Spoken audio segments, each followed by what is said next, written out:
Welcome to Beaver Politics. This is Politi-Talk. This is the Friday show where I will be hosting a debate discussion kind of platform. We're going to be going for 3 to 4 hours, so come and go as you please. We'll have a whole bunch of people rotating through on the panel. We're just going to talk about things that are going on in the country, things that are going on in the world that's affecting us, Canadian, the political landscape here in Canada. I may not know everything that you guys are talking about. I may just be sitting here and letting you guys discuss things. I don't know, but I might interject. If I interject, please let me speak. That's going to be my only thing. If the host is speaking, everybody else just stops really quickly because I might have a really important announcement that I have to say. And then the other thing too, just respect everybody. Don't speak over top of other people. Wait until they're done. If it gets to the point where it gets too chaotic, I'm going to do a hands up thing in the chat, and I'm constantly watching the chat anyway, so it's not a huge issue for that. All right, so just a couple of little admin things. If yes, your first time following us on Beaver or seeing us on Beaver Politics, my birds are going nuts. I'm really sorry if you can hear them. I have the door closed so that they won't be so loud, but oh my God, they're so loud because they can hear me. All right, so if you haven't followed us on Beaver Politics before, follow us. We have that little follow me button up top there. If you want to get notified of when we go live or when we post anything, press our profile picture. There's going to be a little bell up there. If you hit that, it'll ask you 3 different things. Click all notifications, and that will give you all the notifications for us of when we go live and when we post videos. We also do have our little heart me up top there. If you've already followed me, it's 1 coin to do that. It also helps support and boost out the live. We do have our gift goals. I'll be updating that throughout the night as well. So if you want to help support us, gifts, the other way to support us is subscriptions. The one thing that I don't know that everybody else has announced yet, but our Discord is now open to everybody, as long as you are respectful. I'm going to be vetting everybody that goes in there, but Discord is available. We don't have to subscribe to get in there. It's open to anybody to come in there. However, like I said, I will be vetting everybody who comes in just to make sure it's not going to be somebody who's going to cause issues in there, because we really want it to be just a peaceful area inside there. So the link is in our link tree. We have a link tree now. And it is linked. Our YouTube is linked in there as well. So, and all of our videos are posted on YouTube the next morning, 7 o'clock Mountain Time. They are posted up there like clockwork. All right. I think that is all. I'm going to bring up the other people who are requesting. Cheese Whiz was requesting. If I'm concerned, I will ask an age, but I know everybody up here so far. So, Cheese Whiz, you do have a little bit of background noise, so I'm just going to ask if you can maybe move that, or if you can go to another location or turn it down or something. That'd be great. All right, so let's begin. Real Native had some things he wanted to talk about first, so let's get on with that. What would you like to talk about, friend? So it was announced today, there was an official statement put out by the Sturgeon Lake Cree Nation that Danielle Smith completely bypassed them in establishing a new AI data center that is going to take up 200,000 acres and use the water from the Smoky River to facilitate this center with no consultation. Right. Absolutely no. They found out through a media release put out by, of all people, Donald Trump's buddy. Oh, now I'm pulling a blank on his name. Danielle Smith's buddy also. What the heck is his name? Are you talking about Kevin O'Leary? That's his name, yes. Yeah, because that's the first name that's listed in the first article I found. Yeah, Kevin O'Leary. Yes, him. And okay. It's looking like they, are saying to themselves, like, who cares? They'll just push it through. He's got the water permits for it already, according to the statement from Danielle Smith, with no consultation. The water they're going to be using could have an environmental impact, serious one on the environment. And it's just another in a long line of Danielle Smith not given 2 hoots and a crap. Right. Mm-hmm. Okay. I totally forgot that I have this little thing up here that says, like, age, province, and political party that you're affiliated with. So why don't we do that? Just so we kind of know where everybody stands. I totally forgot that I popped that up there. So if we can go top to bottom, left to right, and anybody you knew that joins, I will get them to introduce themselves that way as well. So starting with Real Native and then working their way all the way down to Johnny, we'll do that, please. So age, province, and all that? Age, province, and who you're potentially planning on voting for. Okay, so 52, Yeah. Alberta, and ABC. Yeah. Okay. All right. Jenna. Sorry, my mic was off. Hi. Yeah, no worries. So what did I want to say? What are we talking about? Age, province, and political party first, if we can do that.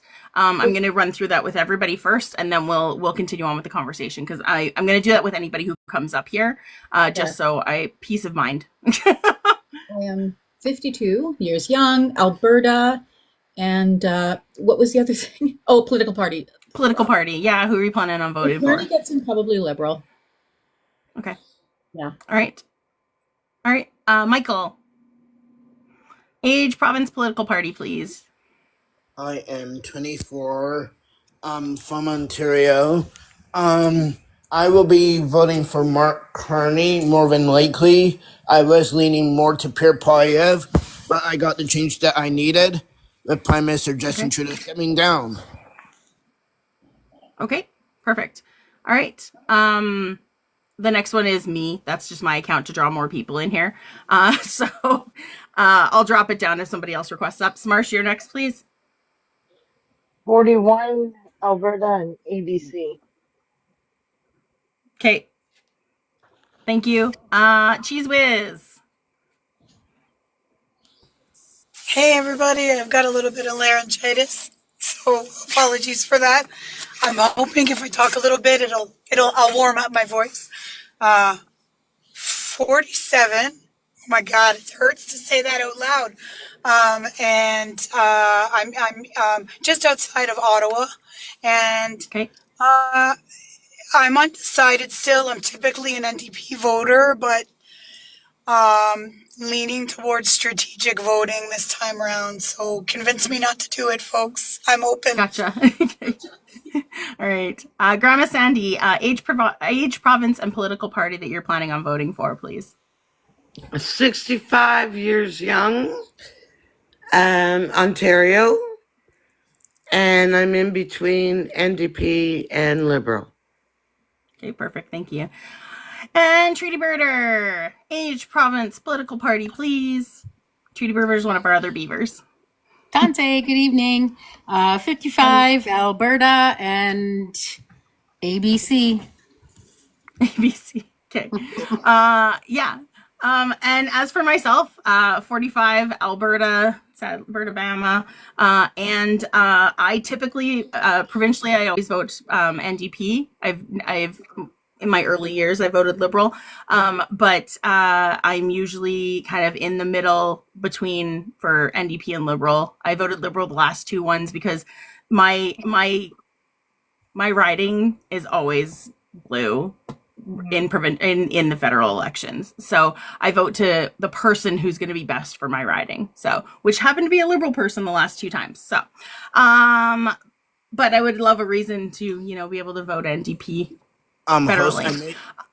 Host, I made a mistake. I'm actually 25. Sorry for my mistake. Did you just have a birthday, Michael? No, I said I was 24 by mistake. I'm 25. I just wanted to. Yeah, no, I'm just asking. Did you just have a birthday? Because that usually happens. No, I'm turning 26 in February, but I'm very much a political junkie. Oh, okay, gotcha. Oh, so you're like a whole year behind.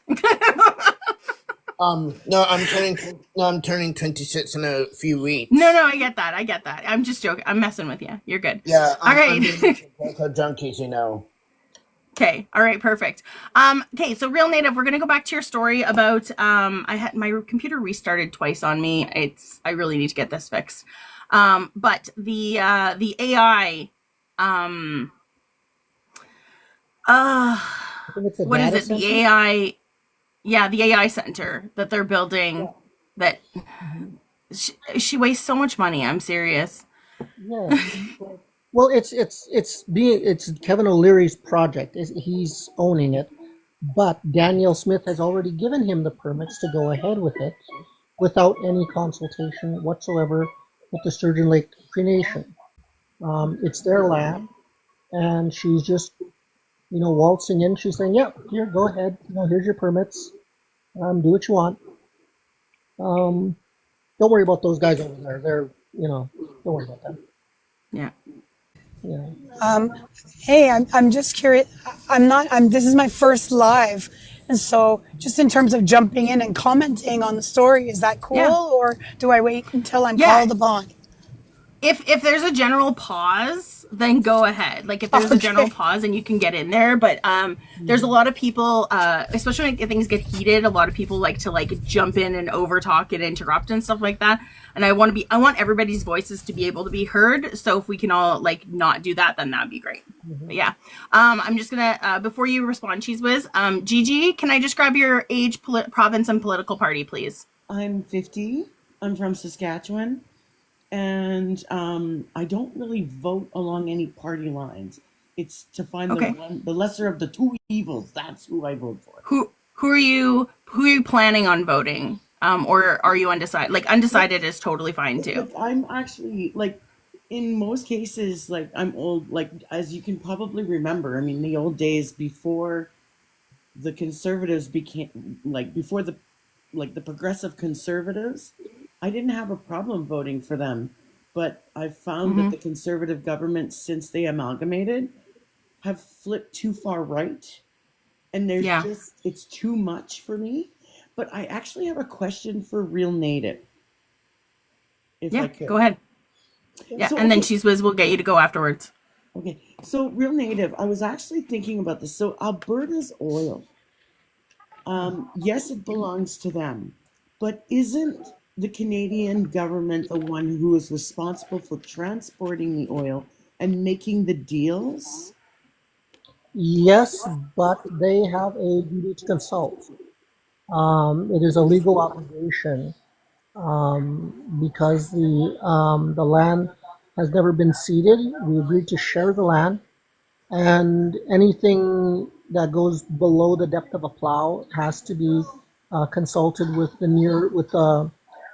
the nations that are closest to where a project is going to happen. Right. So Danielle Smith, with her oil, does not have as much power as she thinks. That's exactly right. Oh, thank you. I was just confirming that. But she's acting as if she does. Yeah. She's acting as if she does. So she's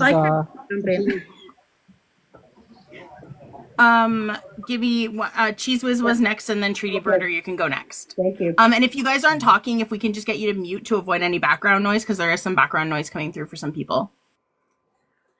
Thank you. All right, Cheese Whiz, you're next, and then Treaty Birder. Hey, thanks so much.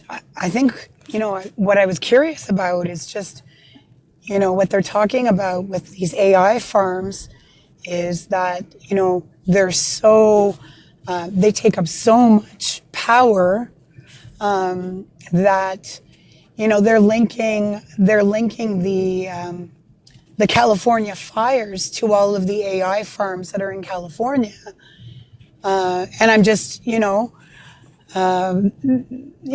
we are, the government keeps talking about wanting to move into, being more embracing AI and moving Canada into the future.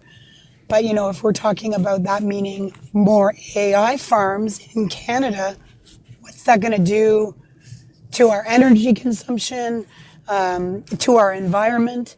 And I'm wondering if people are even considering that or talking about that.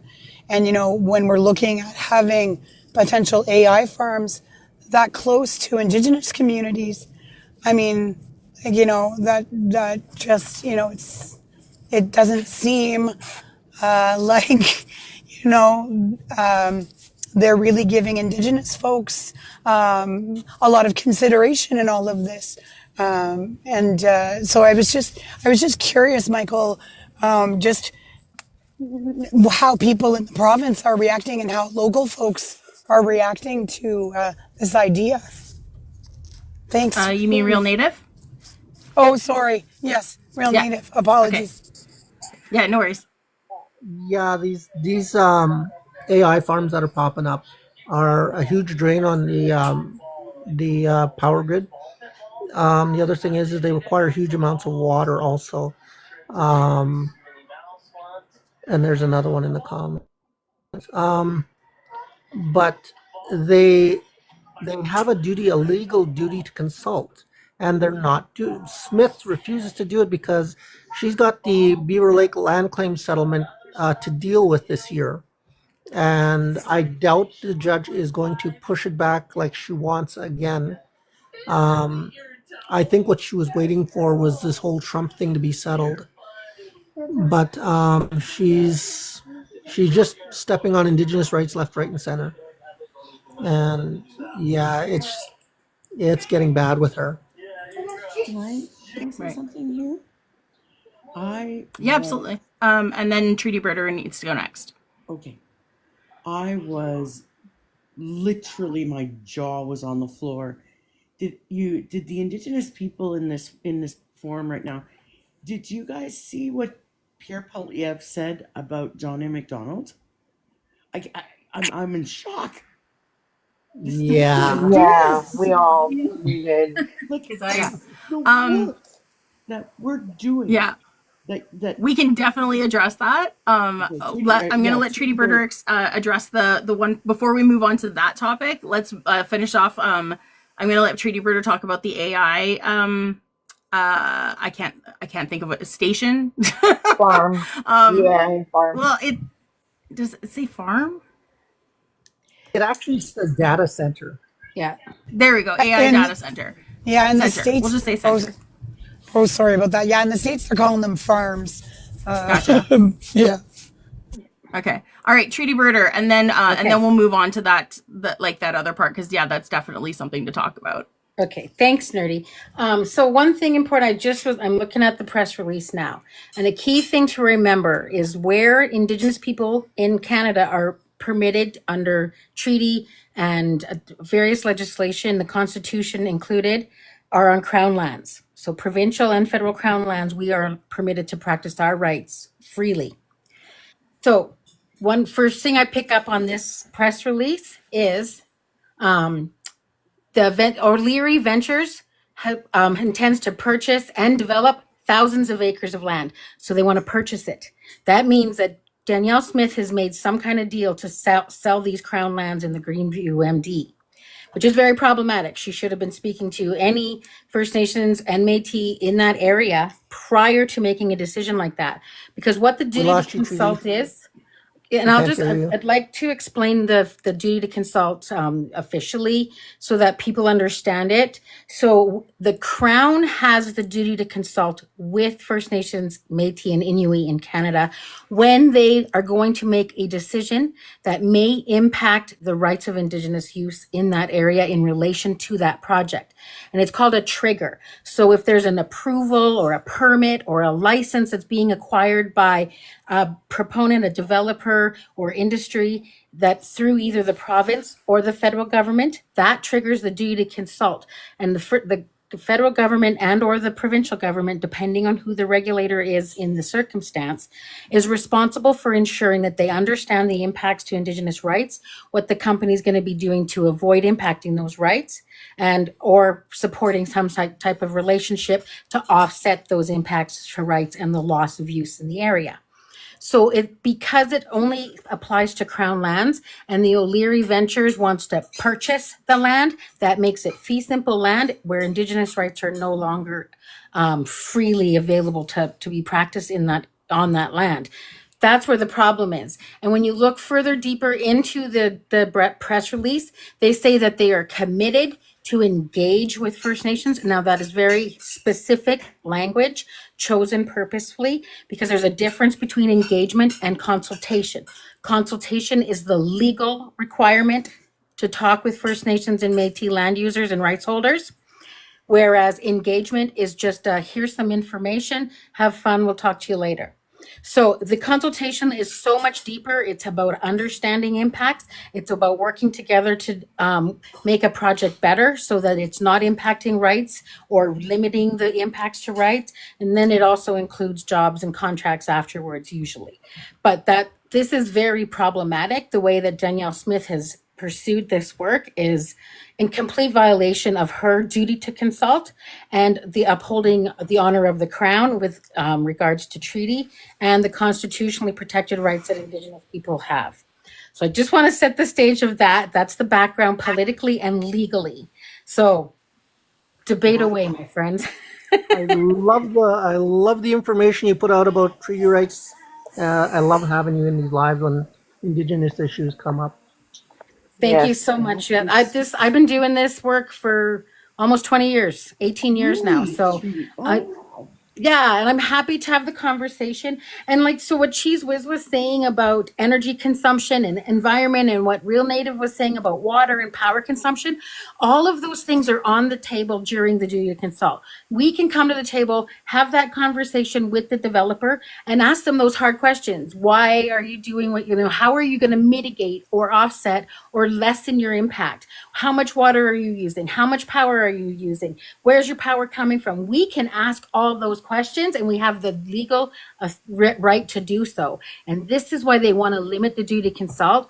I believe we're the red tape they want to get rid of, because when they lessen regulations, when activities no longer need permits or approvals, there's no more duty to consult.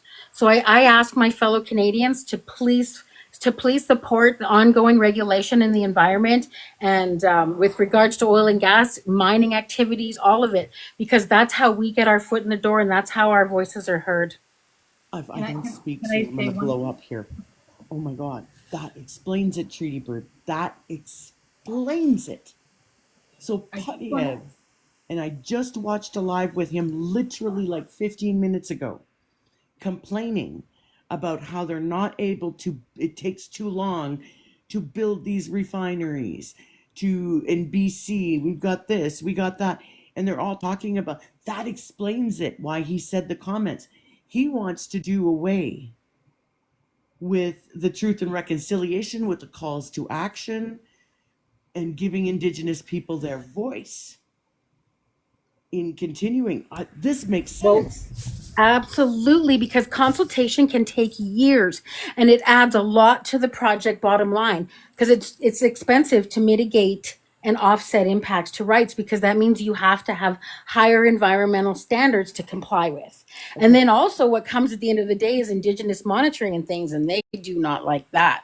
Trust me, I've been doing this long time. I've been seeing how this has been evolving, and I'm just so happy to have this chance to share this with y'all, because I know so many Canadians don't understand how this works and the purpose of it. So I'm just grateful for the opportunity to share with you all, and thank you for giving me the time to share that information. I appreciate you all. Absolutely. And Jana.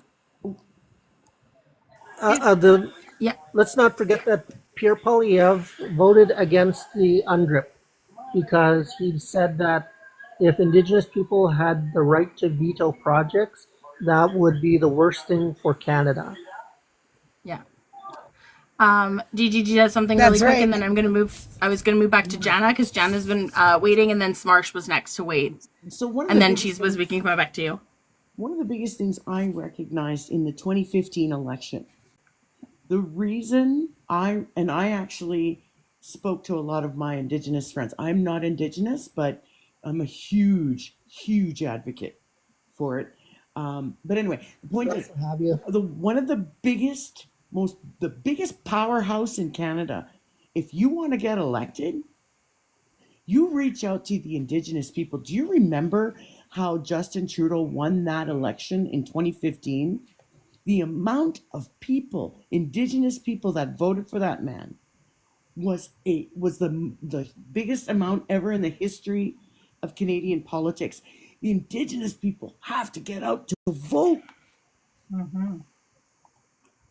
Jana? Yep. I was just going to say for the Albertans here, because the Real Native was talking about Danielle Smith. I called Danielle Smith's office today to complain. about her trip to Mar-a-Lago because it was before this came out about the Indigenous stuff, or I would have thrown that in too because damn, but I may call back. But when I called, her number was out of service. I tried several times. So I called through the 310-0000 number, which is Government of Alberta, and had them patch me through. And I got through. And it was really interesting because it wasn't like a message from the office or something. It was literally out of service, which I thought was a little weird. Anyway, talked to her receptionist and left a message. And the receptionist sounded so tired and even asked me before I got to her, she's like, is this about the Mar-a-Lago visit? And I'm like, yeah, why? She's like, oh, we have a list we're taking. We're filling out a list. So people Was are the first number you called the 427 number? Mhm. Okay, hang on. I don't know if it's working now, but it wasn't working earlier. Around 10 in the morning, I think it was. So she's getting flack for it. So keep it up, man. Like everybody that's Albertan, if you have a problem with what she's doing, call her. Call her the up. office of the Honorable Danielle Smith, That's not what Premier I of got. Alberta. Okay. It was Yeah, out of service. it's back up then. They must have, because it's probably because it's closed right now, so they just brought that back up. But I think probably maybe while it was open. Mm-hmm. Yeah, well, it was Yeah. open, it was out of service, which again, you can get it. Tricky. Nobody can complain if they can't get a hold of her, right? Even Scott Moe was on that. Was with the premiers. I just about fell over on my chair. Well, I know, like Yeah. everybody's on board but her, and that's embarrassing. Yeah, that's my feeling on it anyway. I am totally embarrassed that she's not standing with the other premiers, some of which are also conservative. And this whole oil thing, I'm Albertan. I get the whole oil thing, I do, but we're Canada first. We're a country first. We look after the whole first and then the parts. And she's not doing that. And I don't feel she has, I think she would sell us out to Trump. I really do. I don't feel like she was there for Alberta's best interest. I think that's BS that people maybe want to buy. And she had no business. She went on her free time. She went on her vacation time. What does that say? That tells me that she couldn't go officially. Yeah, right? Yeah. Did she use taxpayer dollars? Probably. I don't Not know. if it's a though. vacation. We don't know. That's the thing. That was the first thought that came to my mind. It was a paid trip for her. What do the Indigenous people in the live think about Mark Carney? Okay, can we 1 second, Gigi? Because I got a couple other people who need to respond to the other thing first before we move on to another topic. So Smarsh was next, and then Cheese Whiz, and then I'm going to introduce Pumpkin Spice, and then we'll move on to your other topic, Mark Carney. Okay, so Jana, was it Gigi or Jana that asked about the just Sir Johnny McDonald? It was Gigi, yeah. Okay, so on that topic, I think he's a piece of shit. I don't think he should be honored at all. I don't think he should be put in a museum. I think he should be put in a dark hole, to be honest. That's where he belongs, in my If you do opinion. history, that man was drunk the whole time. That was It not honor in the doesn't. House of No, we're Commons. not. It We're was not. gin. We're not going to go on what's his. up? Okay, we're not. I just didn't want the over talking. Smarsh, continue. Stop talking. Yeah, Smarsh, Okay. continue, because you were speaking. Yeah. Okay, Yeah. I was just waiting till. Okay, thank you, Henry. I appreciate you. Yeah. So Sir McDonald should not be recognized as a hero. He is not a hero. He's less than a hero. He should be put in a box in a dark corner. That's my honest opinion. To go back to Polyev saying that oh, we should go back to the we're not going to go back to Johnny McDonald. We can't afford to do that. That's not going to be a thing.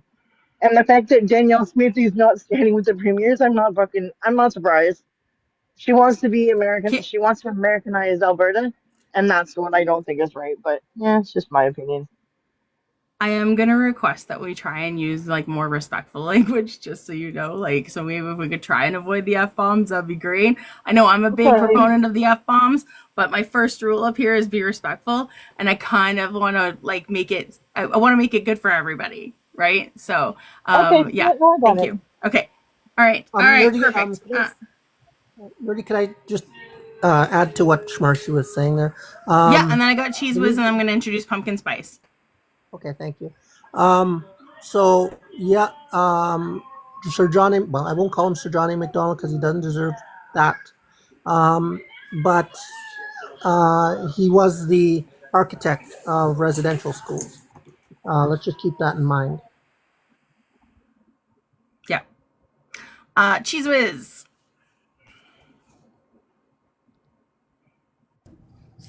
I don't have much else to say except that I think the fact that Poilievre is wanting to go back to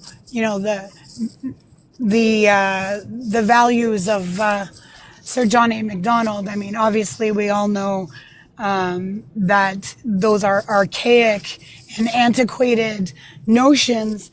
And so, but I guess my question is, who does he think he's talking to? Who does he think he's appealing to?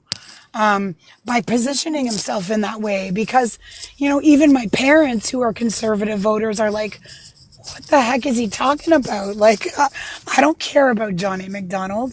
That does not sway me or make me in any way want to vote for him because it's not relevant to life in Canada today. No matter how Yeah. conservative you are, it's irrelevant. And so I just, in terms of his talking points and all of his slogans and his, ridiculous stuff that he goes on about, this one just makes no sense to me because it just doesn't resonate for people. And I'm just trying to figure out, where's he going with this? What's he trying to do? Yeah. This is gonna sound dark. So I have two ahead. really quickly really quickly I have two things about that. One, I think his base has a lot of racist people in it, and I think that partially that's it. And then the other thing too, like if you look back, he tried to emulate Trump as best he can, right? So if you look at what Trump did all the time, he always talked about why can't Abraham Lincoln all the time. He always referred back to a previous president from a long time ago, or Ronald Reagan. Like he always goes back to like certain presidents that were very prolific for certain reasons, even if they were really bad reasons. And I think that's part of where he's going with that, is he's really just trying to emulate and be like Trump because he thinks that's going to win him the election. Mm-hmm. I think it's kind of dark. I know a little bit about the whole white supremacy thing. Embarrassing to say this, but I have a brother he's passed away.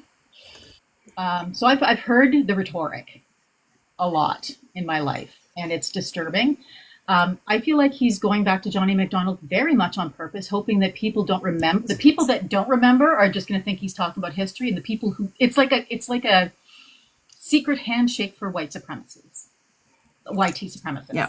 That's what it is. Yeah. It's a secret handshake. It's a little dog whistle, 100%. There's another one I've caught in him that I'm going to be clipping later during his ridiculously long Jordan Peterson interview, where he's talking about how he's responsible for racism in Canada, and how we didn't have racism before, and etc. It's ridiculous, Yeah. and that goes back to reading this book called White Fragility, and it goes on about that whitewashing attitude that there's no racism. It's only because he brought it up. And that's, of course, we know that's not true. I grew up in Toronto in the 90s too. Jordan Peterson's full of crap. There was a whole shitload of racism. I used to take the Spadina train. Yeah. I saw a ton of Asian racism all the time. So that's just a bunch of malarkey. Yeah. And I'm very disturbed by the direction that he's taking. Sorry, I'm just going to say one last thing, and then I actually have to sign off just to close my thought, which is, obviously I indicated that I'm located near Ottawa, so I've had some dealings with the public service, and I know that new Canadians, when they're educated about the history of Canada, John A. Macdonald is held up as somebody to be very proud of, as the grand old forefather of our nation, and so I there's something nefarious happening here, that he's like linking back to this, our first prime minister. There's something he's trying to do here, and I'm trying to do the math on it, but I think you're right. I think it's a dog whistle. I think, yeah, it's just a very bizarre talking point, and it's very interesting. I really appreciate everybody here tonight, and I'm hoping to join alive again when my voice comes back. But I know that I'm not that fun to listen to right now, so I'm not going to take up any more airtime. But I'll listen to you You're folks for good. the rest of the night. Thanks, everybody, and rock on, and let's get out there and vote. Absolutely. Thank you for being up here. Pumpkin spice latte, the only pumpkin spice latte I like. Hi. Can I get your age, province, and potential political party you're voting for? 31, Quebec, and you're not going to believe this. I have been a staunch NDP follower forever. I might switch this. I mean, I was planning on doing ABC this particular one. I don't believe in strategic voting generally, but I was planning on it because it's too important this particular election. But honestly, I might be swayed by Carney. Like, I might genuinely like vote for that guy because I'm interested. Just seeing him on the we're going to talk about Mark Carney next, actually, so it's really great that you mentioned him. But yeah, just seeing him even on the talk shows, like he's got a personality. Like, some people were worried that he didn't have a personality, but I like him. I actually really like him. Me Yeah, too. I and thought he it said was he doesn't funny. believe in trickle down, and I like that a lot. Yeah. Oh, who do we just? I don't even know who is where, Treaty and I Builder. don't know who we just. Treaty Birder. Okay. Oh, maybe phone call or something potentially. Yeah, Come she back does up if do you some want to. stuff in- Hey, Christy, Yeah. CBB Feisty's here. Whoa. Sorry. All right. We do have 2 more spaces available if anybody wants to come up and talk. Let's talk about Mark Carney, because a lot of people are talking about that. So let's talk about Mark Carney. What do we like? What do we don't like? What do we know about him? Wait, Yeah, I Michael, also, what's up? You want to talk? before, 1 second. Michael wants to talk about the other things first, right? Michael? yeah, I thought it was someone else. That's why I was waiting to speak. Before we change to the subject, when Pierre Poilievre brought up that person, McDonald, I don't know who he was talking to. That's not going to be winning him votes here on. That's not going to be winning him votes here in Ontario and Quebec. By him talking about certain people, he knows he needs to win Ontario and Quebec to become prime minister. Because Ontario has gone back and forth. I'm a centrist. But Pierre Poilievre, like he need all he does is talk to the base every single day. Like, usually when there's a leader, like a new leader, they will say, "This party is a home for you. Everybody's welcome." Like, try to reach out. Pierre Poilievre has done very little of that. Like, I like Mark Carney. I think the talk show host he did with Jon Stewart was very good. Um, you know, he's capable. He was Bank of Canada during the recession, '08 and '09.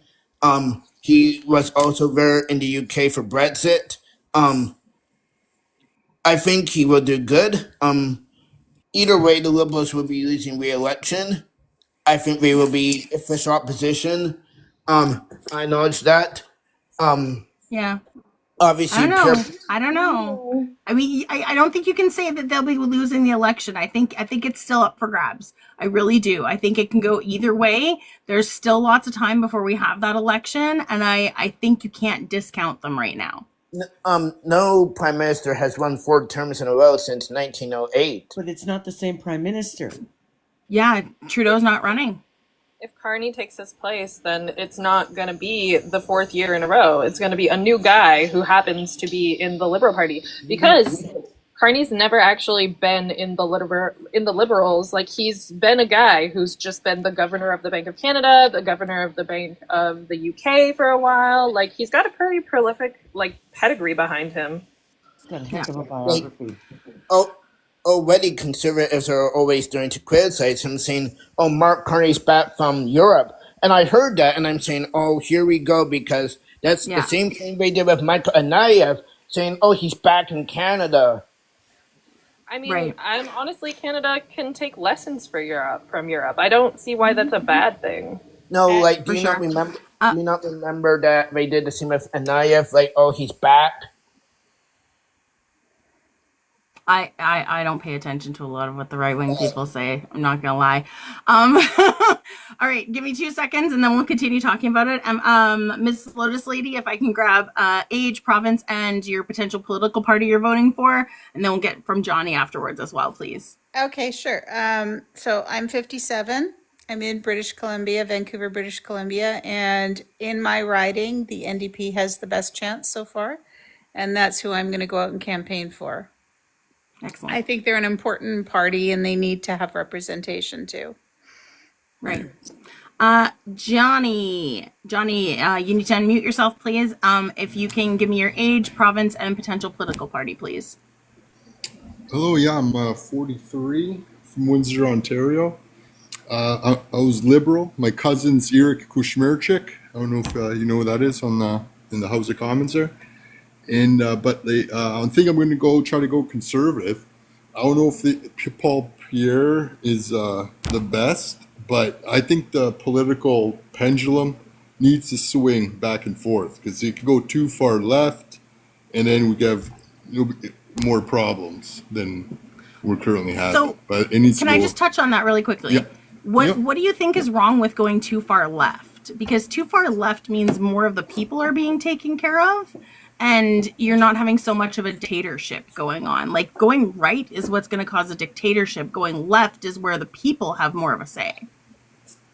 You think so? 1 second, guys. Guys, I 1 don't- second. I'm just asking him really quickly, and then we can go. We can chime in on that afterwards.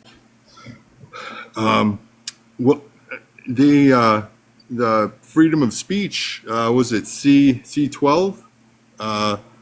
You're talking about Bill was, C11. That actually doesn't have anything to do with C11. freedom of speech. Speaking like Yeah, we was don't it? I have. thought it was Well, for C12. one, we don't have freedom of Say- speech in Canada. We have freedom of Right. expression in Canada, right? Yeah. But you're talking about Bill Yeah. C11. Yeah, Bill I C11. thought- What it okay. was it For the was meant pronouns, to. forced pronouns. Yeah. Oh, that's what you're talking. Oh, okay. So Yeah. we're There's C12. bringing Yeah. out Forced transphobia. pronoun. You get. Okay. You could get like in the UK. If in the UK you get arrested for saying stuff like that, or arrested for saying bad things about the government online, you'll get fined. You'll get arrested. They're losing their freedom of speech in UK. You can look it up, and that's they're going too far left. It's my opinion. Okay, That's it. so can I? I just want to. Yep. point something Yep. out. In your sentences that you used right there. 1 second, guys. Yeah. If you guys aren't talking, if I can just get you to mute up really quickly. In your sentences right there, you actually used 4 pronouns. You, they, and their. Pronouns are a natural part of life. We learn it all the time. All we're doing when you're talking about pronouns that people are asking you to call them, like they, them, or for a trans woman or a trans man, he, him, or she, her. All you're doing is they're just asking people to respect what makes them feel comfortable, and it's just words. Like, I don't understand. Like, words don't hurt. No, I'm but all using. Sorry, 1 second. No, 1 words second, hurt. please. 1 second, please. 1 second. Okay. We see this thing right here where it says no over talking. No over talking. We don't do that in here, please. Okay. So words. What I'm saying is words don't hurt you to use. I'm not saying that words don't hurt. Words do hurt, which is why if you're using somebody's if you insist on using pronouns that don't align with how that person identifies or what makes them feel good about themselves, you are hurting them. So by you saying that words actually hurt, yes, you agree that using incorrect pronouns can actually be detrimental to a person, to anybody, whether they're non-binary, cis, or trans. No, I agree with that, but it was compelled speech by government. It was the first time in Canadian history that the government would enforce that you have to say this.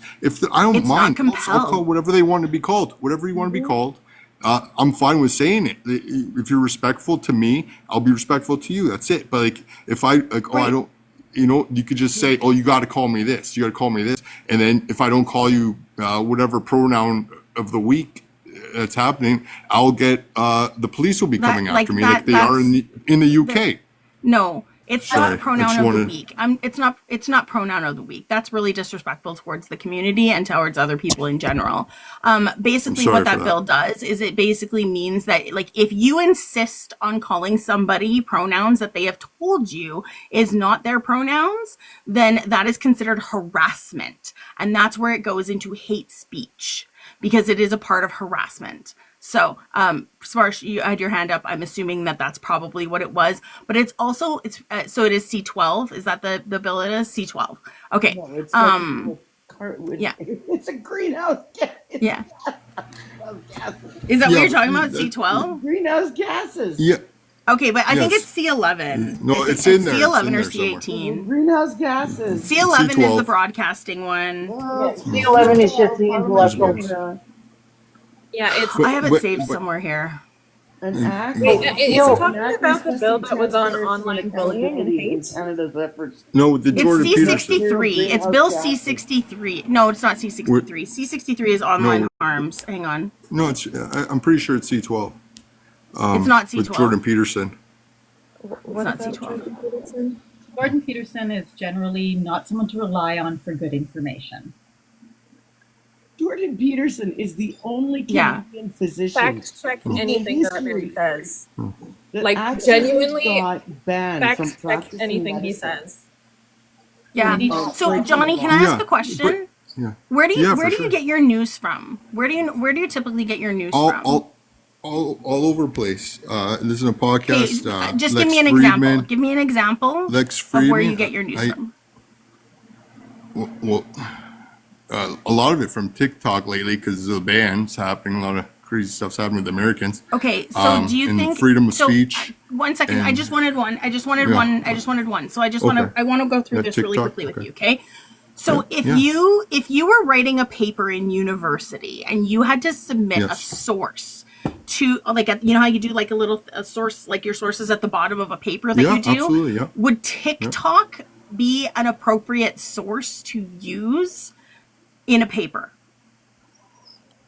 No, I don't think so. No. So do you think maybe like first party, like, you know, like if it's an actual source, like the actual bill itself, and reading that, do you think that would be considered an actual source? Yep, absolutely. Right, absolutely. Absolutely, yeah. Or right? Google. So why are we trusting people on TikTok? Like anything that I tell people on here, I tell them go and look it up. You said like, news, I'm looking though. it You up said myself. news. Yeah, right. Well, no, but your news, you should be going up and verifying it afterwards. Yeah, you can. Yeah, I do. Well, and there are websites that you can check the sway of what side, whatever the news group is that you're looking at, is telling you whether or not they lean left or right. If there is a sway, you can do that as well. Yeah. I follow left. Right. I follow center. I follow right. I want to know all of it, have everyone's opinion, and make my own opinion from all the feeds that I consume. There's so much out there. There's a lot but TikTok isn't a good place to get the news unless you're watching the actual news station on TikTok. Yeah, facts. Well. Yeah. Well, the news. What, CBC? CBC is a good one. Sure. Is it? Why not? Yeah, they're unbiased. So CBC reports the news, but they use it using sources, right? You don't want to look at anything that's going to be opinion pieces, because opinion pieces are not going to be sources. Like they're not going to be source like an actual source. Smarsh, I'll get you to talk really quickly. I'm actually just going to bring up the media bias for him, just to kind of that's as an educational point. All I was going to say is C-11 and C-18 were covered under intellectual property for the Canadian creators that made them, because Meta wasn't paying them. That's all I was going to say. Other than that. Yeah, because like Meta doesn't is not willing to pay for the news. That's why we don't have the news on Facebook. They didn't ban the news. They're not willing to pay for it, so they don't have it on their site. If I can make a Yeah, suggestion. you gotta take a 100%. picture. You gotta do a screenshot and post it for news articles So- on Facebook. So Johnny, when you're Yes. looking at different media sources, a good thing to do is go to either All Sides, or there's other places like this that you can go and look, and it tells you where most of these places end up as a bias. So some of them, you look at, like, so if you look on here, Center, this is American sources, but you can search up any Canadian news source on here as well. The other thing that I use too is I use right here, this is Ground News, and Ground News will actually give you, so like say we look at, I don't even know which one to look at. We'll look at the Supreme Court upholds. So if we look on here, so Ground News, it tells you like which sites here have a bias and which media sources you can use. So like the ones in the middle right here are going to give you less of a bias. So BBC is very typically never biased, right? Associated Press, CBC, I think, I can't remember. CTV a lot of times is in the non-bias part. Most of the things that you look at that have like Post, especially if it's like New York Post or Washington Post, like those things are very right-wing centered. So if you like I said, Ground News is a great app, and you can just look at the sources from the middle and find out the actual facts of the story, rather than looking at like the bias of it. So I agree. I want facts. Yeah. The truth. I want truth. But a lot of it gets diluted, though. And then there's people own these news outlets, and So Johnny, if I might, hi. Hello. I post a lot of factual information. I spend most of my time on my platform correcting mis and disinformation and researching things. And when I want to check something, I go through various amounts of checks to make sure that the information that I'm getting is from a accurate, highly factual site. I don't focus in on whether it's right-leaning or left-leaning. What I want to do is make sure that where I'm getting my information from is rated factual. And there's something called Media Bias Fact Checker that you can go into, type the organization in that you're getting your information from, ask it, and then when you hit search, it'll come up and it gives you an analysis of the media organization. And then it also tells you how many fact checks they have failed in the last 6 months. And they give you a rating of highly factual, mixed factual, inconsistent, and then not factual. And they do that. It's a free site. You can also go into what's that? Yeah, I wrote it down. Yeah, Media Bias I'll look into that. Fact Thank you. Checker. Yeah, Media Fact that's Checker. the other one that so there's the media bias chart, and then like that one also has a fact checker in it too. So it's probably the same one that you're talking about, Lotus Lady. So yeah, it is. But And you so- can type in any source in there. Yeah, exactly. And what I really like about it, though, is it'll tell you how many fact checks the organization has passed in the last 6 months to a year. And it will also tell you whether they think it's how factual it is. And also they break it down to how they lean through their opinion pieces and then their stories. So they will tell you, like, it's a factual media source. However, their opinion pieces tend to lean right or they tend to lean left. Don't worry about left leaning and right leaning. Worry about factual. Exactly. Yeah. How do we know factual? Because Exactly. One second. Oh, I haven't introduced you yet. Just give me 1 second, please. Yeah. No problem. Give me 1 second. I was going to ask that same question. Well, Okay. That, Oh, well, how do you they're know they're not biased? Yeah. they're not biased. They're nonprofit. You don't have to have a membership to get into there. It's like Snopes. It's not. They do it by donation, right? So they're not beholden to anybody, and they're considered one of the better fact checkers out there. All right. I'm gonna call you Walk because I'm not using the first part of your name. So Walk, if you can tell me your age, province, and political party you're potentially voting for in the federal election, please. Yeah, I'm 40. I'm in Sarnia, Ontario, and I'm running as an independent candidate for Oh wow. MP and MPP if the opportunity arises in the next year. Oh, awesome. All right. And you just okay? What age? Sorry, did you say? 40. Okay, 40. Okay, I thought I heard 40. My ADHD like totally kicked in there, and I heard the independent thing in the writing, and I forgot everything else you said before that. So, yeah. Okay, perfect. Yeah. So, Johnny, I did find the bill that you were talking about. By the way, it was Bill C-16 out of all of those ones, and that was the one that was talking about the speech and talking about the use of pronouns and stuff like that. So it's not the government restricting your speech or enforcing speech or anything like that. It's literally saying, because we don't have free speech in this country. We have freedom of expression, but that's not freedom of consequences. So if you choose to use something that is deemed hate speech or is deemed to be harassment, then that's on you and you face the consequences of that stuff. And that's essentially what this bill was doing, was it was protecting people for with the pronoun use and with gender identity in that bill. To be clear, it doesn't count as harassment to accidentally call somebody by the wrong pronoun. Correct. It's consistent use of it.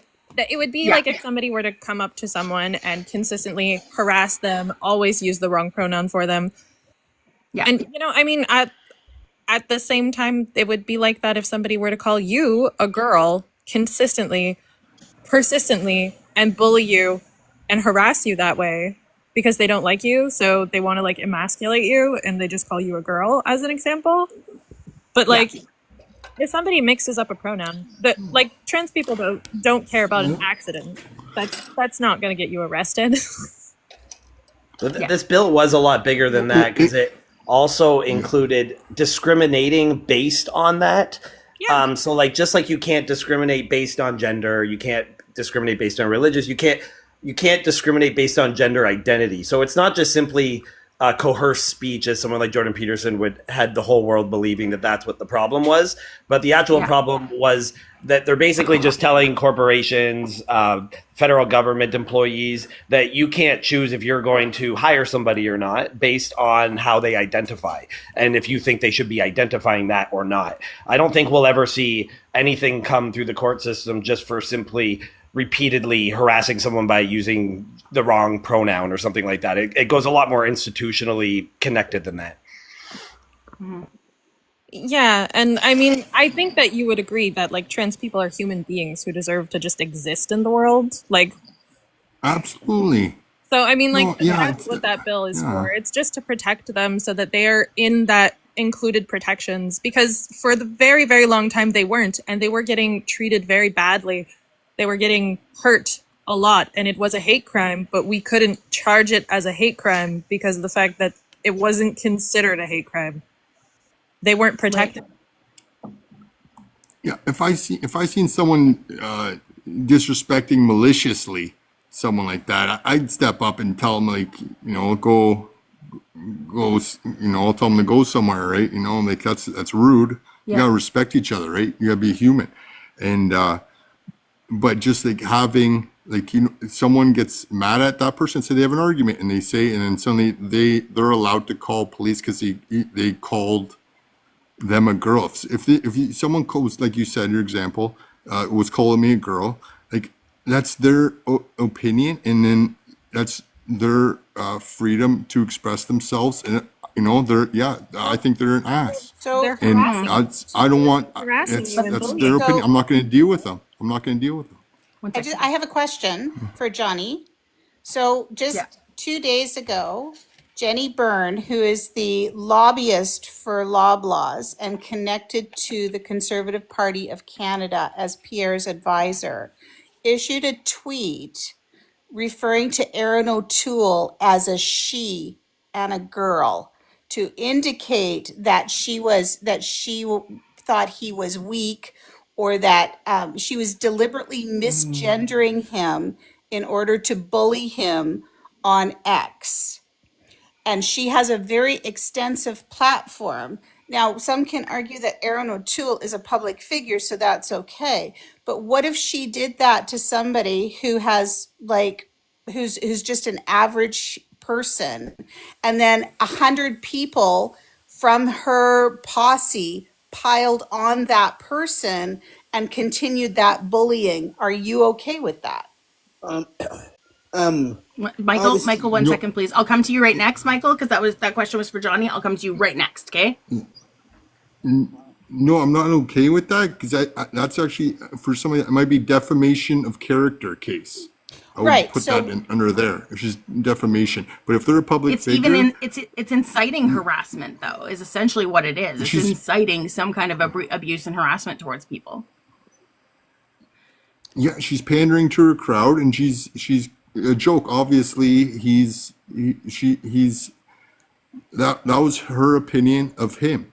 okay. You know, it wasn't nice. It was rude. It was a rude. And like, you Right. know, she's pandering to she's gonna turn off people for voting for her, and she's gonna turn on some people, but like, you know, that's not, I don't think that's intellectual what they're doing.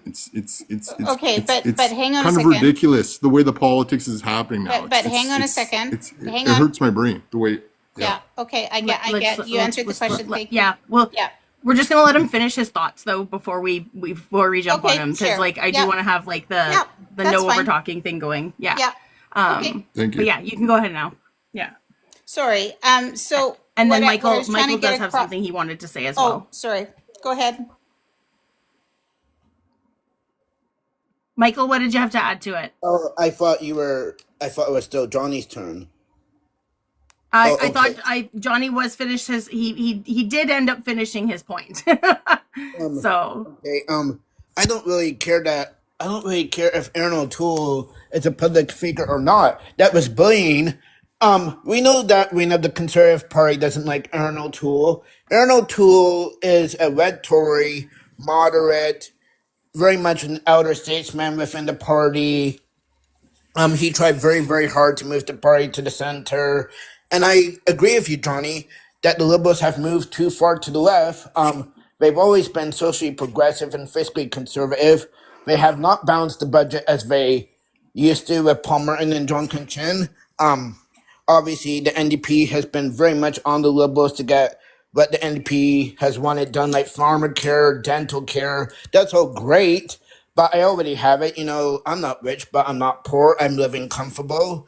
But you know, I think the NDP, with this whole thing going on with the Liberals, the NDP is not capitalizing on it. Like, their numbers are not going up. Their numbers are still down, still below the Liberals.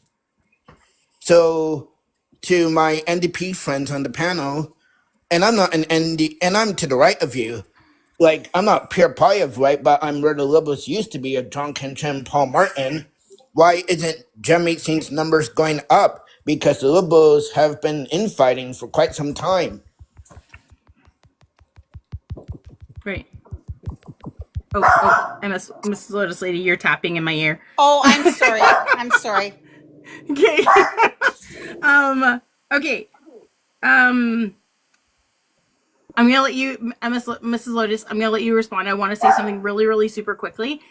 Is that this is the thing that people need to remember is when you're posting things or you're saying things that are hateful in any respect, it might be appealing to the base, but you have to remember that there are people in your lives that are seeing that and hearing that, and they might be part of those communities, and they now see you as an unsafe person for saying stuff like that. And you have to think about the other people who are seeing that are like, hey, this is like you're not a safe person to be around, right? So like those are the things you have to remember, like when people are saying that stuff. It doesn't matter if they're a majorly public person or like not so public person, right? Anybody who's around is going to hear and say those things. Thanks, Jenna. Could I chime in with that? Yeah, absolutely. But isn't that Thank the you. point though? You see what they're thinking, and then that's it's disgraceful. It's disgusting, and you see that's how their character is, and then you're gonna not vote for them. You're not gonna do that, and you see them. Do you want them to be hiding their real feelings and the real what they want to say? You want them to hide it, so when you do vote for them, and then they turn out to be totally off what they were saying at the beginning, and then But it's kind of, you want to see the real Johnny, character of a person, so let them speak. Yeah. Is what I'm saying. You're voting for a person who does that though. By voting conservative, you're voting for a person who does that. Because that's what Pierre Poilievre has done. He literally says with his words exactly who he is and how he feels about certain people. And we need to listen to that. So when somebody tells you who they are, believe them. When somebody, like, their actions definitely speak. So I know that Miss Lotus and then Pumpkin Spice right afterwards. Right. So the point I was trying to get across to you, Johnny, was that in this case, it was Aaron O'Toole. But what if that was a 16-year-old transgender person, right? And then all of a sudden, Jenny Burns, who has millions or thousands of followers who follow her specifically for those hateful views, she gets into a beef with that 16-year-old transgender person.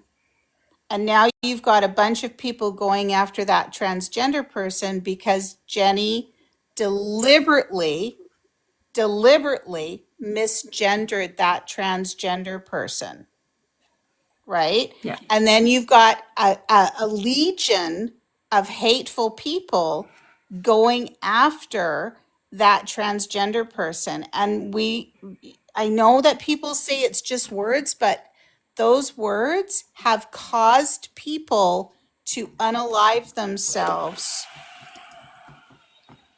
multiple times. There's multiple cases of that, right? Where they have they've been picked on social media. So somebody like Jordan Peterson or Jenny Burns or Elon Musk, they say the most hateful and egregious things to people, and then their base gets on it and they go after that person.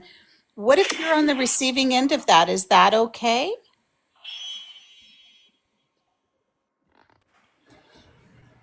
No, you gotta have consequences for that. A politician shouldn't be calling out a 16-year-old person and defaming their character. That's disgusting.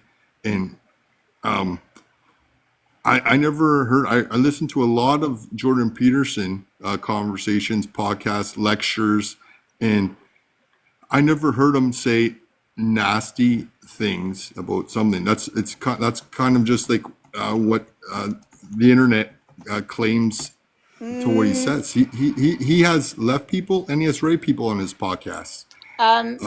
Muslims, all sorts of from all cultures. He's not discriminating. He's asking intelligent questions, and that's lacking with a lot of the news stations. They don't like. There's a lot of certain things they're biased. A lot of them. Yeah, I'm gonna let Gigi respond to that one. Yeah, Listen, I'm gonna tell you. For I sure. work in healthcare. Okay, let me explain something to you. Jordan B. Peterson is one of the only physicians I have ever heard who has been banned from practicing medicine in the country. And somebody said, oh, that's a politician. It is the colleges of physicians and surgeons of every single province that bound together to have him banned. And he didn't even commit a crime. He is considered that unsafe to Canadians. he will never be able to practice medicine in this country again. Do you know what it takes? I mean, there are still doctors who have been charged with assault that can still practice medicine. What does that tell you about Jordan B. Peterson? Yeah. That they're scared of his voice. It is not. They're scared. The physicians? What? Well, he's speaking his truth. He's speaking his truth, and he's getting his banned truth for his own is opinion. not the truth. Forced His to be truth- with No. Let me His tell you something, what his Johnny, I'm gonna opinion. fill you Okay, in one on second. One something. second. Sorry. Yeah. Let Gigi stop. Let Gigi I'm going to tell you finish, something. Yeah. please. So I have got a patient of mine who came to see me 3 weeks ago. This man is not even 40 years old, and he has been diagnosed with gout. And given what I know about genetics and where he's from in the world, that's incredibly rare. And I said, how did you? So he listens to Jordan B. Peterson. And Jordan B. Peterson talks something about, you might have heard of this, about having steak and eggs every morning for breakfast. And as a result of this guy believing what he said, this 37-year-old is now with gout. And gout is not curable. It's treatable, but I guarantee you, this man, when he's my patient, when he's in his 60s, 70s, 80s, he's going to be in a lot of pain. What does that tell you? What he is saying, Jordan Peterson, is endangering Canadians' health.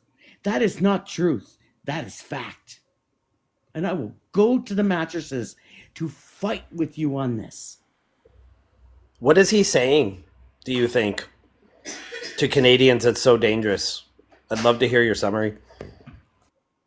What do you want? If you listen to some of the things that he's talked about, he sits there and claims that a lot of different claims that some of the practices we use to treat cancer, pediatric care, autoimmune diseases are bullshit. But they're not. You have to look at the medicine. And this is not just him in Canada saying this. So that's good. It's like a spread of that misinformation It is. that is endangering because I he's have got a kind of patient who stopped taking chemo Yeah. and she's going to die. yeah. And it's that's- not even misinformation, it's disinformation, right? Like he knows this information is false, but he's spreading it anyway. He practices eugenics. He believes in eugenics. He believes As in somebody in the disabled community, that is a big hard no for me. he believes in forced relationships where you would force a woman to be married to a man and force breed her for men's happiness. Very Yeah. biblical of him. I never heard of that before. But like he's saying what he's doing. You have the freedom to choose what you eat. No, it's If you not. do in a that, that's on position- you. But it I'm not doesn't going to do matter. that. But he's I'm adopted. not No, going to do that. Johnny, this is what you need to understand though, is when people have huge platforms like this and they're spreading this Yes. information, it's exactly like 45 down in the States, okay? When he says things like that and he's got such a big following, those people are listening and hanging on to every single word he says, whether he is wrong or right. That's the problem. He's spreading wrong things that are wrong and people are like believing it. This is where I'm saying that you have to find valid sources to go and look up this information. So when he spews out any kind of rhetoric, go and look it up. Johnny, I people are do. getting hurt by what His he's saying. daughter Michaela is the one that eats the meat, nonstop meat, and Jordan's ate meat for a little bit, but he went back on because he was on some other hardcore drug that he's trying to get off. Why are you not listening to like a Michaela. physical, why aren't you listening to like a nutritionalist or something like that in when it comes to like that kind of What- stuff? Exactly. The I'm not. point is- I'm not on that diet. I do. My sister's a doctor. My best friend's an anesthesiologist. I do listen. I'm not following that diet. Yes, I have. Johnny, I have people my. do, and they get hurt. They get sick. I think what they're trying to get yeah, across. it's sad. dangerous? It's sad. It's It's dangerous. sad It's too. not Yeah. sad, dude. Yeah. It's dangerous. It is. Okay. Johnny, 1 It second. is dangerous. Jo- Yeah. One Yep. second. Miss Lotus. And Okay. then we'll try and find another topic to move on to. Yeah. Because I don't like Jordan Peterson. All I was gonna Been say waiting. all I was gonna say is that when you have somebody who holds a license, he's a psychologist. Like think, I know it's fictional, but think Hannibal Lecter, right? Like think Silence of the Lambs. Think of the character Hannibal Lecter. He was a psychologist, right? And he went off the rails and he turned and he started to become very harmful because who can manipulate somebody easier than a psychologist can? Because they know how people work and they can manipulate them and hurt them, right? Because they have a duty to not cause any harm. That's a doctor's duty, to not cause any harm. It's an oath. First, do no harm. It's the Hippocratic Oath. Yeah. Yeah. Can we say direct quotation? Oh, Okay, so- Angela, 1 second. Angela, can I, because I forgot to introduce you yet. Can I grab rough age, provincial or province, and your political party that you're most likely voting for in the election? Oh, sorry. I'm from Hamilton, Ontario. And I can't say right now because I don't know who the leader of the Liberal Party is. But if it's Mark McCartney, I will be voting. Yeah. I will be voting for him. And a rough age, if you don't want to give your exact age. Let's say I'm 61. Okay, cool. It's just so everybody knows different our different demographics. So you know where we kind of fall in in everything, right? So, all right.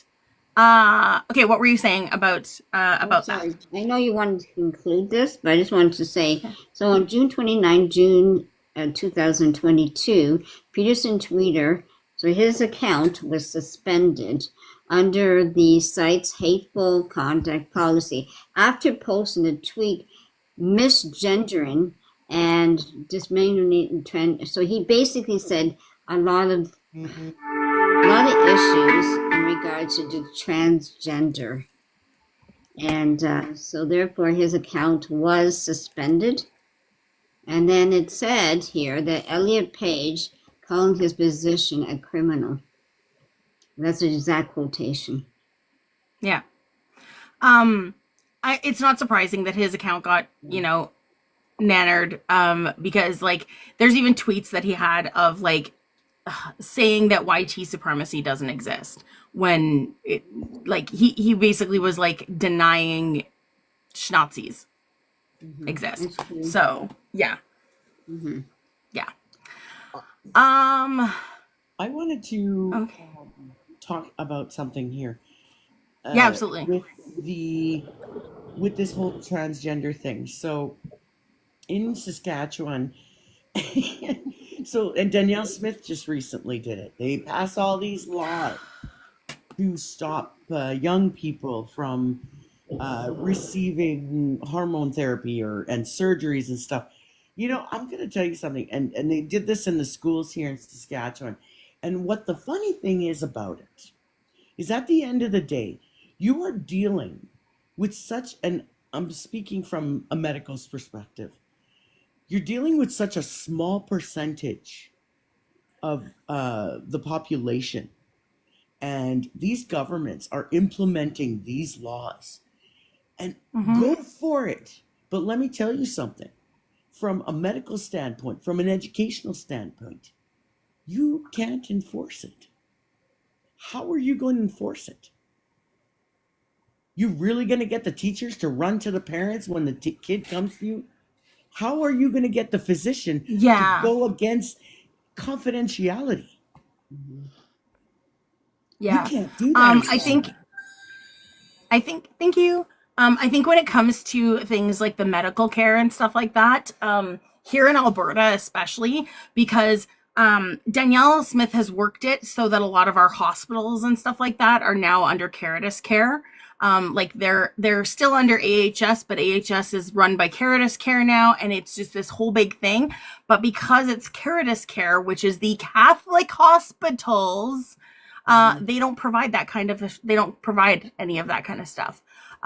which But the thing of it is how they get around that, surgeries right? are Which is really extremely sad. Oh, sorry.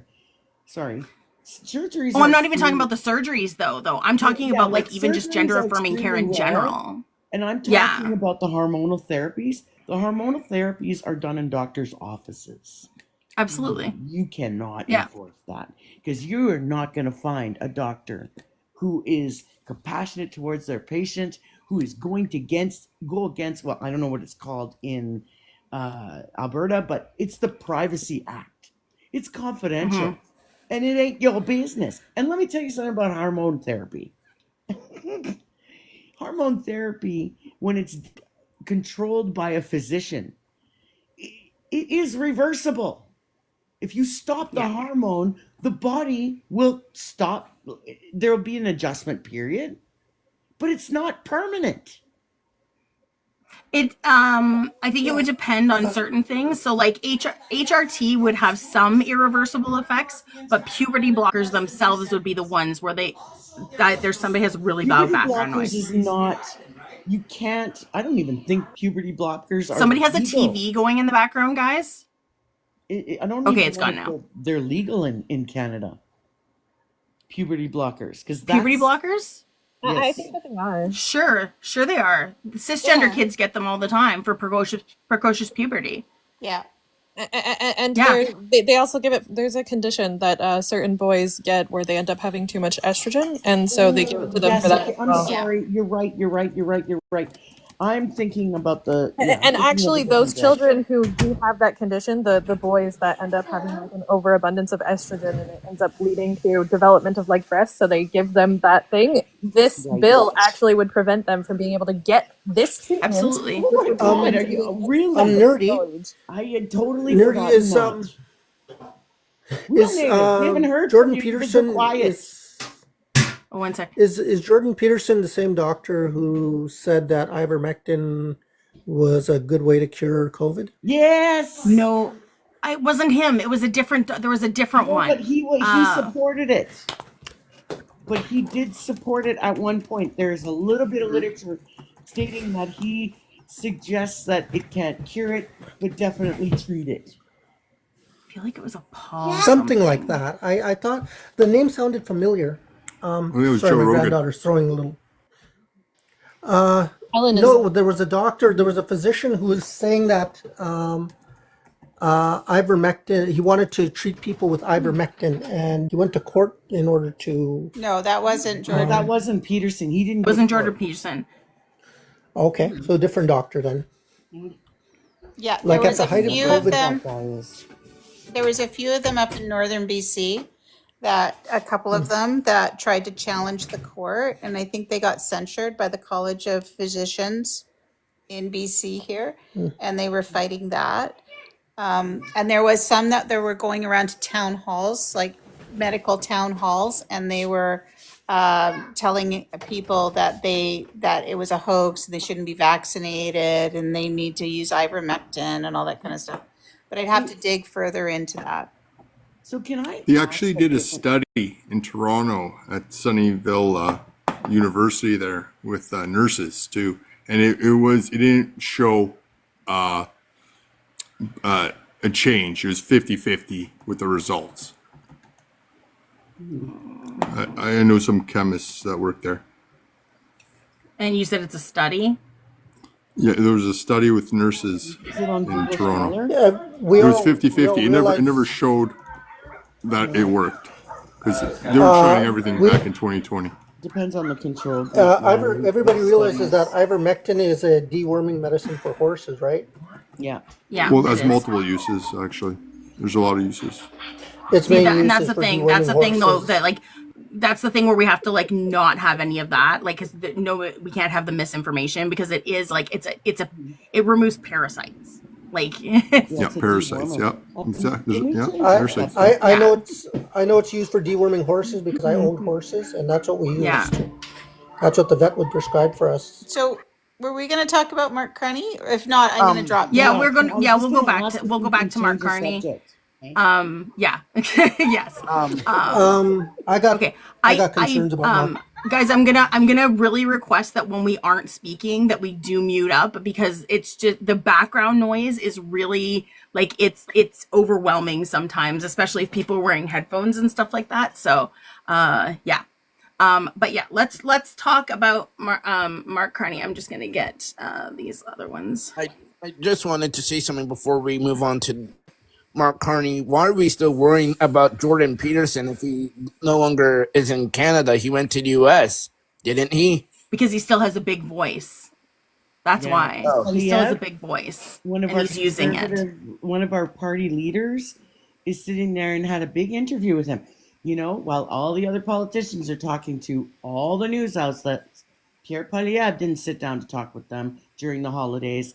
He sat down with Jordan B. Peterson.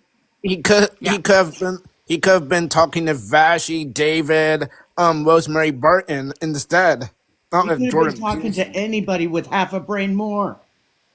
Yeah, but he didn't. He want to, because he knows that Jordan Peterson was within his base, Well, and it he was a knows that the softball. people who listen to Jordan Peterson will believe anything that he says, and that they won't fact check. Exactly. That's the problem. He literally said that socialism, communism, progressivism, libertarianism, wokeism, social democracy were all the same thing. Those are all very distinctive things that are all very, very different from each other. He also said that companies hire bad lobbyists who lobby for the wrong things. What is a lobbyist's job, guys? It's to lobby for what? The company's interests. So obviously they're not hiring bad lobbyists. They're hiring lobbyists, and they're lobbying for bad things. Yeah. But he doesn't want you to think that deep, so he's lying to you. Yeah. Yeah. Okay, so before we go on to Mark Carney, because I do want to get onto that conversation, because we didn't touch on Mark Carney yet. But if I can just have a reminder to make sure that tapping is clapping. So if you are out there, tap, tap, tap, tap, tap. If I do this every once in a while, don't think I'm trying to get anybody's attention on the panel. Keep talking. I'm just reminding people to tap. Tap, tap, tap, tap, tap. And then, yeah, you can share out the live as well. If you're new here, share out the live. The easiest way to do that is hold your finger down. Hold your finger right here. Hold it right here before it disappears. It'll bring up a screen, and then you can go send to all your friends. Get them in here so they can be part of the discussion. And what else? We do have our renewed gift goals, because we did have our Rosa gift goal. Thank you very much for that. If you do want to support our channel at all, we do have subscriptions as well. Subscriptions go to help further. We're going to end up going onto other platforms and stuff like that, and we will need like different things in order to get onto the different platforms. So it helps support us. Eventually we want to end up doing like some kind of seminars and that kind of stuff too, and money would be going towards that kind of stuff as well. And just a reminder, our Discord is wide open now, so if you do want to join, we do have it's in our link tree in our bio. You can just go in there, and the invite is in there to join the Discord. You don't have to subscribe in order to get onto it, and I'm just vetting people as they come in so that we don't have any drama happening in there, because we don't want to have that drama. We want to have respectful conversations and respectful communication within that server. So, and if you like what the people on the panel are saying, gift the panel, because they are here having debates and discussions for you guys, and including you guys in it. So, great. That being said, let's talk Mark Carney. Who wants to go first talking about Mark Carney? I have concerns. Concerns. Okay, that's a good way to start. Yep. It sounds stupid, but Mark Carney's from Edmonton. That's a concern, because that means he's from Alberta, and who else is running Alberta? Yeah, it seems there's a reason why we call it Alberta Bama. Oh, for sure. But here's the thing, right? And you know this as well as I do, that we're in the progressive city, though, in our province, right? Edmonton is the progressive city compared to the entire rest of the province. When you look at provincial, like if you look at the provincial map, Edmonton is orange, right? Like we are the orange city. We are the progressive. We're the ones who like to look after each other. Whereas Calgary's getting there. They're half orange now, right? But the rest of the province is all blue. So I think having come from Edmonton is maybe not too much of a red flag. Let's say it's a yellow flag. Can I just say here? Okay, yeah, I'm because just looking at his. I I'll finish real fast. I promise. Yeah. It's just politicians from Alberta scare the shit out of me because I'm sorry, scare me because they've often fallen in with the oil executives and the people who don't have Canada's best interests at heart. Like as far as the people go, you got my father used to run our reserve with the thought, you got to have the people in mind. If you have your own interests in at heart, then that's all that's going to get fixed is you, yourself, and you, and that does nothing for the job that you applied for. Well, if I can So ease your mind just a little bit, real native. Mark Carney, Jordan, can't even get that guy out of my too much head. Jordan Peterson. Okay, anyways, Mark Carney, his father was the Liberal candidate for Edmonton South in the 1980 federal election, and his mom was a teacher in Edmonton. And I don't think you have to worry too much about him being, he is a member of the Liberal Party of Canada. So that means he is registered with the Liberal Party of Canada. And basically, he's been he was the economic advisor for Justin Trudeau in 2020, only in 2020. Yeah, and he launched his. So I understand your worries, but you mentioned your dad.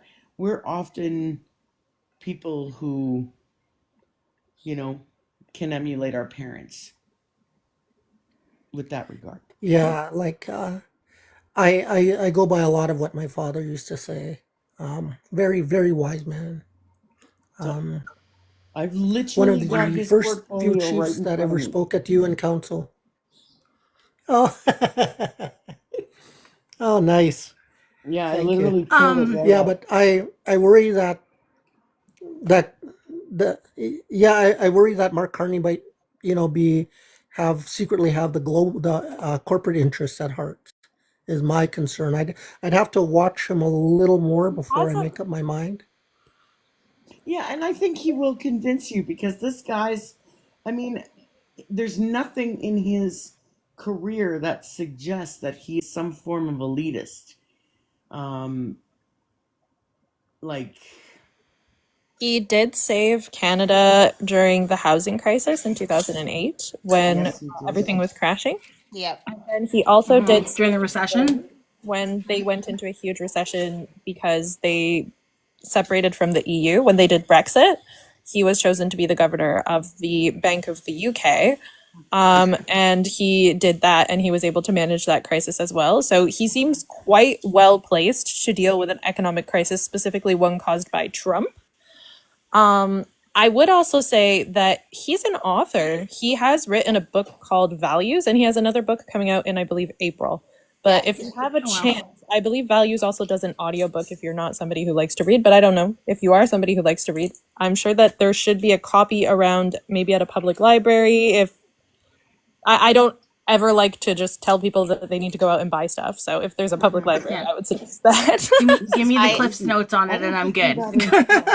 I We've ever had a downloaded. prime minister that's graduated from Harvard. Sorry. Go ahead. Well, Are you done, I Gigi? think that was the comment. yeah, just like I'm Yeah. looking at this and I'm like, holy man. Yeah.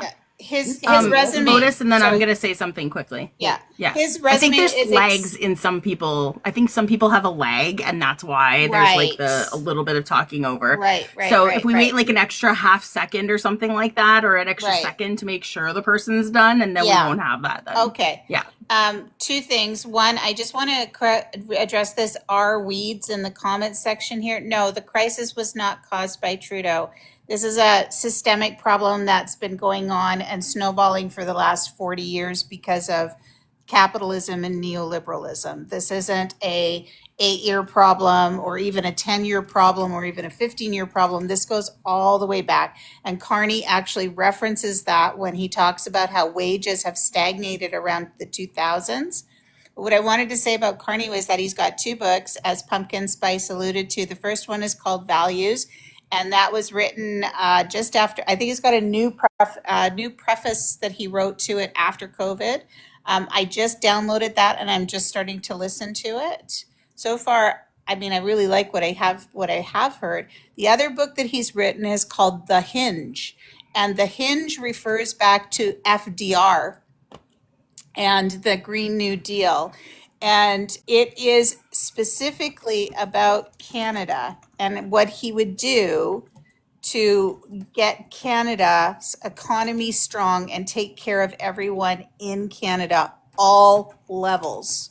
So from the disabled community all the way up to seniors, every class, everybody, because his belief is that when we take care of everyone, including the most vulnerable in our society, is when the entire community thrives. So he's got a lot of progressive ideas, even though he's an economist and a banker.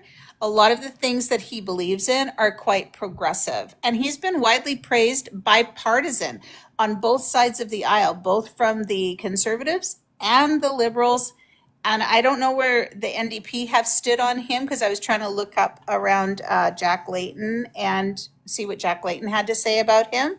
But he definitely did steer the country through he's the reason we landed without a recession after 2008. So, I mean, he's a solid guy and highly qualified. Highly qualified. From what I've been seeing, or what I've been hearing, is that he's actually more left than Trudeau was, and but also fiscally responsible. Yeah, you know who he reminds me of? He reminds me of Pierre Elliott Trudeau. That's who he reminds me of. His politics are more progressive, more European in some ways. Yeah. Please don't mention Pierre Elliott Trudeau. That guy sends a trigger down my spine. So Pierre Elliott Trudeau, him and John Chrétien came up with this lovely idea called the White Paper of 1969, which was a racist document that said that Indigenous peoples' treaty rights need to be taken away. We need to abolish reserves and make them, quote, like regular Canadians, or translation, like people. They are not, there's a quote there, he says they'll never be accepted as regular Canadians until they learn to get away from the treaty system. Regular people meaning actual people. What I meant by that when I said that I'm just saying why he triggered me.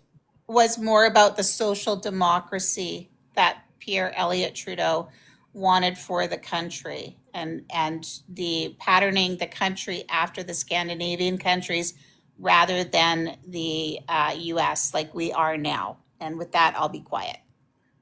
No worries. Pumpkin Spice wanted to speak next, and then I'm going to introduce Maple Minds afterwards. Okay, so when we talk about the last couple governments that we've had, they've all been believing ever since Reagan invented the whole idea of the trickle-down economics. We have had both, and I will add this very clearly, okay, because I need the people in this room to understand me when I say this. It's not even just like the people from Trudeau or Harper. These people are involved in this as well, the trickle-down economics thing, right? But we're talking Paul Martin and Jean Chrétien and Brian Mulroney. They started believing that, like, you know, if we cut off all the regulations everywhere, that it's not going to be a problem. But back in the 1940s, after the war, when everybody was coming back, we had something called Keynesian economics, in which You have to pay very close attention to making sure that fiscally the economy is supported very well, but that we also have social safety nets. It is the only method in Canada's history where we were not creating deficits and we also had a social safety net. This is the best form of economics that we could be in, but somehow when we talk about left, right, I don't give a fuck. Sorry, I don't care. Whether or not we're talking about those two things, because we're talking about fiscal responsibility here. And I know that at least two people here really, really care about fiscal responsibility. So when I say that when you have social safety nets in place, it allows for the economy to run more smoothly because there is more movement in the economy because all of the people are supported. The safety nets are there. That's why we have Health Canada. It's why we had a lot of like non-market social housing at the time before Brian Mulroney and Paul Martin and Jean Chrétien sold it all off of the Canadian and created the housing crisis that we currently have because that's the actual cause. So this was how Canada's economy was so strong. So if Carney, who is an economist, he went to Harvard for this, like I think he's gonna be the guy who like sets the ship straight. We're going to go back to the time when it was in the 1940s and things were booming and everybody was in a good position. It's going to be great. I really, really believe that because he does fall on the socially progressive side, but he also falls into the fiscally responsible side, which is the real important part. And also, trickle-down economics does not work. Top-down economics does not work. These are not things that work. So instead, we could have an actual system that works. Yeah. Yeah, Mark Carney is maybe a little bit more to the left, but he's also, you got to remember, he's still a liberal. The Liberal Party has been traditionally to the middle of the road, like John Kenshin and Paul Martin made it very low. And that's exactly what I'm saying. He is a centrist. He is going to bring the party back to the center, the radical center, because they have moved, the Liberal Party has moved so far right, trying to always catch more conservative voters, and they never catch them. Because you have John, the Liberal Party is not a left party. I know that because you had John Kenshin saying it's time for the Liberals to move back to the radical center, and I said, but the Liberals were not the NDP. They'll never be to the left, and I don't want the Liberals to be the NDP. We're Liberals for a reason. That's true, because we had a minority government, and they had the agreement, and so therefore everybody made the assumption they was going to left. In reality, he was following an agreement that they made between the NDP and the Liberals, right? But I would also add that they weren't going left at all. They had still gone right. They're not going left, sorry, but they had to. They had the agreement, right? They had the settlement agreement, and I'm sorry, but these things that they implemented are good measures for Canadians. We don't want to lose them. Well, I think I think that's where the NDP comes in, though, right? The NDP is there to help and to get those kind of that kind of legislation passed, so that we are looked after, right? Like that's, I don't know. I always saw the Liberal Party as like socially left and fiscally right. Like that's kind of how I always looked at it, which made them center. That's true. Because it was a minority government, and it's really hard when you're in a minority government, right? And you're the minority government. So the Liberals were the minority government, right? But in order to pass anything, they needed support from a party, right? Yeah. So therefore, the NDP, they were working with the NDP because the Conservatives wouldn't at all, right? If I could make an analogy, you're so right. Since the last election in 2021, I like to make reference to the fact that the NDP had their knee on Trudeau's throat, and the Bloc Québécois had their knee on Trudeau's balls. Okay. With that, one second. Maple Mines. I don't know who I'm talking to on the Maple Mines podcast right now, but if you could let me know who it is. And then age, province, and political party that you're potentially going for. Can you guess? It's Politi-Talk. Yes. One of your other cohorts is on here already, so I didn't know if it was you or Kirsty up here. So Politi-Talk is in here? That's me. Yeah, her. right above you. Right above you. CG. Yeah. Hey. Yeah.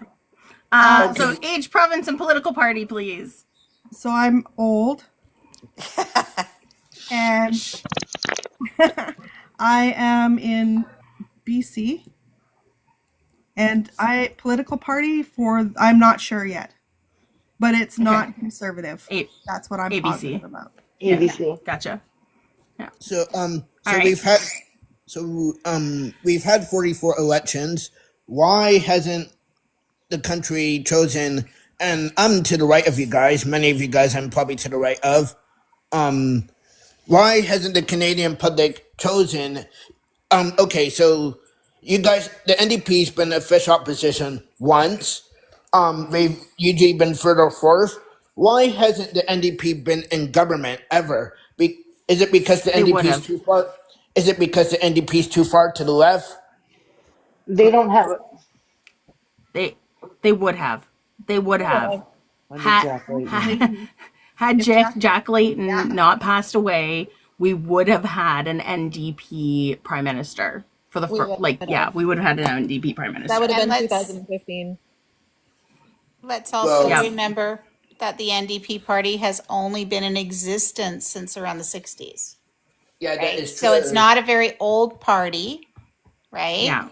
And it has always been an outlier, and it has not actually even run full candidates across the country, continually, because sometimes they didn't have enough money. But Jack passing away really hurt the party a lot, and it's been having a hard time finding an identity since then, because too many people won't let Jack Layton's ghost go. Too many of them. I don't want. Obviously, I'm to the right of the NDP, but I think if Jack Layton had not passed, I think he would have been prime minister in 15. I think many of us don't want to let him go. I'm not ready to let him go. He was the greatest leader for the NDP since Tommy Douglas. But what I mean by that, Michael, is that we can't keep chasing the ghost of Jack Layton. We need to put that to bed, and we need to focus and throw our weight behind a new leader, and we need to stop comparing leaders to Jack Layton. He's gone. That era is over. It's done, and it's not doing us any favors as a party to continually bring up Jack Layton and compare every leader to Jack Layton. So how come the NDP have been, because there's a group of liberals who are unwilling to vote for anybody Pumpkin. other than liberal. Let's let Michael ask his question completely first, and then I'll let you respond to it. So the NDP has been at 18, 17, 16% for a good while. The Liberals 2 years ago were at 30%. The Conservatives 2 years ago were at 30%. Now we're in the mid to high 40s. So how come the NDP has not capitalized on the Liberals' downfall? And I'm to the right of many of you guys on this panel. It was that question for me or Pumpkin? No. I think it's for anybody. Because how come the NDP hasn't capitalized on the Liberals' downfall? What do you mean by capitalize on their downfall? Like, how come their numbers are not higher? Because we're not in elections right now, and nobody's campaigning except for Pierre, who's been illegally campaigning for the last 2 years, ever since he was elected, and he's been wasting taxpayers' dollars going across the country campaigning with our money.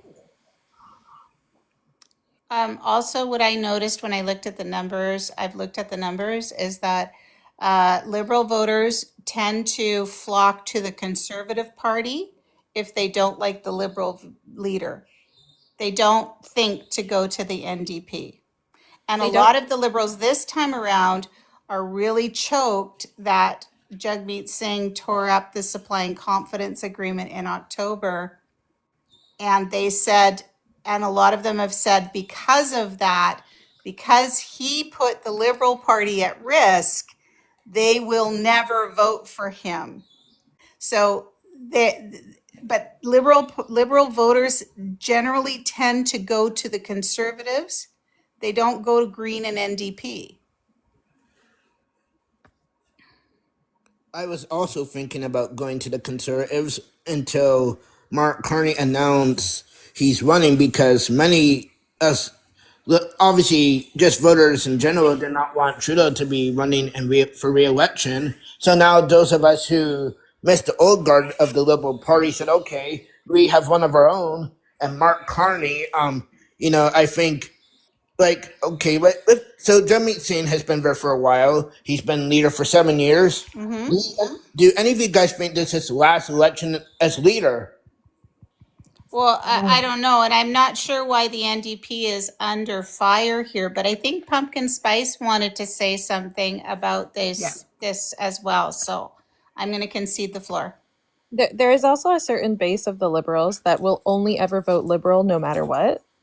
And what ends up happening is that about half of them will go towards the NDP, and that's how the Conservatives get in every time, is because Liberal voters for some reason are just absolutely unwilling to ever consider the NDP. I don't know what it is. They just don't consider them to be a viable party, and they believe that they would be splitting the vote if they didn't vote Liberal, and so they end up splitting the vote because they don't vote. That was what happened in the election, where there was an orange wave in my province and a blue wave to follow, because enough people in the Liberal Party went, I'm not going to vote anyone but Liberals, because then the Conservatives are going to get in because it's going to split the vote. But they were the cause of the split vote. Well, I don't know about you, Pumpkin, but I find it very, very frustrating that I continually hear that the NDP is not fiscally responsible when the NDP has never held federal office. Like, how can you know? And then people conflate the federal parties with the provincial parties. That's why, because they think it's the same party and it's not. Yeah. And I find that so frustrating.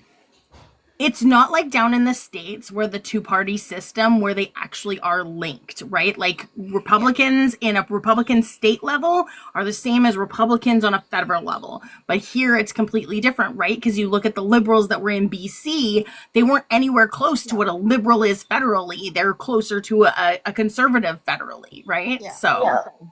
Yeah, well, and the Liberals in BC actually severed ties with the federal party at the beginning of the 2000s. They just never changed the name. It's interesting because, I'm sorry. I'll get to you next, Angela. Smarsh, and then Angela. It just, and then I think Maple Minds probably wants to.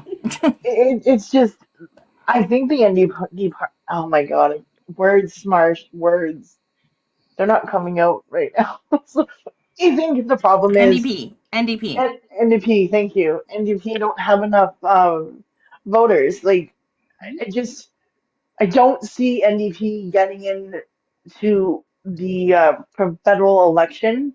And if they do, I don't see it going well because we've never changed.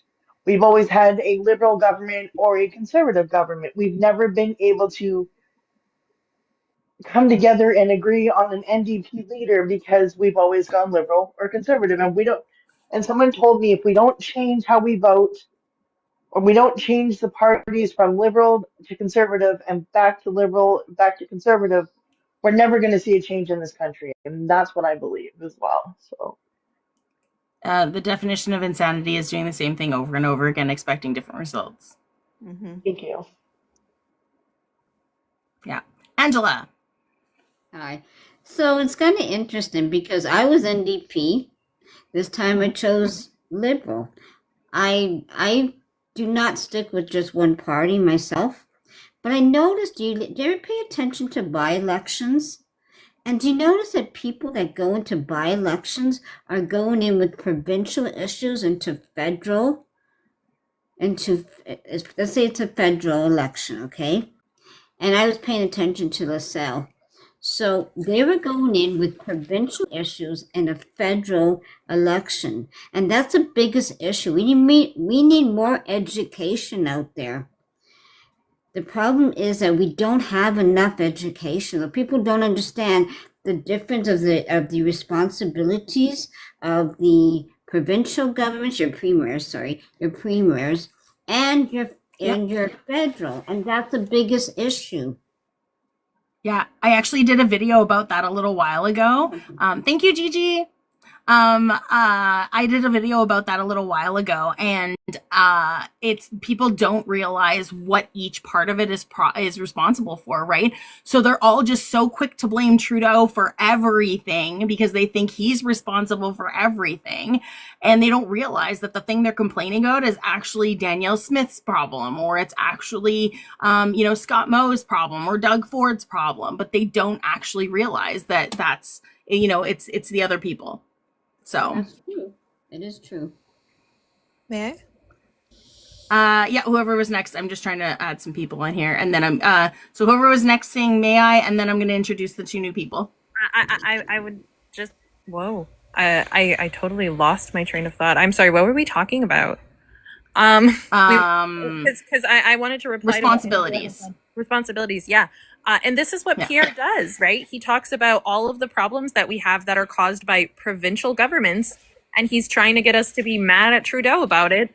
But it's like, okay, but the CAQ, who is the Coalition Avenir de Québec, that is our provincial party, they're the ones who are ruining healthcare, not Justin Trudeau. Justin Trudeau had to fight with my premier for months to get him to accept his $960 million grant to healthcare because he didn't want to use it in healthcare. Like, it's and that's the same thing here. Danielle Smith didn't want to use it towards healthcare here. Yeah, exactly. It's not a problem that's caused by the federal government. It's a problem that's caused by the provincial government. And we're all stuck underneath of these provincial governments that are all, like, there's like 7 conservative governments right now. They're all ruining healthcare. They're all ruining all of the education systems. It's all getting fucked. And yet somehow we're blaming the federal government about it. Like, what is this? This is not... This is nonsense talk. This is like not real life. Yeah. Like people need to Caden, Caden, can I grab age, province, and political party you're potentially voting for? Hello, I am 21. I'm from Alberta, and I'm voting Conservative. Okay. And women for Poilievre, Fran. Approximate age or age, province, and political party you're voting for, please. Hi, yes, I'm 62. I'm from British Columbia, and I'm 100% Liberal. I just wanted to say, and I joined the conversation late, and I apologize. Let me know if this has been referenced earlier, but with the really awful poll numbers that the Liberals have had in the last year, there was an ECOS poll that just came out yesterday that shows that in Ontario, that the Liberals are actually now superseding the CPC, the Conservatives, and they say that they think that's because blue Liberals, who, as you alluded to earlier, went to the Conservatives, are now coming back to the Liberals with this Mark Carney situation. So if that continues, that would take Poilievre definitely out of a majority situation. Ontario could do that, thankfully. And then we'll see if he becomes a leader, how things go. But he's had an incredibly good start. He has not released a policy platform yet. He did allude to getting rid of the carbon tax, which I think would be an interesting, again, huge hammer over the Conservatives' head, given that that's the only thing that Poilievre's been talking about for the last 2 years. So I think Carney, again, I like Ms. Lotus Lady, I have his book sitting here on my coffee table. I just got it from the library today, and I'm going to take a look at it and wait for his policies. I feel excited as a Liberal that we have somebody who, as much of a fan as I am and was of Trudeau, it was time for him to go. He's gone now, out with the old, in with the new. And it looks like Carney could put a new lease on this party's life, hopefully, fingers crossed.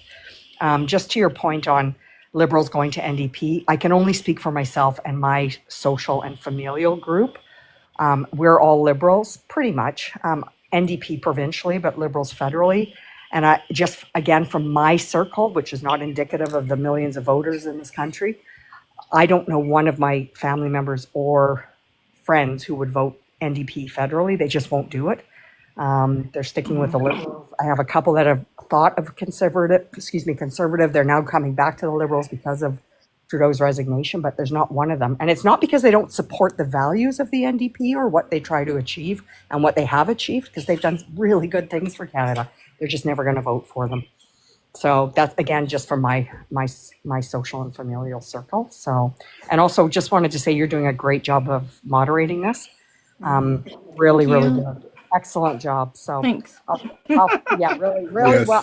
I've had to do this Concur. in my work life, and it's hard. So you're doing really well. Yeah. So anyhow, that's just 2 my years in thing. debate talk. Good for you. Well, it shows. It shows. So I think I just wanted to point out this poll, and it's only one poll at one moment in time, but it's an interesting shift in Ontario, and it's a big shift, and in a short period of time.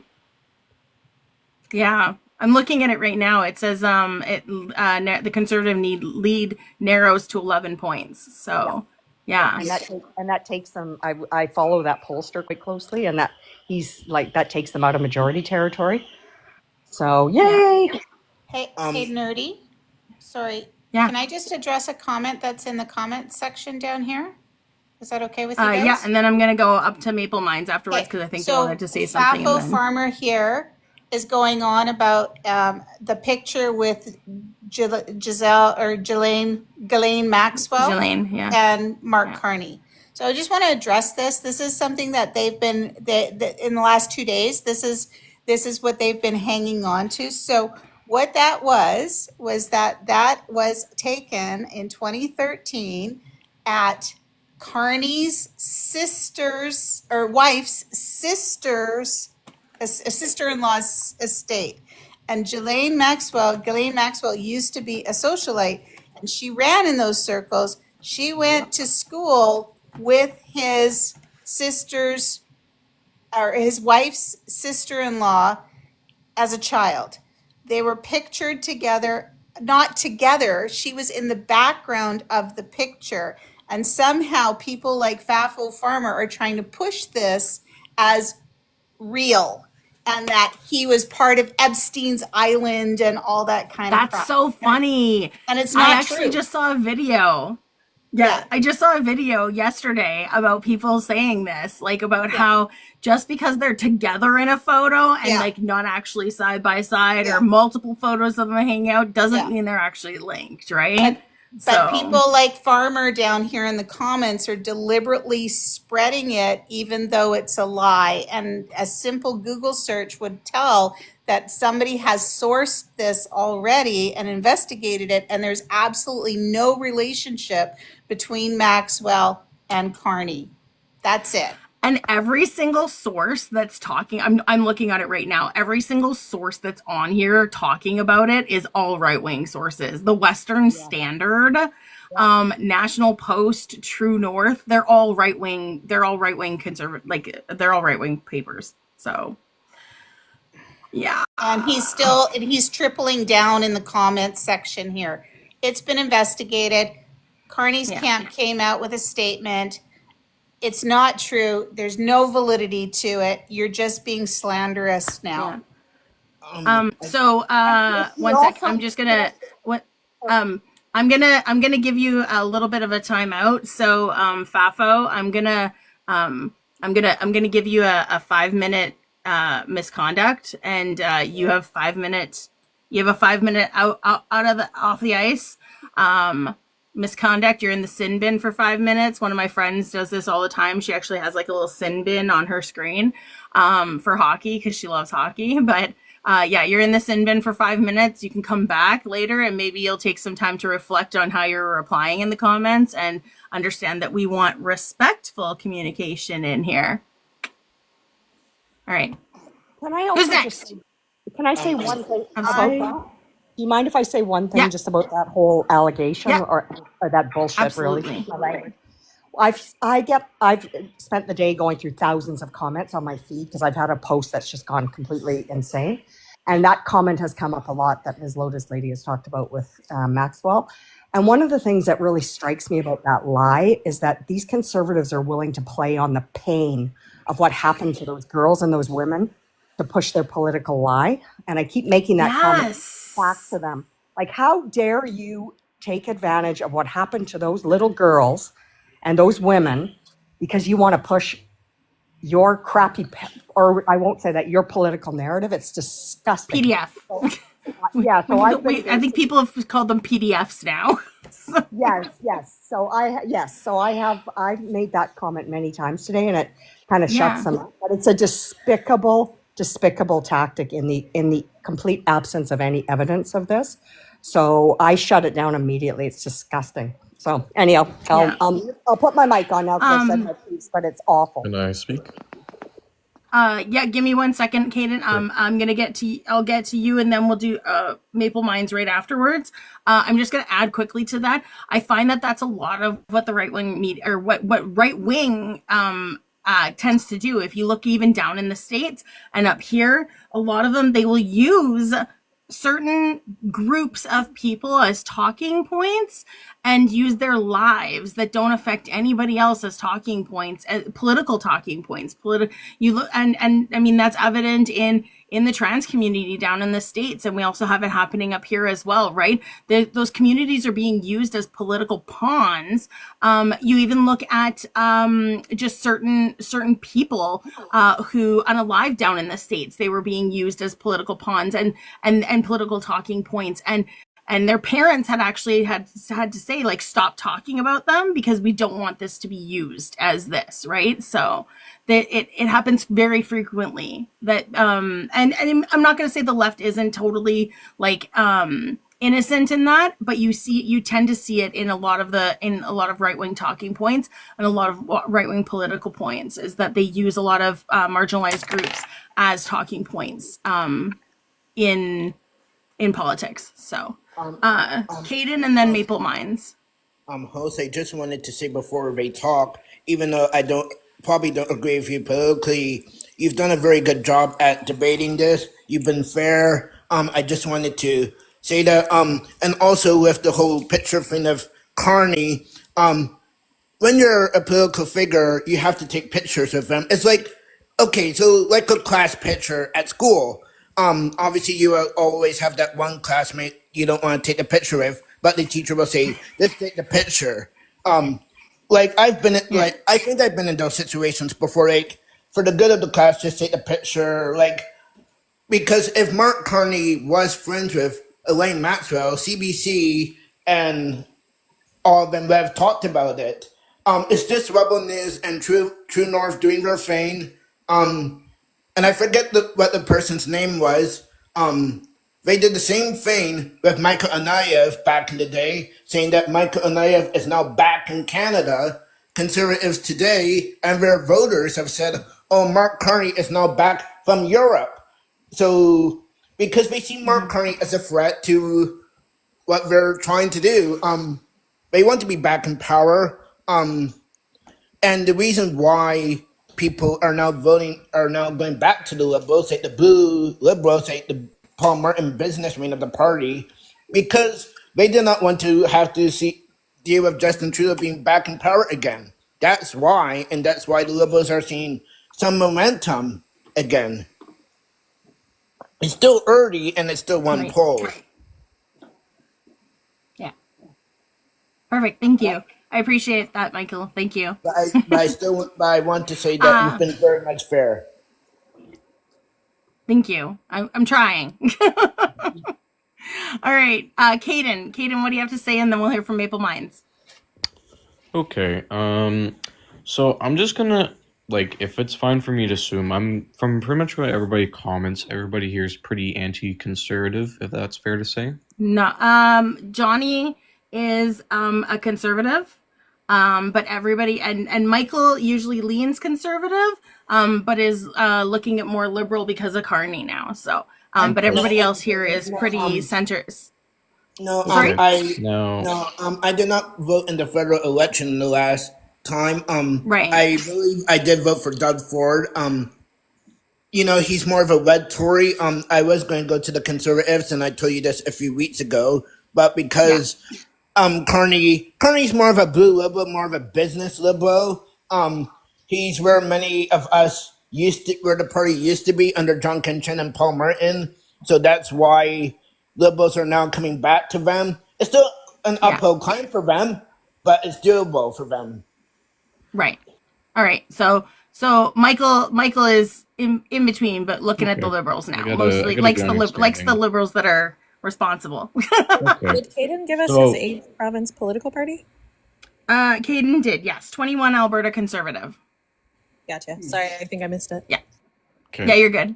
So can I just ask everyone that is not like pretty much not against the Conservatives or pretty much just saying a lot of things about Pierre, like you're saying he's an extremist, why do you hate Pierre so much?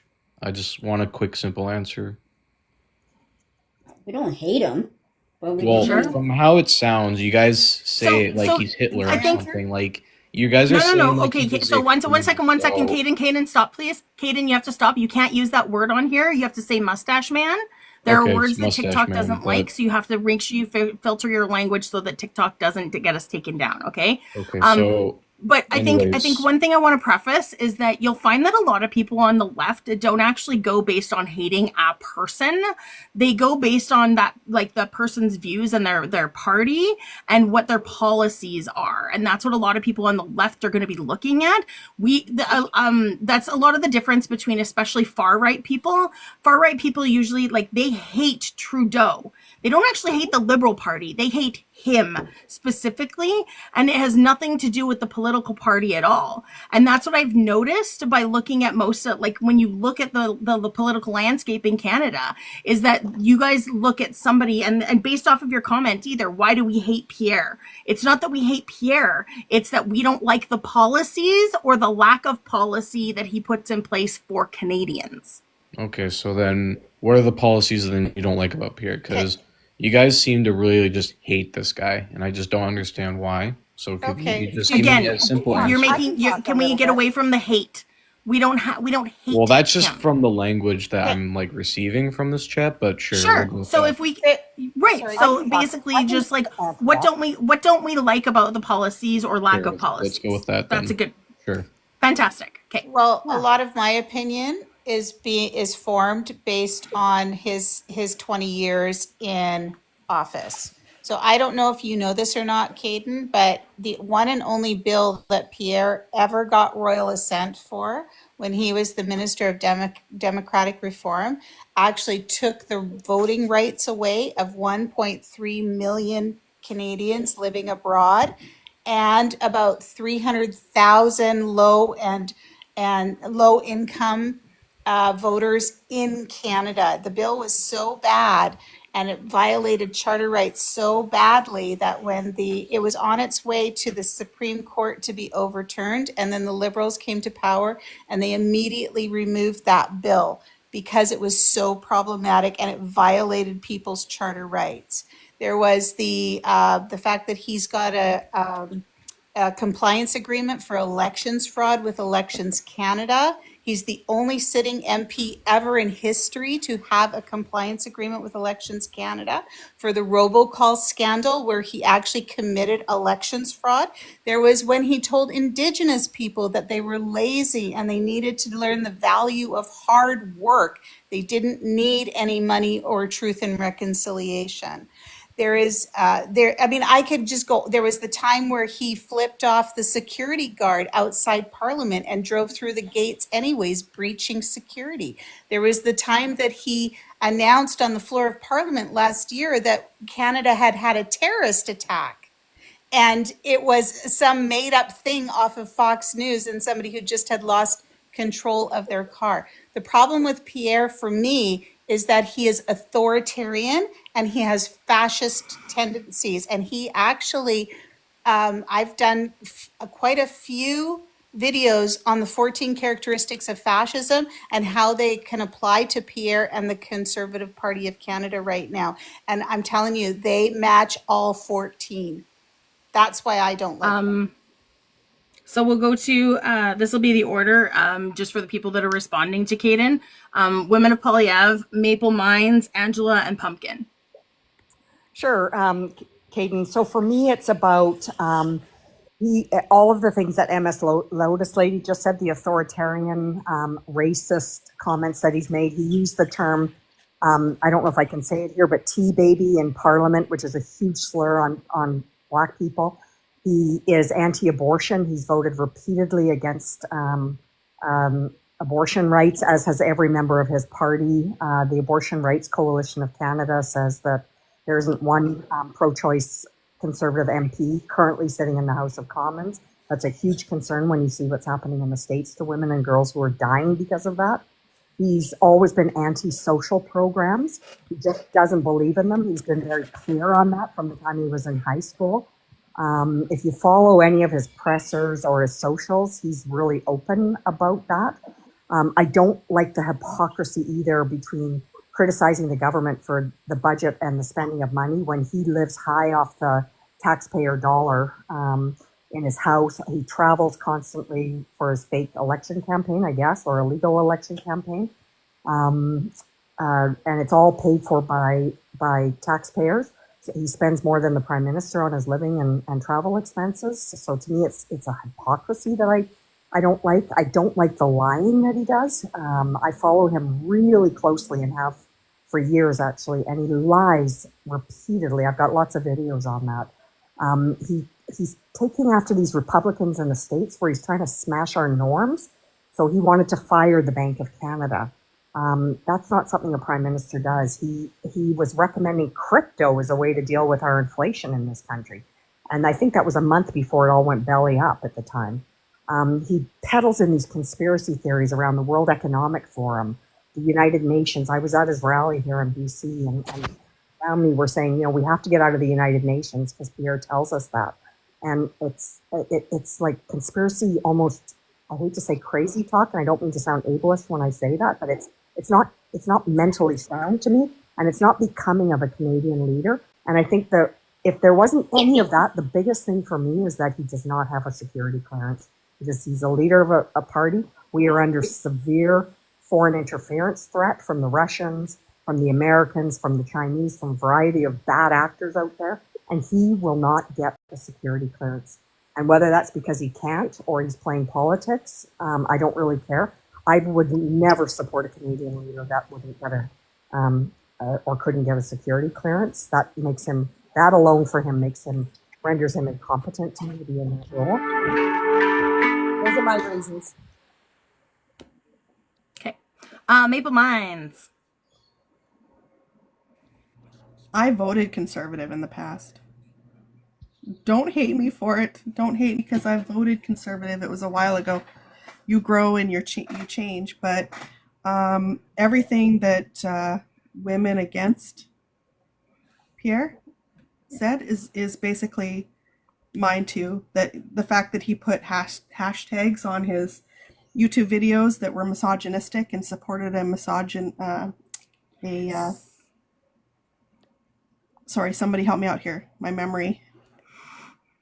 Supported a misogynistic. A red pillar? No, it's MGTOW, men going their own way, which is an thank you. Yeah. That's it. Yeah.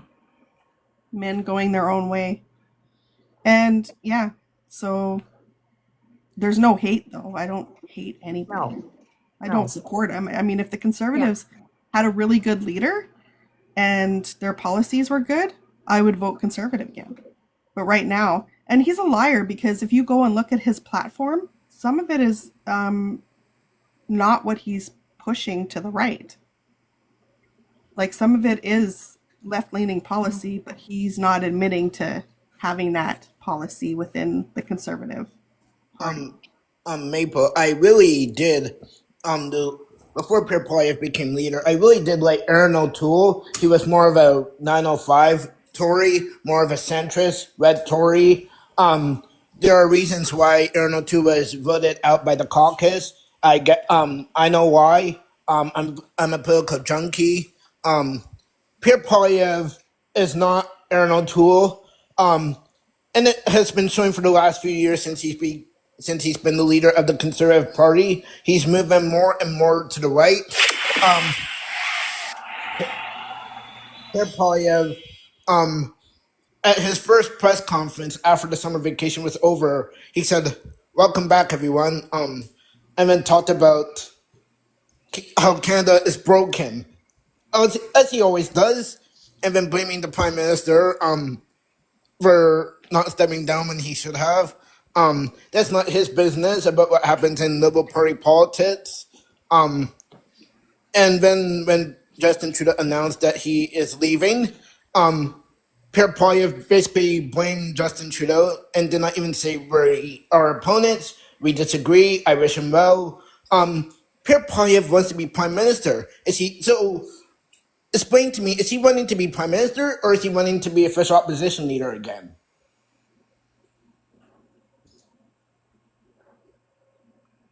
Because he's I wanting don't to. know. That's a good question. Because he's wanting to be official I opposition. think he's running to be PM. Man, I think he's running to be PM. But what are you talking about? No, I mean, like, is he No, not because you, not you, Michael. Sorry, McMahon in the comments says, so I would vote against my best interests. Voting Con as a woman is baffling. I just said I wouldn't vote Conservative because of the policies against women. Johnny. So, yeah. Caden's. Okay. Sorry, go ahead. So, yeah, no worries. It's all good. I still want to give Angela and Pumpkin Spice a chance to, and then Caden, I hope you're taking notes. I don't have pen and paper just Okay. because I'm on the field right now, but Yeah. yeah, I'm listening. You're good. You're good. Okay, Angela, I just had to mute you because you had your ringtone going off. So if you want to unmute and then speak. And why you wouldn't be voting for Pierre? Well, first of all, my apologies. I should have had it on mute. But it says the smear campaign. He's not giving facts to individuals. So here's an example he just wrote down right now. Now Freeland and Carney, who spent years hiking carbon taxes, wants to trick Canadians by giving the tax a new name, and if they win, they will go ahead with Trudeau's plan. He has Trudeau in his head. He can't let go of Trudeau. And in fact, when he had that one of his his conference, he stated that it's still going to be a Trudeau campaign, even though Trudeau is not running. 2.0. Now that is not good. Okay, that mentality is not healthy. So this is what he's gearing towards. He still wants people to remember about Trudeau so that they will lean towards him. But he's not giving out facts to Canadians. He's misleading them, his misinformation, his attacks. His attacks led to his own cabinet members that was fearful that they were going to lose because of Justin Trudeau, because of Pierre, and that's why they went against him, unfortunately. And that's a reality. Because he still would have been in, but because of, if you don't have your own cabinet that stands behind you, right? And united, then you can't lead in a campaign, right?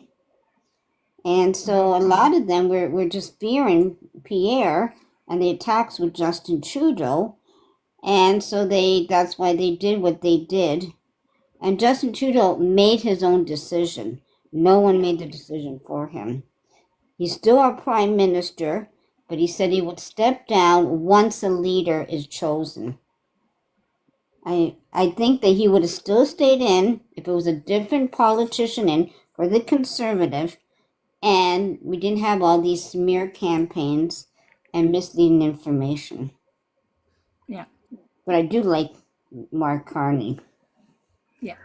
Nerdy, can I say just one last thing? Absolutely. Really quickly. Just to Caden. I think, Caden, you said you were 21 years old, I believe, if I remember correctly. I'm 62, so I don't remember. 21. So you're a really young person, and you got a long future ahead of you. And one of the things that Pierre doesn't have either is any sort of a viable, or if any, environmental plan. And, at my age, I'm 62. I kind of lived in the delusion that this environment would last my lifetime, maybe another 20 years. And what I'm reading now and what I'm seeing and what we're experiencing is that I'm probably wrong. You're 21. You've got a huge long-term vested interest in this issue. And I would really, as you look to who you're going to vote for, if you do vote conservative, certainly, that's your right. Look at some of this environmental stuff because he has nothing for you. And that is going to hurt all of us, and it's going to hurt us in the short term. It's extremely dangerous and negligent. So I would urge you, again, as a person your age, to please take a look at that issue, as well as anything else you want to look at.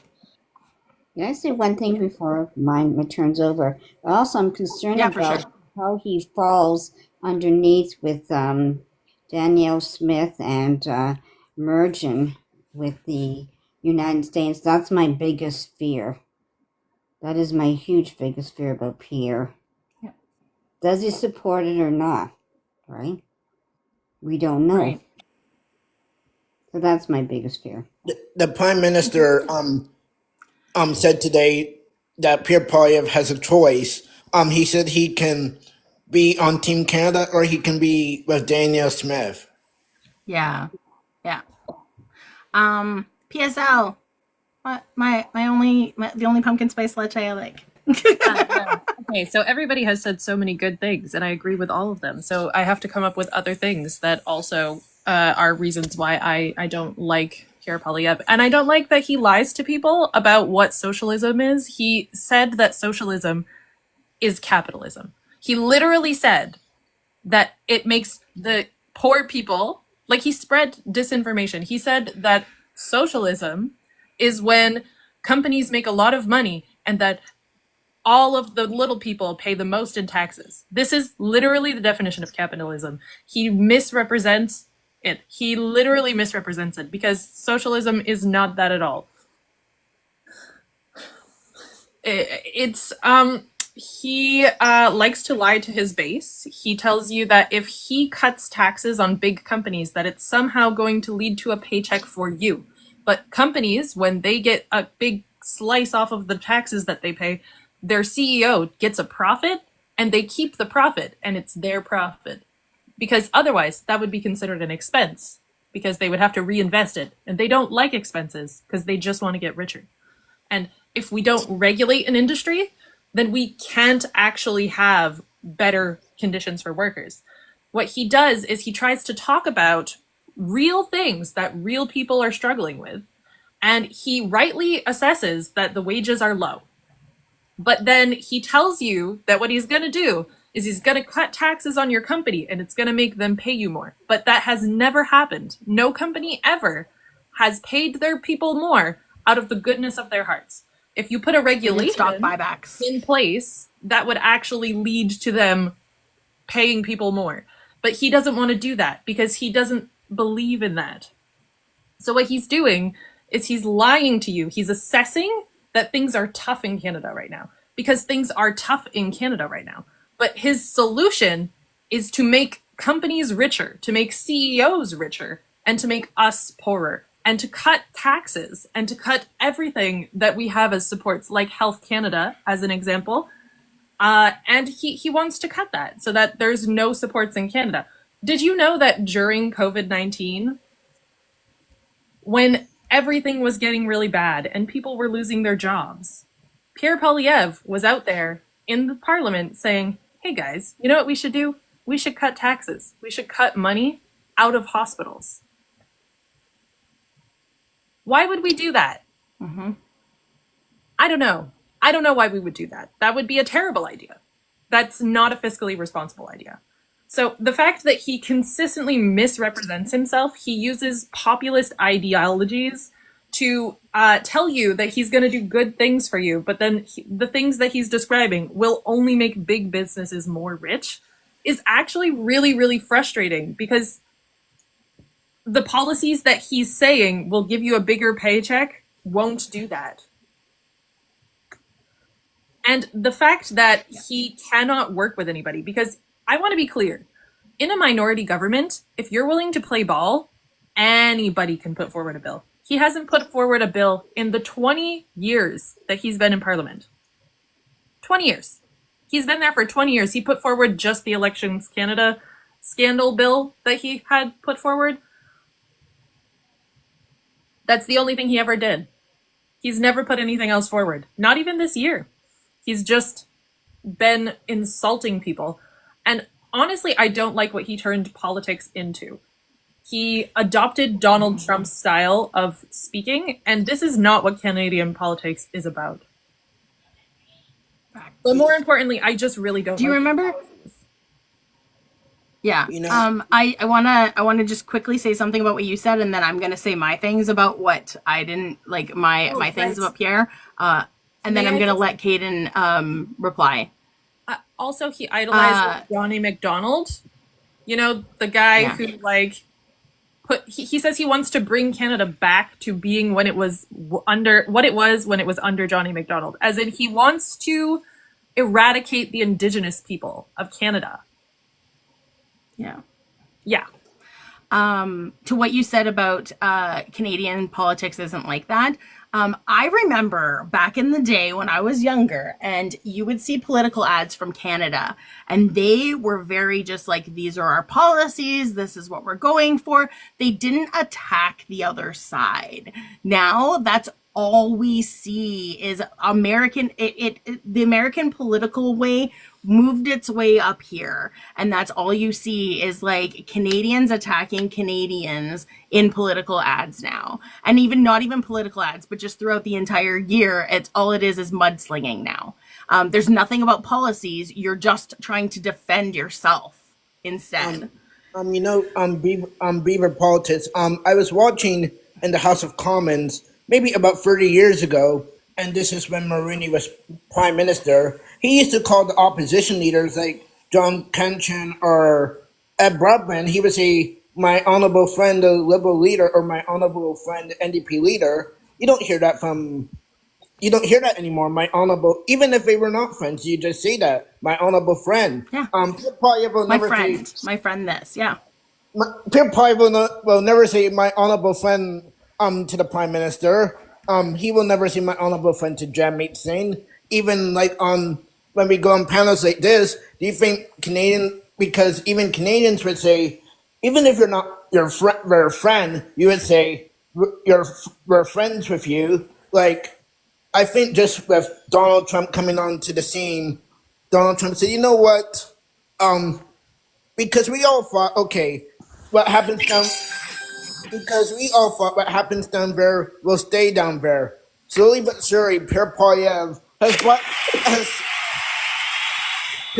has said, you know what? How can I bring that to Canada? How can I bring that to Canada and have everyone basically say, do not refer to each other as we're friend?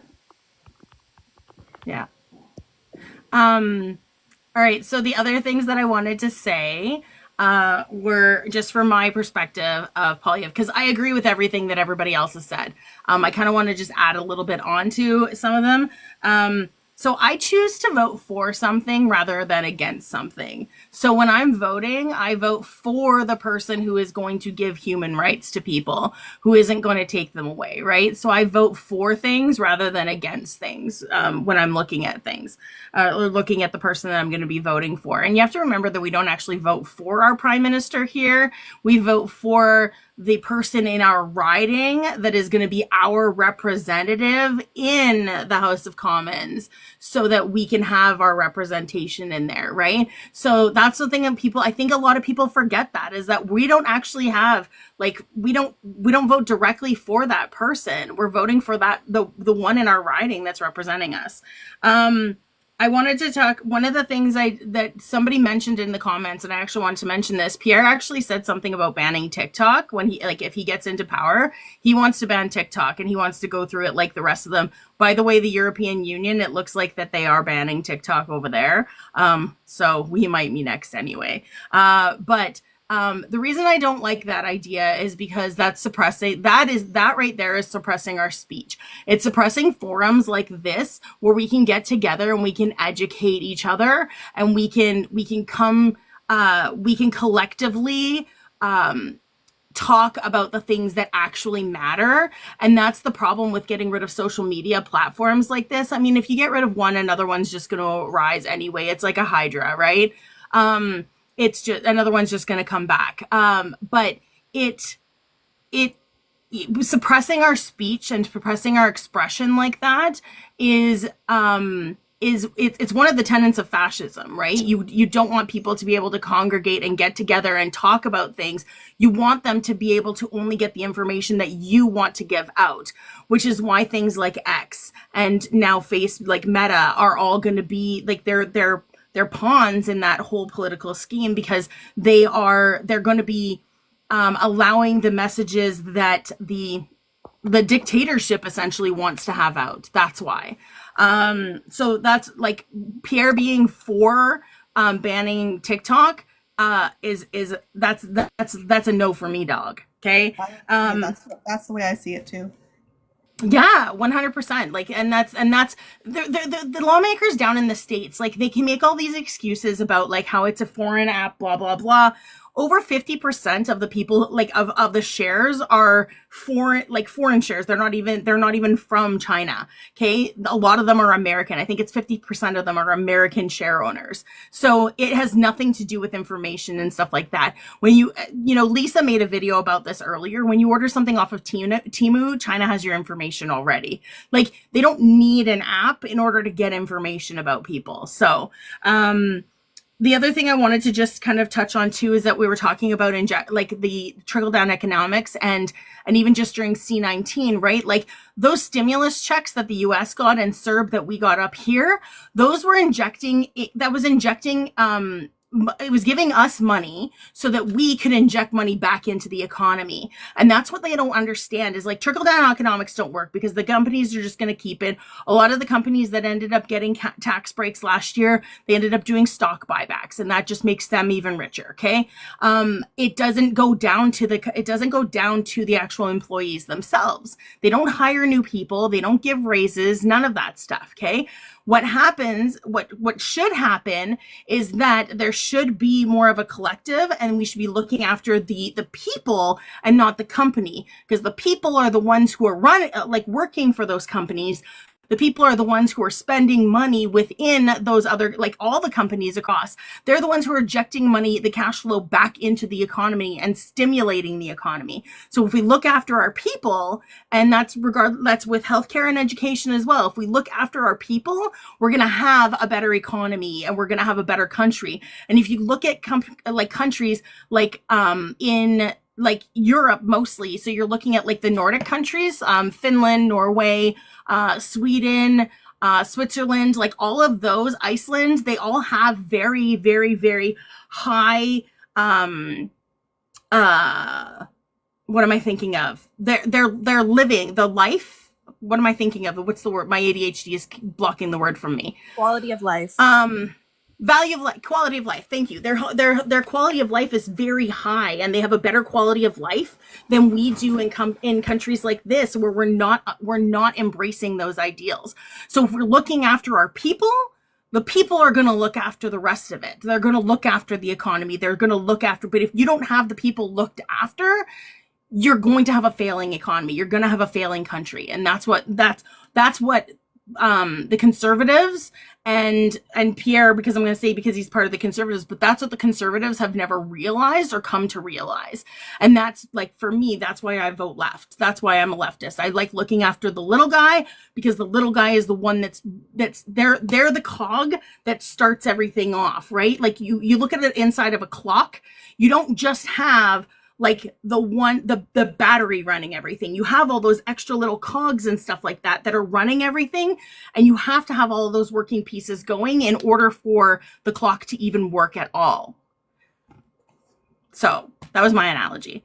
Anyway, Caden, what's your response? Johnny, did you want to say anything? Because I know you're not like, he wanted to hear from leftists or center, but if you want to add anything, like maybe you don't like about Pierre, I don't know. Well, I'll get to Pierre, but before that, when you're talking about those other countries in Europe, though, like they're putting their natural resources on market and getting money. we need to put our natural resources on the market. We're only selling to America our oils. Like we could be supplying, like Europe needs, they're all using Russian gas to power all their homes. We need to sell, we could take over that market and sell to anymore. It's Europe. not new. Russia got Like, shut down. all the Europe, this $1 billion, those European countries are paying Russia to keep the gas on. And they're, we got to be exporting, and then we'll have more money as Not a country. anymore, Johnny. Sorry, they shut it down. Ukraine shut down all the gas lines. There's no gas. Nobody's paying Russia for anything right now. There were sanctions and Are stuff you like sure? that too anyway. So yeah, there were tons of sanctions as soon as the war started. So a lot of people aren't getting it from there. I mean, you have a lot of Saudi oil that's happening. But they're like, it's all over the place, right? Like, Johnny, you have a lot of not the building oil. going on in your background. I don't know if you can Oh, fix sorry, that or sorry, get I was away from it walking. at all. Yeah. Okay. Sorry. I'm in my shop. I'm in my shop.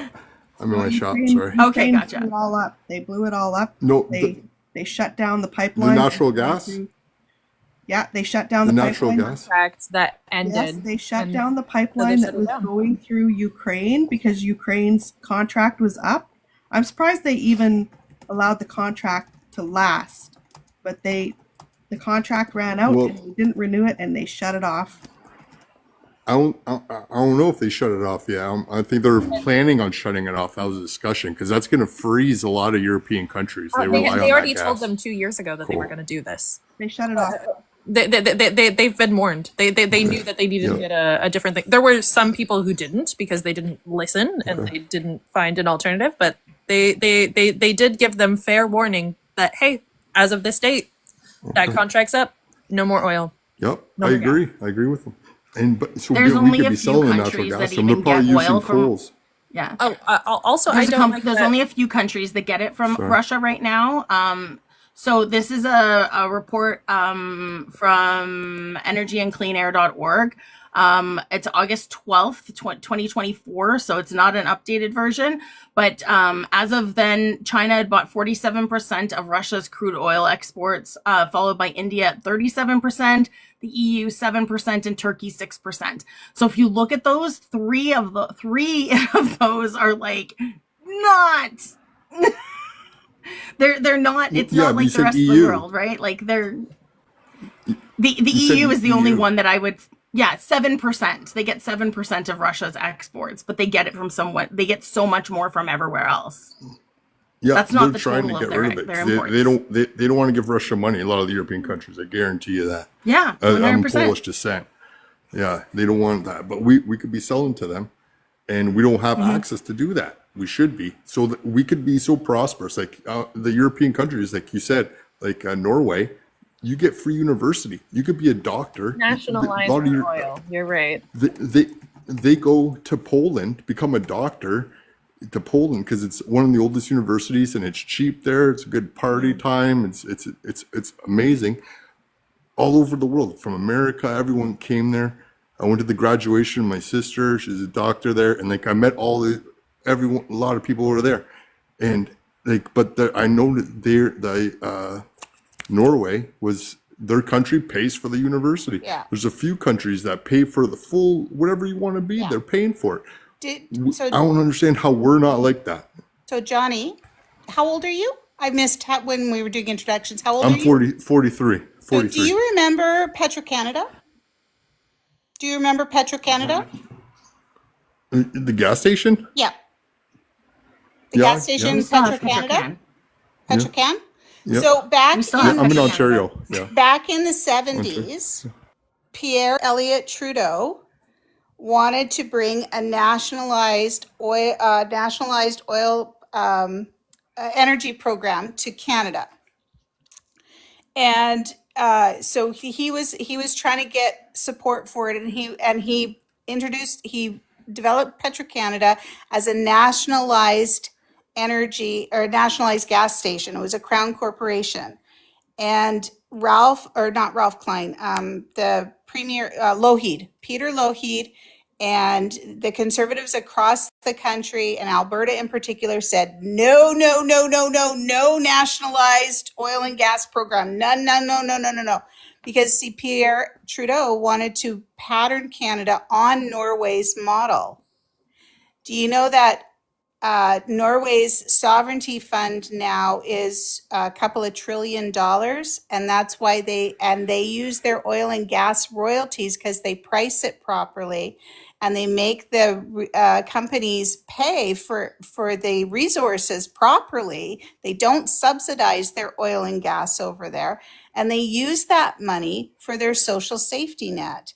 We could have had that here, but conservatives and Alberta in particular killed it. And so today, Yeah. Alberta only Also, Alberta's sovereignty fund is only around $17 billion compared to Norway's trillions. So no, I agree. I think USA had something to play with that. USA wanted give us the oil. That's Yeah. why we're giving them the oil. We're the only supplier. We're only selling to, they have a monopoly yeah. on selling And oil to things. So yeah. yeah, And that's an there agreement. was probably corruption. I guarantee. There's Well, it was corruption. Brian Someone's getting Mulroney. paid in the back end. Sorry, it was Brian Mulroney, Ronald Reagan, Margaret Thatcher, all adopted trickle-down economics, and Ronald Reagan and Brian Mulroney entered into NAFTA with Mexico, and they killed the manufacturing industry in North America and shipped all those jobs over to China. And they also made a deal that we would use, the US would refine our oil and we would sell it to US cheaper than it's worth on the open market. And Brian Mulroney, a conservative, progressive conservative, signed that deal with Ronald Reagan.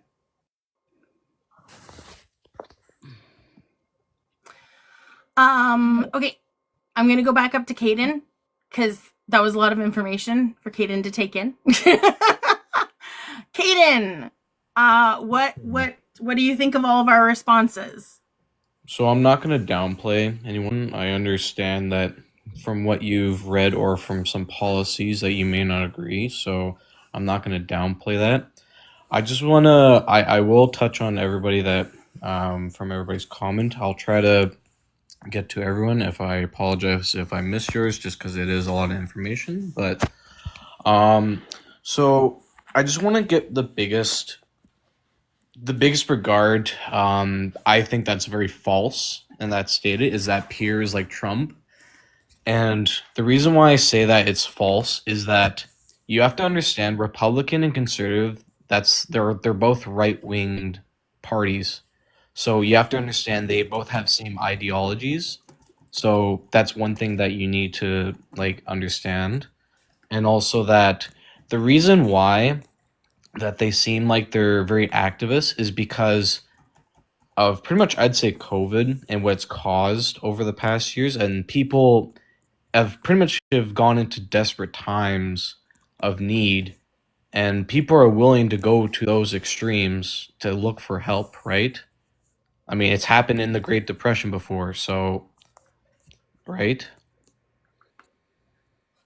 And I'm just saying that, and Pierre's made it very obvious, and he stated in every speech he's given, and also on the podcast he's been on, that Caden, you're scratching your microphone right now. I'm just letting you know. What do you mean?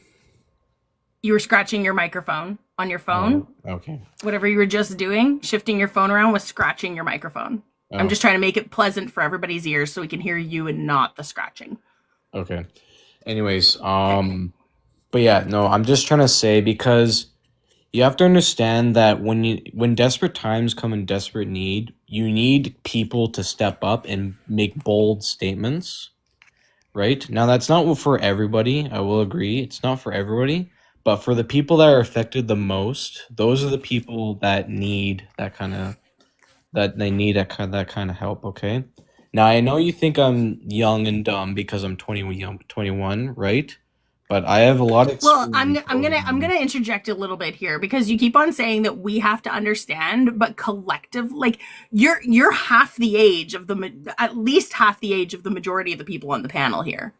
I understand that, but I don't see that as Yeah. a disadvantage. I see myself But when you as a keep on young saying person. you have to understand this, we understand very well what the political landscape is like. But So that's the I thing think is, it's I don't you're trying think to you really educate do us on understand. something. Just No, because but you're you're older trying to than me doesn't educate mean us you on know no, everything. Caden. If I'm speaking, please don't speak, okay? Or It's you're my one speaking thing as over a me now, host but okay. is I get to cut people off. I'm a host. I get to cut people off. That's how it is. Okay. But I'm trying to interrupt you because what I'm trying to say is that as a young person and you're trying to tell us how politics are when we have been living this more than your lifetime. Okay, then That's what I'm trying to why say. let me So speak you're then? trying to Because then educate it us on doesn't it. seem like you're So not going to take this I seriously. literally no, but when you're trying to educate us on something, which we know very well, that's a little bit different. What I want to hear from you is just what did you take away from what we said? That's what I Well, want to that's hear what from I'm you. I trying don't to want to hear explain. like I don't want you to like explain it to us or anything. I want you to what did you take away from our individual parts that we said? Well, I'm trying to understand that, but that also doesn't seem fair to me because then you don't take me seriously because I'm young. I'm Can I not chime saying in we're real not quick? taking you understand seriously what because that you're Can I means? chime young. in? I'm That's one what I'm second. pretty much. What I'm Can I no chime in? Kaden, I'm not saying we're not Sorry. taking you seriously because you're young. I'm saying the wording that you're using is trying to explain things to us that we have been living more like longer than you've been alive. So you don't need to explain things or say you need to understand this. You need to understand that. It's that phrasing right there that I'm pretty sure has rubbed more than more people than just me the wrong way.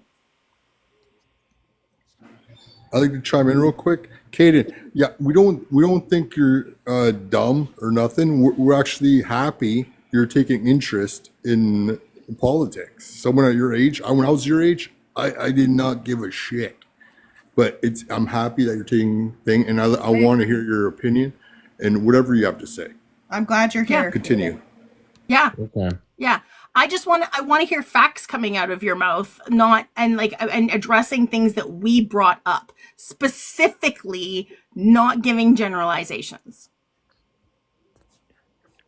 All right then. So I'll just skip that because that I have facts, but anyways.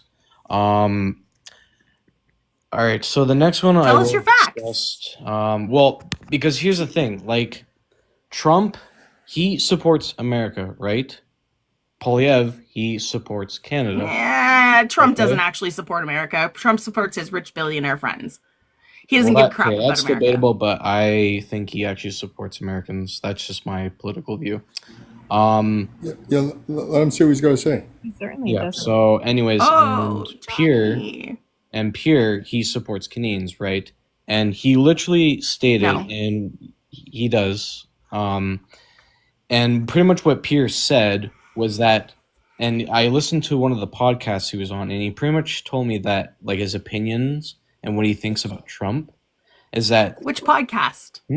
the Jordan Peterson Which podcast? The Jordan Peterson. Yeah. Okay. I listened to it. Did you listen to it? Oh yeah, I listened. I won't listen to Jordan Peterson. I No, also because I don't listened listen to to misinformation and disinformation. I did. You didn't But hear me that's tell you about the information. lady If you think it's lobbyist? disinformation, that's your Yeah. opinion. But it's still information. No, it's not an opinion. Facts are not opinions. This is what you have to understand. This is what you have to understand. I do is understand that what facts facts are are. facts. They are not opinions. When I said that Opinions can be wrong. Facts are not. When I said No, that but there's he questions. Go ahead. There's questions that he asks that are interesting. One second. Can I finish? So pumpkin spice latte actually listened. Did what? when I said that listen he to it. conflated a lot of different terms, and that during that interview, when he described socialism, he said the definition of capitalism, in which all of the poor people pay taxes, and that capitalists, giant corporations, get richer. That's what he said. That he described socialism as that.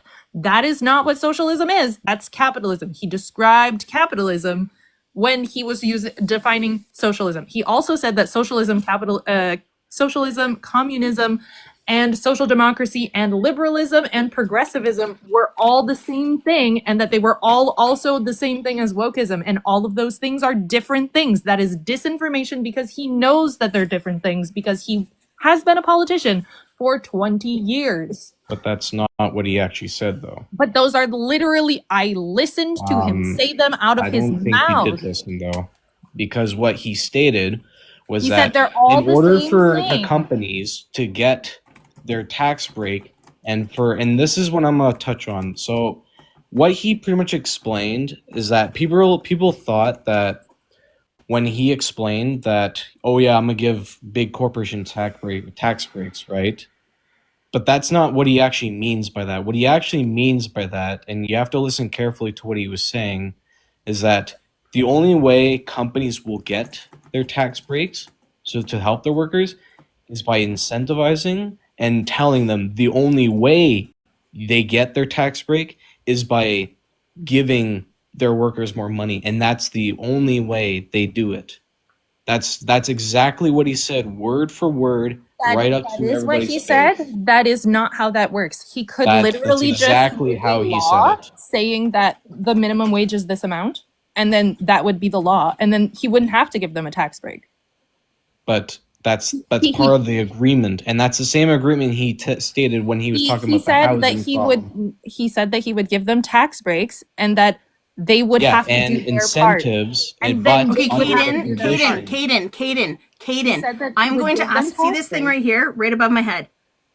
and then they No would have to do their part because they aren't doing their part. You see how that doesn't make sense? Because if he gives them a tax break and then they have to do their part, that means that he's not forcing them to do the right thing. He also said that they hire bad lobbyists who lobby for the wrong things. Companies, do you know what lobbyists do, Caden? Yeah, they get in the way of actual work. No, lobbyists, their job is to represent the interests of a company to Parliament, basically. Their job is to take what the company needs and they lobby for that. So the company tells them, we don't want to have to pay taxes. And so then the lobbyist goes and they hang out with Pierre Poilievre and they tell Pierre Poilievre, we don't want to pay taxes. And that's the lobbyist's job. That's what they do. So when he says that they're hiring bad lobbyists who lobby for the wrong things, what I'm telling you is that he's lying to you because they're not paying for bad lobbyists. The lobbyists are doing their job. They are lobbying in the interest of the company. That is what a lobbyist does. Yeah, it's legal corruption for both sides, not just one side, for both sides. So when Pierre Poilievre describes this and he says that the lobbyists are lobbying for the wrong thing, what he's doing is he's spreading disinformation. He's lying. He's not wrong, though. No, he is wrong. He's wrong because the that's companies are not hiring bad lobbyists. They are hiring good lobbyists who get things done. Their lobbyists are very effective. That is why oil gets tax breaks all the fucking time. Yeah, so they can pay their workers more. No, they don't pay their workers more. No, they don't pay their workers more. Okay. They get bonuses and they. I'm currently sitting in a studio at the oil field. You can check my badge number. I work at Canadian Natural North in the north. Okay, anecdotal, Caden, anecdotal stories are not facts. That is your truth. We cannot verify that at all. Facts are like sources, statistics. That's the kind of stuff that we look at when we're looking at that. Your anecdotal story is not evidence. It's not a story. I'm telling you what's going on in the oil field. Yes, it is. You're telling me a story. You're telling me your story.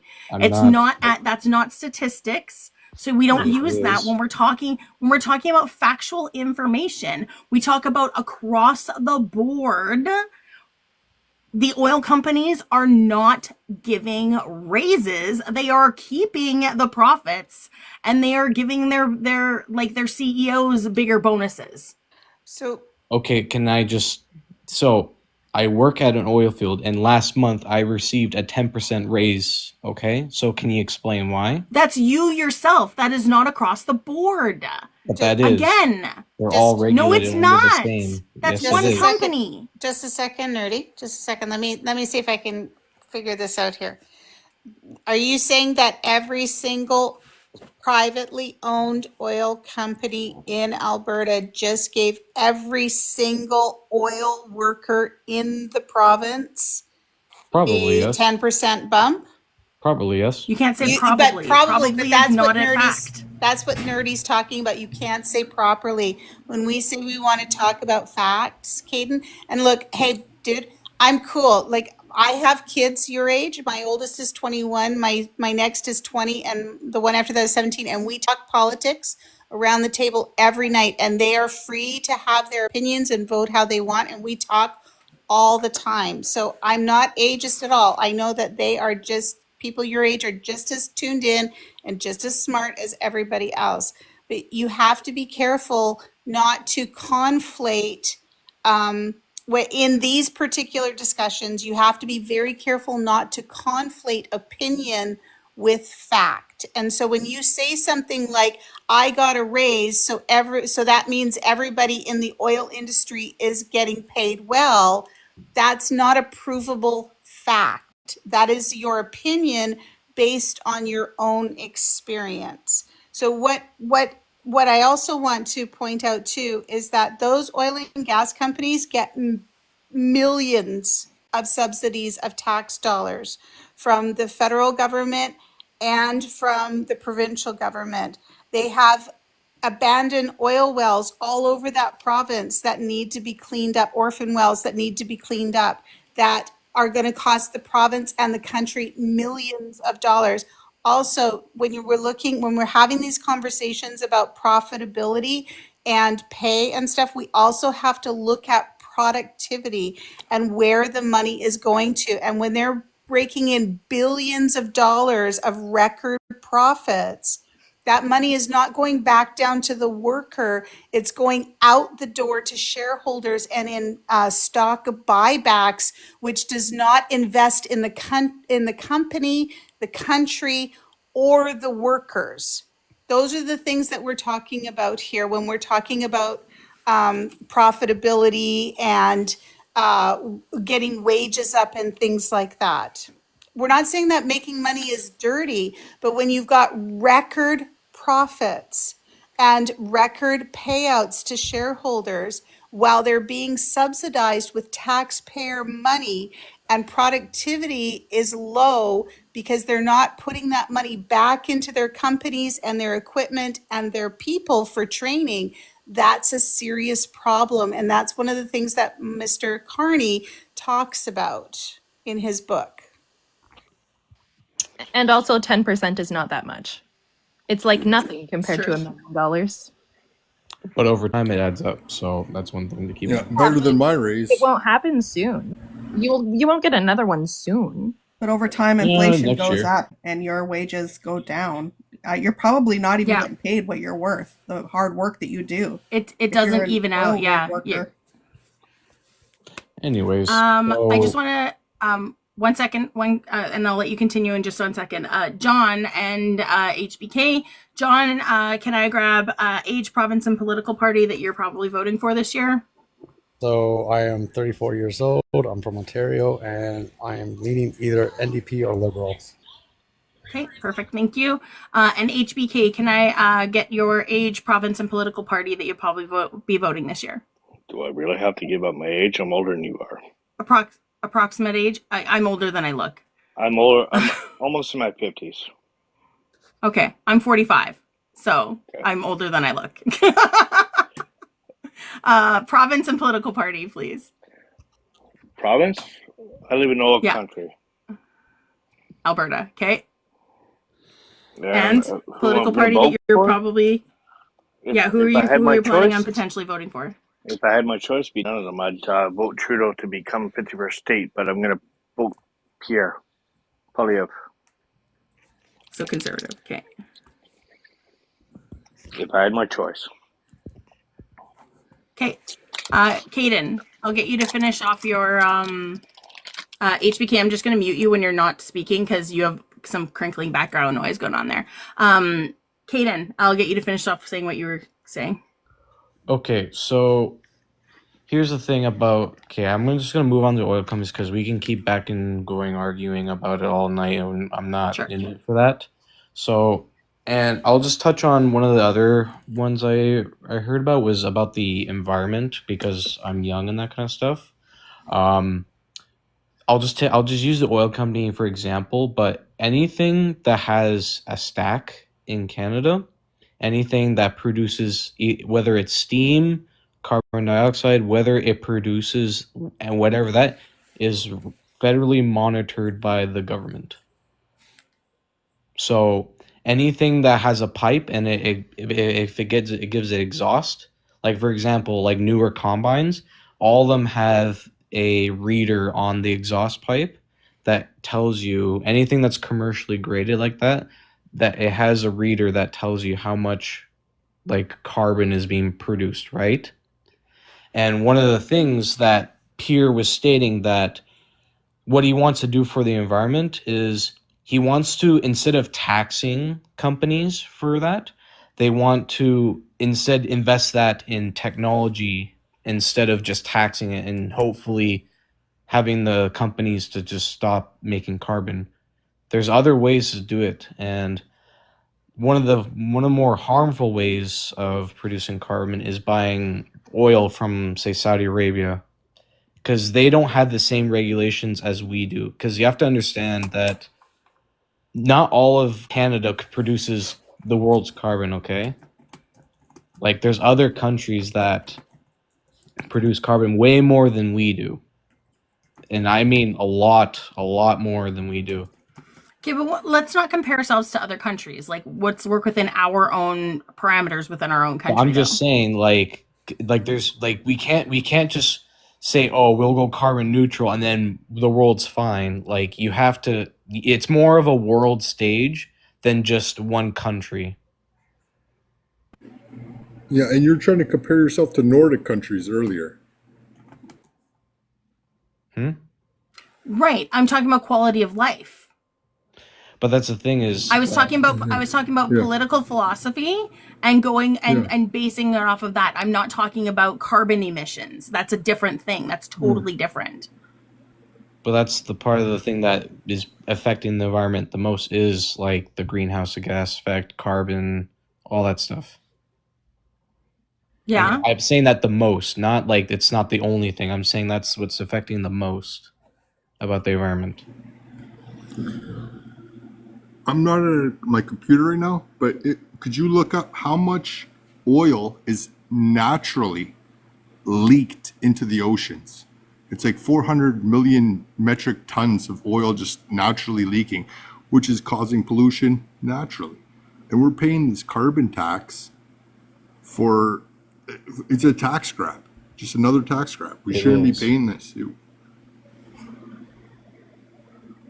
Does anybody else want to speak on carbon tax and carbon emissions? emissions? Please, because I'm not. Guys, Johnny, just 1 second. Yeah, it's not a carbon tax. It's a fee and dividend system. And actually, Alberta had its own carbon pricing, cap and trade. It was actually one of the first jurisdictions in Canada to have carbon pricing. And so did Quebec, and so did BC, because the deal was under Stephen Harper that the provinces were told if they could come up with a carbon plan, that would be great. But if not, the federal government was going to develop one back in 2008, 2009, and everybody would be on that. You would either have to accept the federal plan or the provincial plan. Alberta had its own plan, and your conservative government got rid of it. Okay, and they put you on the federal plan. So you get carbon rebates 4 times a year. You spend 80% of households across Canada earn more, get more back in a dividend than they pay out in the fee, except for the provinces of Quebec and British Columbia, because they have their own carbon pricing. As for the amount of carbon we emit, we are actually one of the largest polluters in the world. Because while we, Wrong. hang on, Hey, no. Right here. Be respectful. No over talking. You hang can wait on, until she's done, HBK, and I will acknowledge you. hang on. So yes, we have a lot of trees. Yes, carbon is captured by trees. However, basic high school science, if you took high school science, you would know that when a tree burns, what happens to all the carbon it's trapped? And only mature forests trap the carbon. So when those, and we had, I can't remember how many millions of hectares burned in BC in the last 5 years, and Ontario and Alberta, and I think there was parts of Quebec too that were on fire. Yeah, I was there. It was around our community. It was very scary. Yeah, it was. Well, BC lost its oldest town in their forest fires back in 2021. Anyways, when those forest fires happen, all of that carbon that's trapped in those trees goes out into the atmosphere. And that's what makes us one of the top polluters in the world. And also remember, all of those manufacturing jobs that we sent to China, China's pollution, that's our pollution. Those are North American manufacturing jobs, and we offloaded our pollution onto China when we did that. So we are not squeaky clean. Like, it is not, we emit a lot of carbon as a country. And with the forest fires that are going to continue to happen every year, we are going to be continuing to emit large amounts of carbon into the atmosphere on a regular basis. Plus, our oil is not clean. Somebody said that Canada's got clean oil. That's not true. That is greenwashing that has been done by the massive oil and gas lobbyists and oil and gas third-party companies across the country. And it's been an active progressive, we do know that it has been a propaganda campaign for the last 5 years across the country. So that's what I wanted to say. To respond to that. Mm-hmm. Okay. So. Okay, and then HBK can respond to it because he really wanted to. Okay. So. First of all, that was not what Pierre stated as the only means of carbon capture. There's other technologies of carbon capture, because I know trees is one of them, but it's not the main one. For example, there's this new crystal that they're manufacturing. It comes out of, I believe, from the US at the moment. Pretty much, and what it does, and they're actually testing this, I believe, in actually in Volkswagen. It's either in Volkswagen or Mercedes. And pretty much it's a crystal that captures carbon, and it can, I believe, or not believe, I believe it's like 20, you can fact check me on this, but I believe it's 20 times more than a tree can. And it's a very efficient way, and they're manufactured, so it's not like digging it out of the ground or anything. It's like a manufactured crystal that absorbs carbon. And it's one of the very it's actually a very ingenious design that was actually discovered, I believe, in the University of I think somewhere in BC, I believe, or it was because it was research in BC, but then manufactured in the States. And that's one of the things that Pierre was talking about, is that not just trees, but crystals or different technologies of carbon capture, instead of paying a phony like tax that just essentially gives the government more money, and you don't actually see more money in your pocket. You actually see less money in your pocket. For example, I paid last month about 400 some bucks in tax, and I only got back $270 in carbon rebate. So that doesn't make sense to me. And the other thing, before we move on to another thing, can I just let HBK, because he wanted to respond to that as well? Sure. I wanted to ask something. I heard something about you guys saying carbon tax, right? The most polluted.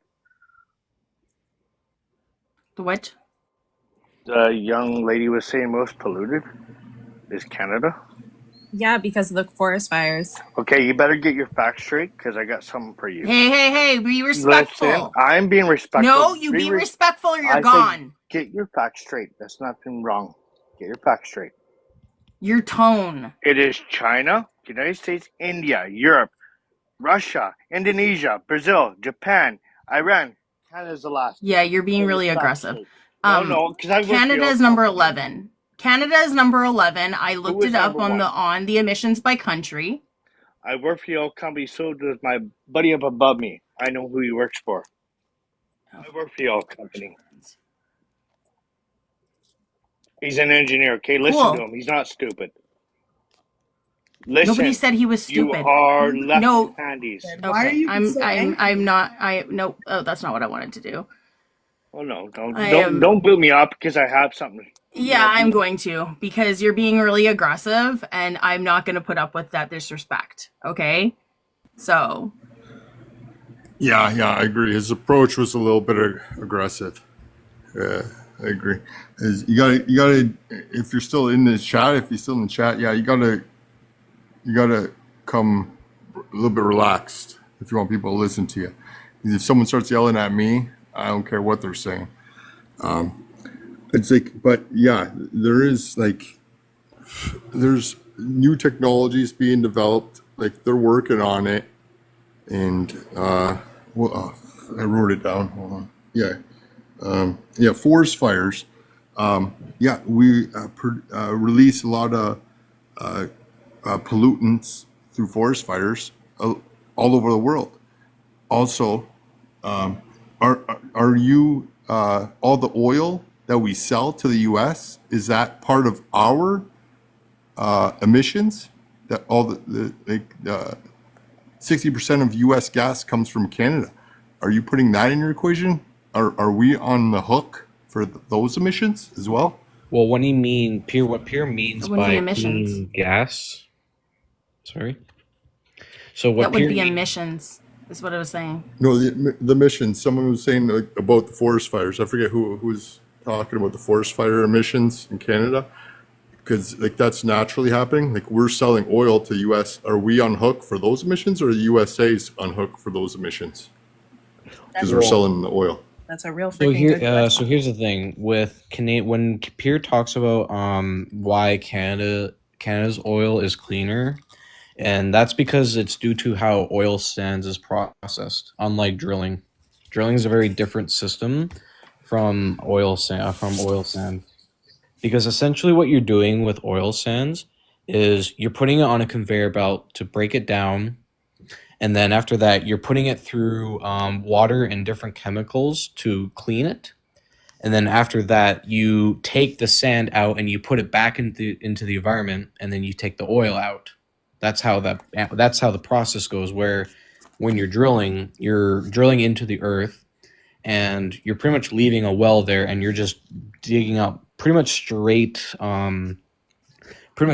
oil from the earth. So that's why Pierre's talking about it being a much cleaner alternative from oil sands.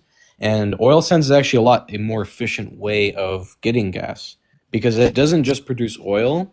It produces a substance called bitumen, and it also produces 20% jet fuel, 20% diesel, and 20% petrol. All from a cubic feet of oil sands. Caden, I'm sorry, can you hold that thought just for 1 second? I'm going to go down because Treaty Birder. I actually, you know what, Polly? I've been up here a really long time. I'll go down. And you can stay up, and Treaty can come up and take my space because she can talk on this more than I can. Okay, sorry, Caden. Go ahead. Okay. But yeah, and that's why it's cleaner, because it's a much efficient way of getting oil than just drilling and leaving a big old well in the ground, because then that costs money to replace, which a lot in the States they don't. In the United States, they leave that stuff everywhere. Danielle Smith, when she got elected, one of her plans was to get rid of pretty much all the abandoned wells that were in the southern part of Alberta, because all the oil sands are in the north. And that's like, because the whole north is covered with oil sands in Alberta.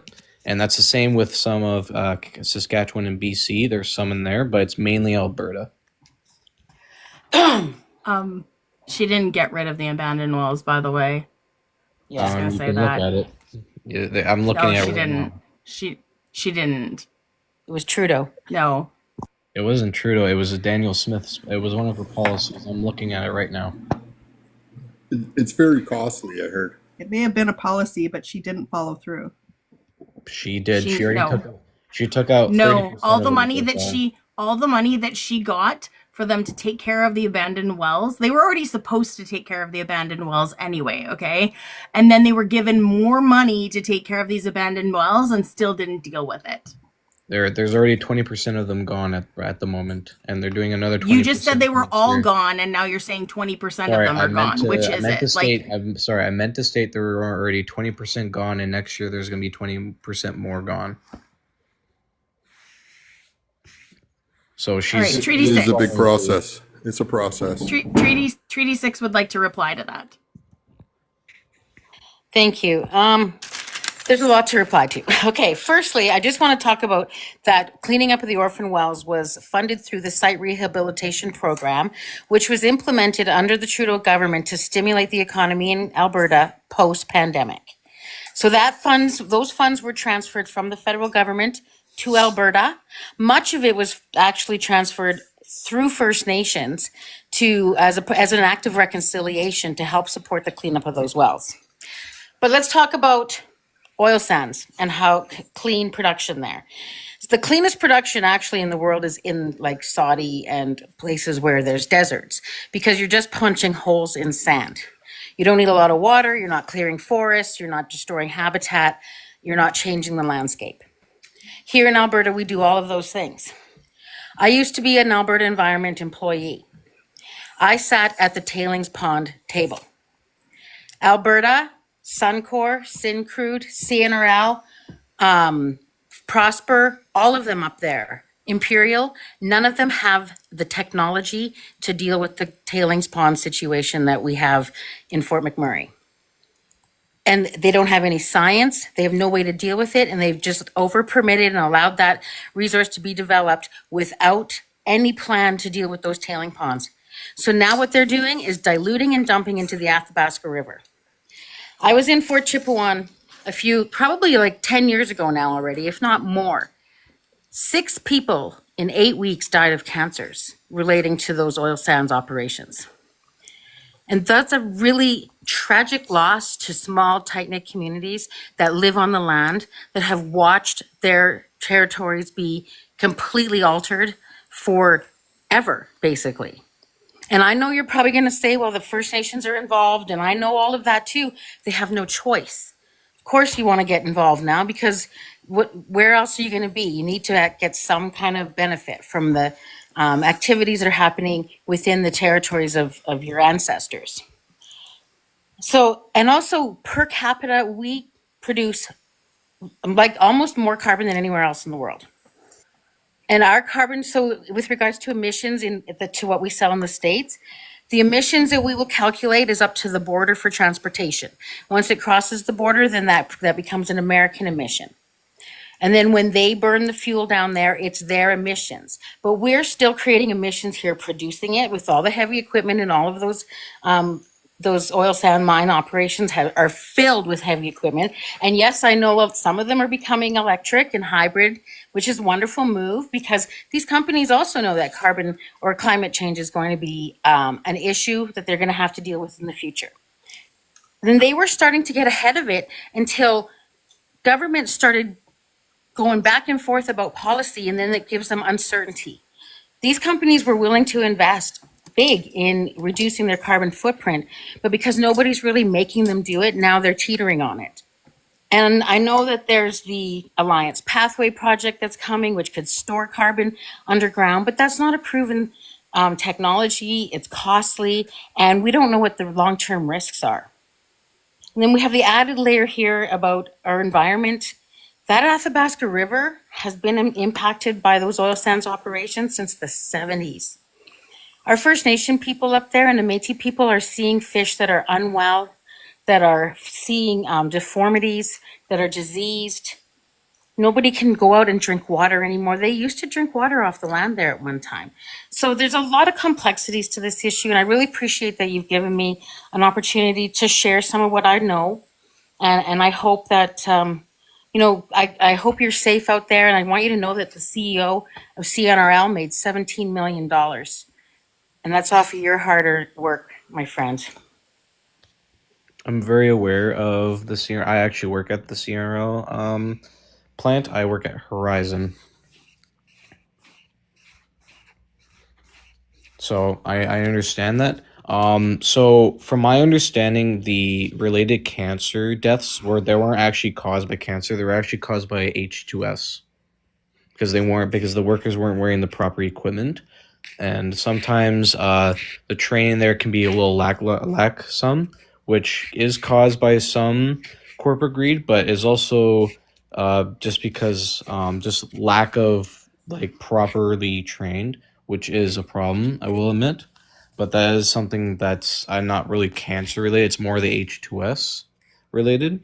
And sure that you're drilling in Saudi Arabia and it's just sand, but at the same time you're still drilling into the earth, which is causing tectonic plates destabilization. And also Saudi Arabia doesn't have the same regulations that Canada does when it comes to emissions, because we have for example, like diesel, we use DEF to combat the amount of parts per million for diesel carbon in that's being released, where Saudi they have nothing that's like that. It's not even close to how much carbon they actually produce, because sure, we may have more stacks that look like that's producing, but most of the time 50% of that is just steam. The other percent is other gases, but 50% of the time that's just steam stacks that you're seeing. Where Saudi, that's all flames and that's all carbon, and not just carbon, but that's dense carbon. That's not just loose carbon. It's what's called. So that's also a big misconception. And yes, trees cause a lot of carbon, but here's the thing: is we could prevent so much of that if the government spent more on firefighters and not on themselves as greedy lobbyists and tax corporations. Caden, are you aware of I don't know if he'll be on here very much longer. I think he's also on Instagram or YouTube or something like that. But have you ever heard of Mr. Global? What, the guy that makes false statements and facts with no back check? No, he doesn't have false statements and facts. He's a world-renowned oil and gas expert. He actually has his own company. He's been in the oil and gas industry for years, and he's actually called upon as an expert by a lot of people, even the White House and stuff like that. I've called upon him for that. So it's he's amazing with his facts. He will bring up all of the stats for you as well. He's got a whole bunch of different videos that he's done on his account. But he's actually a good person to go and look at. But I mean, obviously you've seen him and you just don't agree with him, even though he's somebody who is literally one of the leading experts in the world on this. But he's literally paid by also other oil companies to not actually state things. But no, he's not. He's not. No, he is independent. He actually doesn't go right wing or left wing or anything like that. He has his own company that he has. That's it. He's not paid by anybody else. He says that he's independent. He's clearly paid off by left wing, but okay. You can't say, okay, so here's the thing. Am I going to trust somebody at their word, or am I going to trust somebody who doesn't even know the person of what they're saying about him? Well, clearly I go with real facts, not paid facts.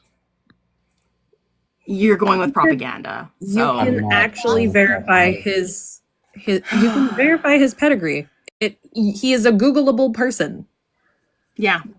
What facts do you have that he is not what he says he is? Just because he's paid off, and I just don't trust him in general. Wow. Where's your facts for that? Where's your facts? You're making a claim. Where's your facts for that? Information. I'll have to find it, but I'm too tired at the moment to find it, and my laptop's dead, so. You should find it. If you're gonna bring it up, you should Cool. find it. So Where I'm in going general to, do you Kaden, put your here, I'm going to information? follow you on my account, okay? Like on my account that I have in the comments here. Hang on, I got to get to you here. There we go. I'm going to follow you on my account. So it says Charity, aka Nerdy, who just followed you. If you can follow me back, and then you can send me the information of where you got that, the information of where you got that from about him. Yeah, I will. Okay? All right. Okay, can I say one more thing before I head out? Sure. I just want respectful. I mean, I've been nothing but respectful this whole night, but okay. I know. I never know what to expect on this app from some people. You never know. So. Well, you expect because I'm 'Kay. like a hate guy because I'm conservative. No, I've been on this app for 3 years, and I've been in debate talk for 2.5 of those years, and I've seen how people are. So I go with caution. So anyway, so yes, go ahead, say what you need to The say. last other things I want to point out is the whole TikTok ban thing. That honestly, here's the thing, like they're not banning TikTok because free speech or whatnot or education purposes. They're banning it because of security reasons and espionage reasons and people's security in general. And you can wave your head no, but it's literally the truth. Because they can, if they're going to claim that on TikTok, then they can do that with every other platform that's pretty much left wing, like. Exactly. Exactly. Exactly. So, and that's the Right-wing thing people is, should the be reason up in why arms X right is now so much over better is TikTok going because it's down. more free speech. Sorry, say that again. X is better because it has better free speech. X doesn't have better free speech. X It has is whatever trash. Elon Musk likes. It has whatever That's Elon just Musk because you likes. follow what Elon Musk says. And Look, and okay, then there's- there's a strip club. I can say that here, right? Maybe I can't. There is a late gentlemen's club. Let's go with that. In Vancouver, BC, that put a slogan on their billboard that said "Forever Neighbors" with a U, never neighbors with an O, as in, you know, a really fun and playful way to say we will always be Canadians and we will never be Americans, right? It got banned for hate speech, and Elon Musk banned their account. Yeah. Elon Musk even banned some Trump supporter that was speaking against him and immigration. He's removed the check marks off of people who are politicians that he doesn't like. Can you send me those? Because He I also doesn't like literally Ukraine supporters haven't either, seen trust me. any of those. I've seen nothing What was but her name? honestly Laura- good on X. Laura Lima? And Lima? I'm sorry to say this, even though if you hate speech or if you don't despise it from dictators and whatnot, that is still free speech, unfortunately. You really like that word hate. No, It's like I'm you responding to define- what you just Yeah. said. You said hate speech, and I'm just saying that right now. I've seen the people in the comments too say that too, so I'm just replying to I all haven't that. even heard of it. So pretty Yeah, much, it's I'm Laura sorry to Loomer. say, but like, hate I said speech, that they like, got their painful account speech, banned whatever for you wanna hate call speech it, because they but- wrote "Forever Neighbors, Never Neighbors." There you Oh, go. yeah. But I'm sorry to say, There you if go. you want to, There's your proof however right you want there. to call it, hate speech or dishonest speech is still free speech. Yeah, Not in Canada. That is not Canada dishonest doesn't have speech. free That is speech. it's a saying. Free speech. We Yeah, have we don't have freedom free of speech. expression, which has limitations because hate speech is a crime. What crime is that? It has been that way for a very long time. Describe Freedom of the actual- expression what's the has actual crime? limitations. Freedom of expression, but it's not freedom of speech. Canada does not have freedom of speech. We have freedom of Hate expression. speech is free speech, unfortunately. Speech That's not a has crime. limitations because things like slander, libel, and hate speech are crimes in Canada. And what crime is that? I'm asking, what crime is that? It's a crime. What crime? Under what bill? Under what what crime is it? Bill? You're talking American language here. Are you American or Canadian? How am I talking American? He's in Alberta. He's Alberta Bama, so. Oh, so now you're just assuming because I'm an Alberta guy. Okay, I see how you all are. All right, goodbye. Dude, I'm in Alberta myself. Nobody's Alberta assuming myself. There's no anything. assumptions here. I asked if he was USA. I have a terrible memory. Sorry. Wow. He crashed out. Oh, That's what the kids say these days, right? Okay, 1 second. I got to get to Jesse. I just got to introduce Jesse, and then John, you can say something because you've been waiting for a really long time. Jesse, can I get your age, province, and your political party that you're probably voting for this year, please? Yes, so I'm 28 and I'm not sure if I'm allowed in here because I'm American, but I just have one question. No, you're fine. I don't care if Americans come in. Oh, okay. So Canadians can have a say in American politics. You can talk about ours too. So You're just not technically allowed to tell us who to vote for because that's a crime in Canada. that when Canadians quote U.S. stuff like it's in Canada, so that's the problem that we're having. Your politics affect us. So Yes. All right. So do you lean left or right? I guess go with that. Or who did you vote for in the last election? In your election last year? I voted for Trump. Okay. So I recently read a survey that 25% of Canadians support becoming a 51st state. So I wanted to know if anyone on this panel would argue in favor of that. No, it was 10%. Last time I checked, it was 13%. Yeah, it's very low. I don't know where you're getting that stat I don't from. know what Yeah. poll you read that from. It was recently an article I read online. So, I mean, that's what I saw, up to 25% of Canadians.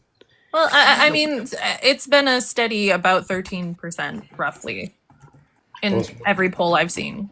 That's still not close enough. And I would never be okay with that. Is there anybody here who would be okay with that? Like Yeah, John, I'm just Johnny? interested on what the dialogue has been in Canada ever since Donald Trump has brought that up.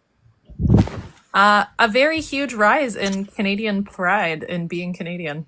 Yeah, facts. Yeah, I now stand when we have the national anthem, and I haven't done that since Wet'suwet'en. So, yeah, I will say. I'll just say it's this. It's hell no, we won't go. And it has brought Indigenous voices together, and we will stand our sacred grounds. Our treaty is with the Crown. We will never join the United States. Yeah, it's not even up to us. It's up to Indigenous. Now Donald Trump did say that he would be willing. He said he will not be willing to use military force, which is great because you guys are our friends. But he did say he would use economic force to make it happen. And more Republicans are getting on board with taking over Canada. So, do you guys think that's a realistic possibility to use economic force to take it over? No, I think that it's going to lead to you guys ending up in a very bad situation. It's going to really hurt your economy, and it's going to be like the Great Depression. Jesse, if I can give you one piece of advice, I would say that before Trump's inauguration, go out and buy the biggest bag of flour that you can and the biggest bucket of yeast, because you're about to be in the Great Depression. Everything is about to be more expensive, and you're going to need it. Well, we already lived through one Trump term, and the economy did very well, and that's why the majority of Americans voted for him, because it was for the Thanks, Obama. You know what tariffs are, right? You know that this stuff, the economic policies, they only have an impact, 2, 3, 4 years down the line. So you can thank Obama for that, my friend. Yeah. Well, if that's the case, then why would I have to go buy flour? I mean, if he's going to because Trump is putting 25% tariffs across the board on all countries except for your own country, which means that everything that you guys import is going to be 25% more expensive. All your fruit and vegetables come from Mexico. Yeah. The majority of them. That's not necessarily how tariffs work. I mean, That is exactly how Yes, tariffs it is. work. It gets put onto the consumers. Your the gas companies is aren't also going going to to take be that. 25% more expensive. Well, that's if you even get it, because there is a chance that Canada Yeah. literally just pulls the plug on you guys. I think you better listen to what Canadians are saying about tariffs, not Americans. Yeah. I want to say one thing, because you asked about just about the possibility of it and everything. Yes. There's a couple reasons it won't happen. One, we're part of the British Commonwealth, okay? We have 50 other countries that are part of that Commonwealth. They're going to fight for us to stay as part of the Commonwealth. We're the number 4 GDP contributor to the British royal family and to the Commonwealth, so they're not going to want us to go. Also, even if it's economic warfare or physical, like military warfare, that would still be seen as an act of war, which would activate NATO. And you guys would not be on the good side of NATO. It would be everybody else protecting us against you. So you're looking at a world war should he decide to try and take over Panama, Greenland, or us. Technically not Panama, but also Panama is not going to be going down without a fight because there are several Panama groups belongs that... to China, though, doesn't it? No, Panama belongs to I guess Panama. not with that one. Panama belongs to Panama, but the Chinese government, I do believe, has pledged that they would protect it. I mean, all of that sounds a little hyperbolic to me. Trump I is just think causing more division. Yeah, I mean, I think he's mostly distracting you from the fact that it's going to be tariffs, and you guys are about to get a lot of everything being very, very expensive. Yeah, all those things are a distraction for something that he's doing. I don't think it's realistic to raise the hypothetical that the U.S. and Canada would ever get in a military war. That's not how it's going to go Hi, down. War of 1812. Ever heard of it? Y'all got my One second, Y'all got my pancakes and syrup? Jonah, 1 second, please. I haven't introduced you yet. So if you can just hang on 1 second, I'll introduce you in a second, okay? Okay. Jesse, have you ever heard of the War of 1812? Yes. Okay, do you know what happened as a result of that war? The White House was burnt down. Yeah, we did that. We burned down your White House. Right. I mean, but we're talking about 2025 now. The U.S. and Canada have Cool. great relations. Yeah. Not right now, we don't. It seems like we do have great relations until your president decided to declare economic warfare on our country. Yeah. I mean, I feel like Canadians aren't. It's easy for me to talk about this from the U.S. perspective, but I don't think Canadians are taking into account the benefits of joining the United States. We have no interest in I'm sorry, I like free your healthcare. I like having 6 months off to stay with my children. I personally, I like having human rights as a queer person and as a woman. Yeah. I personally really enjoy having free healthcare, because I don't think you can say that you're the greatest country in the world if breaking your leg can lead to you filing for bankruptcy. Yeah. That may not be the best healthcare, but it won't cost me my house. I did a tally of this because I ended up in the hospital in October for I can't never remember what it's called anymore. Anyway, it's a hiatus hernia that I ended up having. But I was 18 hours in the hospital trying to do all the tests and everything. After I did all of the tests and everything, I figured out that it would have cost me over $10,000 in the US just for that one hospital visit. That would have put me into bankruptcy. Yeah. Nerdy, I think he's, I don't know. I think he's trolling. I think, Well, they did say Trump supporters have a grade 3 level. Yeah. I just read that the other day. Well, I'm definitely not uneducated, and I'm not trolling either. This is obviously something that our president has, what state are you in? discussed. I'm in Pennsylvania. We voted for Trump. And just curious. You got Shapiro State. I freaking love Shapiro. I'm not a fan. Why not? Oh my God. See, this is the thing. Like, I don't understand why you can't like somebody who's for human rights. Like, you literally voted against people's human rights by voting for Trump. So but like you do know what a tariff is, right? You understand that a tariff is something that Americans pay, right? Well, I mean, that's like an overly simplified version of what a tariff is. It's an import tax. That is what it is. There's other economic implications of a tariff. Why would the president put a tariff on something if it's just because he wants to make money, and he knows that it will make you guys probably buy less Canadian things. But like he's doing it on everybody, on everything. So it's going to be you're discouraged to buy anything that's not American, but everything American is really expensive. No, it's Can you actually pause really quickly. I'm going to pause really quickly. Jonah, can I just grab your age, province, and political party, and then you can join into the conversation in when there's a little bit of a pause. I'll get Jesse and then Johnny, and then I'll go up to Jonah. But what age, province, and political party that you're planning on voting for this year? I'm 27. I'm from the States, and I voted for Donald J. Trump. Yes, sir. What state are you in? I'm from Kansas. Okay. All right. Jesse, finish off what you're saying about and Pumpkin. You can still have your back and forth. Well, I mean, we were talking about tariffs, and I disagree that it's just going to be a tax on Americans. I mean, we implement tariffs to protect American industry and to create American jobs. That's what the purpose of tariffs is. But the practicality of it is that they do that by making everything more expensive, so you have to buy American things because everything is too expensive. It's not necessarily true. And how can you produce things that you don't naturally have in your country? Yeah, like if you really, for instance, want to have lumber and you don't have the lumber in America, how do you just make it exist in the world when aluminum is another thing that you guys don't have. Yep. And what it will do is, this is going to create geopolitical isolation for Americans. You're surrounded, you're turning on your neighbors, and they're going to turn on you.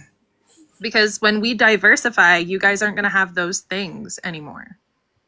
I mean, I think America is going to be just fine. We did great under the 4 years under Trump. That's why Americans put Trump back into office. We have the proof of 4 years when we lived under Trump, with his economic policies and with his tariffs and with his quote unquote trade war with China. Obama's. And we only benefited from that. But I digress. I'll let Jonah speak. Yeah, I was just going to say, what we're going to do is we're going to come up there. We're going to take all your maple syrup. We're going to eat all your pancakes. Okay. We're going to throw your women over the back of our horses, and we're going to gallop out of there valiantly. Well, that's cool. Except the women will not come willingly. Good luck getting across our border. Big Daddy America is coming. Oh God! Why? Okay, if you invade our country, NATO's gonna help. Why, Daddy? That's just weird. No, it isn't. It really isn't. We are your daddy. No, I would like to say that our daddy, the king, probably wouldn't like that very much. Yeah, this is why we choose the bear. Yes, also, our daddy, the king. You have to remember that the United States, when we were a colony of Britain and we weren't an economic or military power at all, we beat Britain as ordinary people. I would like to point out that when your king back then told you that you had to pay a tax that was like 10%, y'all revolted and said no. But now your current king, Donald Trump, is giving you a tax that's 25% on everything. And you're like, hell yes, make me pay more. Bring it on! Right? I'm sorry, but that's not how tariffs work. That is how tariffs work. It is how tariffs work, 100%. The importers are about to find out. Get taxed. That's right. The importers are the American companies that are importing. That doesn't mean the companies pass the increased cost on to the consumer. It just doesn't automatically happen. They will. Do you think they're going to suck that? Do you think that they're going to take on that cost? What they're going to do is they're going to take on that cost and they're going to increase the price that goes back to the consumer. That's what happens. Well, we otherwise they wouldn't make any profits. But we will see. We will see at the end of this 4 years how our economy is. You'll see in the first week of the tariffs. You're going to get to the faux part of FAFO. 4 years are never going to It end. will be the great Northern American economy. Y'all live in North America. If the 4 years end. Cool. Now come home. You're the United States of America. We live in Turtle Island. It'll still be Turtle Island. It's Turtle Island. Yeah.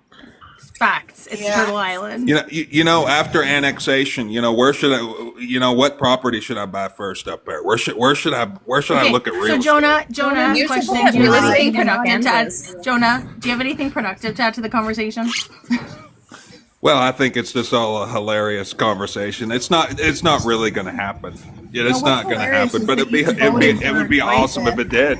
What It about really a would. rapist attracts you to vote for them? Just wondering, what makes it so attractive to vote for a rapist in America? Sorry. No, he's a sexual predator. He's not a rapist. That's wrong. Yeah, I think you're greatly misinformed on the current president of the Sexual United predator is States. appropriate. However, The current president? Yeah, absolutely. In a couple days, he will be the president. Yeah, Monday. No, that's he's not still the current. Current elect. president is Joe Biden. In a couple days, Yeah, the Joe future Biden hadn't been talking to president that for will 30 be years. Donald Trump. He doesn't even know where he's But- at right now. So why? Okay, I don't allow sexual ableism on predator, here, just so Jonah? you know. There's no ableism, so you're not going to talk about anybody's state of mind like that. There is no Well, that's my there's president, so I can't talk about him unless more you are than a you medical. can. No, Jonah. Unless you are a medical professional who has specifically seen Biden and has diagnosed him in any specific way, you will not be commenting on his state of mind at all because you're not licensed to make that judgment. That is That true. is I forgot ableist. Canada is part of America, and he's your president, too. I forgot about that. Hey, Jonah. Hey, guess what? You coming in here in a room full of Canadians, full of Indigenous people, full of women, and making your funny troll jokes. Like, come on. Like read the room and get out. Yeah, he was trolling. I didn't come on to troll you guys. I mean, I will say in America we are more tolerant of free speech. So him saying something like that would be more tolerated in America. We don't view it as like the hate speech like you guys were talking about. Like hate speech That's is not allowed. hate speech. It's misogynistic. And the rules of this live are be respectful, no Yeah, over I get talking, it. no I bigotry, get it. and no It's your slurs. it's your rules. I get it. We're in your live, but I'm just saying in American culture we do tolerate speech like that more so. Well, yeah, because And you shouldn't. But that's the thing, though. You shouldn't. You should not be ableist, misogynistic, transphobic, homophobic, any of those things, or even racist towards people. Like, why demean other people? Why wouldn't you just talk to them like they're people? Well, I don't think what he was saying. there's a I mean, time I know and he was place trolling, but I don't think for what he that. was saying was ableist. He was saying that Biden's not It was cognitively ableist. there. As soon as you He start said he talking about wanted to somebody's mental, kidnap women. He said he wanted to kidnap women. yeah, Yeah, he also Over did a say horse that he and wants then to do kidnap what? our women. He was just kidding about that. Come on now. No. You No, there's know, no it's joking really about funny. sexual I really assault. wish that I had a Trump decoder ring where I could figure out what y'all are saying all the time, whether it's the truth or whether what comes out of your mouth is the truth or whether what comes out of your mouth is like something that needs to be decoded. I don't know. Yeah, yeah, because like the thing with Trump is that like he like campaigned on like making eggs less expensive and like being very peaceful, and he doesn't want to see a third world war, and then he literally tried to he literally said that he got the presidency, and then he was like, I'm going to annex Greenland, and I'm going to take Canada by force, and I'm going to Economic make Canada force. the 51st state. He never said military force, economic force. No. He said that he would use physical force. force to get Greenland. Oh He's yeah, gonna to get do a Greenland. soft takeover of Yeah, Mexico. not Canada. You leave the Inuit people alone. I mean that's military. That's strategic for the U.S. to have Greenland militarily, though. You know what? It is strategic for NATO to have. It's mostly indigenous people there. Yeah, but who pays for NATO? The United States pays for the majority of the NATO budget. Didn't he stop that by a last lot. Okay, all right. This just tells me right now that you don't even know how NATO works. Did you know that none of that money actually goes towards NATO? What it is, it's an agreement among the countries that they're going to put 3% of their budget of their GDP towards their military. Not an entire pot that it goes into. It goes towards their military. And were those countries paying that 3% until Trump came in? No. Some of them were not. No, some were, some were not. But it doesn't mean that he has anything to do with it. Some of them are still not. Well, I just know that a lot of Canada countries being in this one of them. world And it's walk all over 2%. the United States, Yeah, I don't think and Canada the is. American people are tired Is it of it. 2%? I thought it was 3%. No, it's 2. Okay, It's 2%. But either way, it doesn't go into a pot. It doesn't go into a pot. It goes towards their military. And the US spends way more than that on Because their you guys are always military. going to war. They spend an excessive amount on their military. You know, if they spend even a quarter of the amount that they spend on their military on just like public healthcare, y'all would be not having to deal with all of the problems that you have currently in healthcare. Absolutely. That's because we don't have public health care. Yeah, I know. It's a damn shame, isn't it? We have private health care. Yeah, I know. That's Yeah. really sucks for you guys. I'm really sorry that you Okay. guys don't have I have great health insurance from my employer. That's how we do it. And in I'm the sure United that you States. still pay out Insurance. money.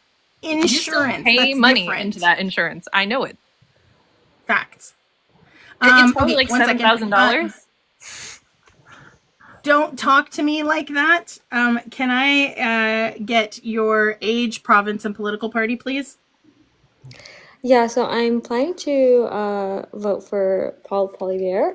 This is only my first time voting. And I also voted for Trump in the United States. I'm a dual citizen. Okay. Yeah. Can I get an age and province, please? Oh, sorry. I'm 35. Thanks. Okay. And then I live in province? BC. BC? Okay. Yes.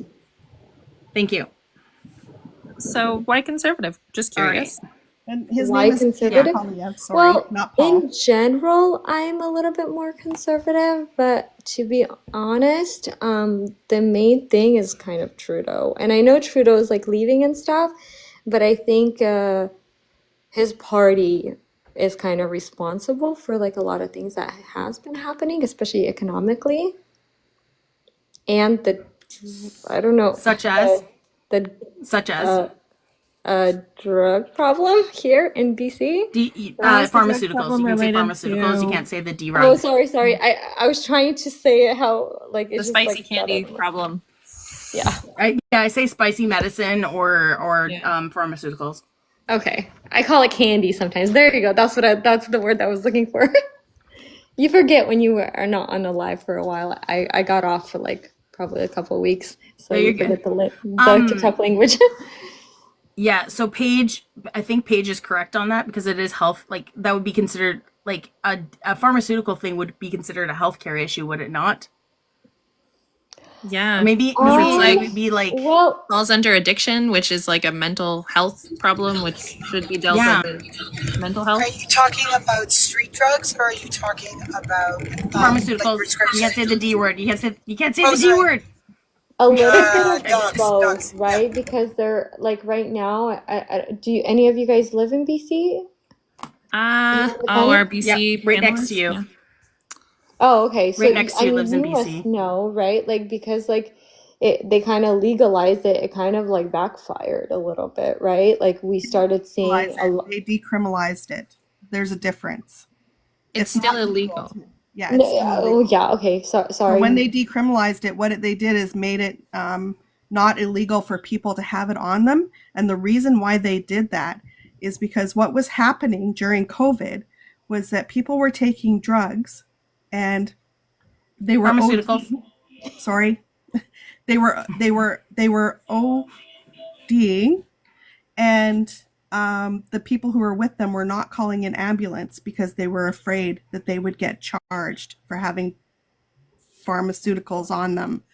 So the person would die, and people are dying at an enormous rate because other people will unalive. Sorry, because other people are not calling for them because they're afraid of being arrested. So they decriminalized it so that when people do, they can call without, and they can also go in for help and not be arrested as well.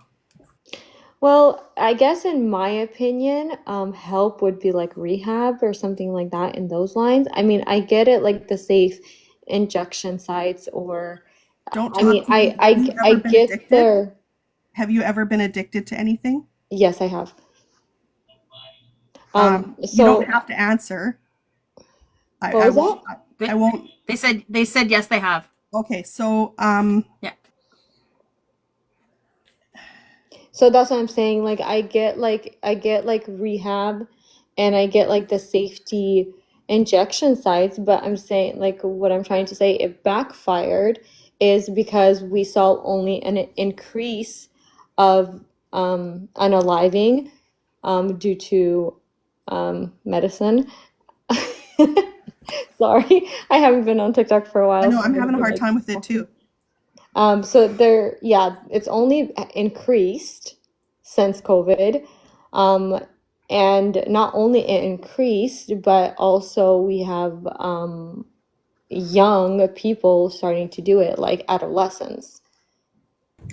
But can I just intervene here, just to say that, addiction treatment, like that's all the provincial responsibility. That's got nothing to do with the federal government. That's about the priorities at the provincial level.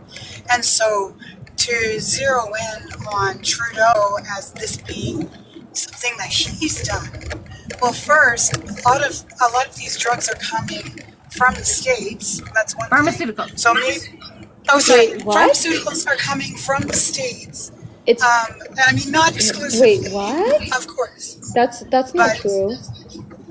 yes, of course it is. I mean, they're coming from all over the place. They're coming from inside Canada too. No, China But is the biggest That's one. coming from the ports.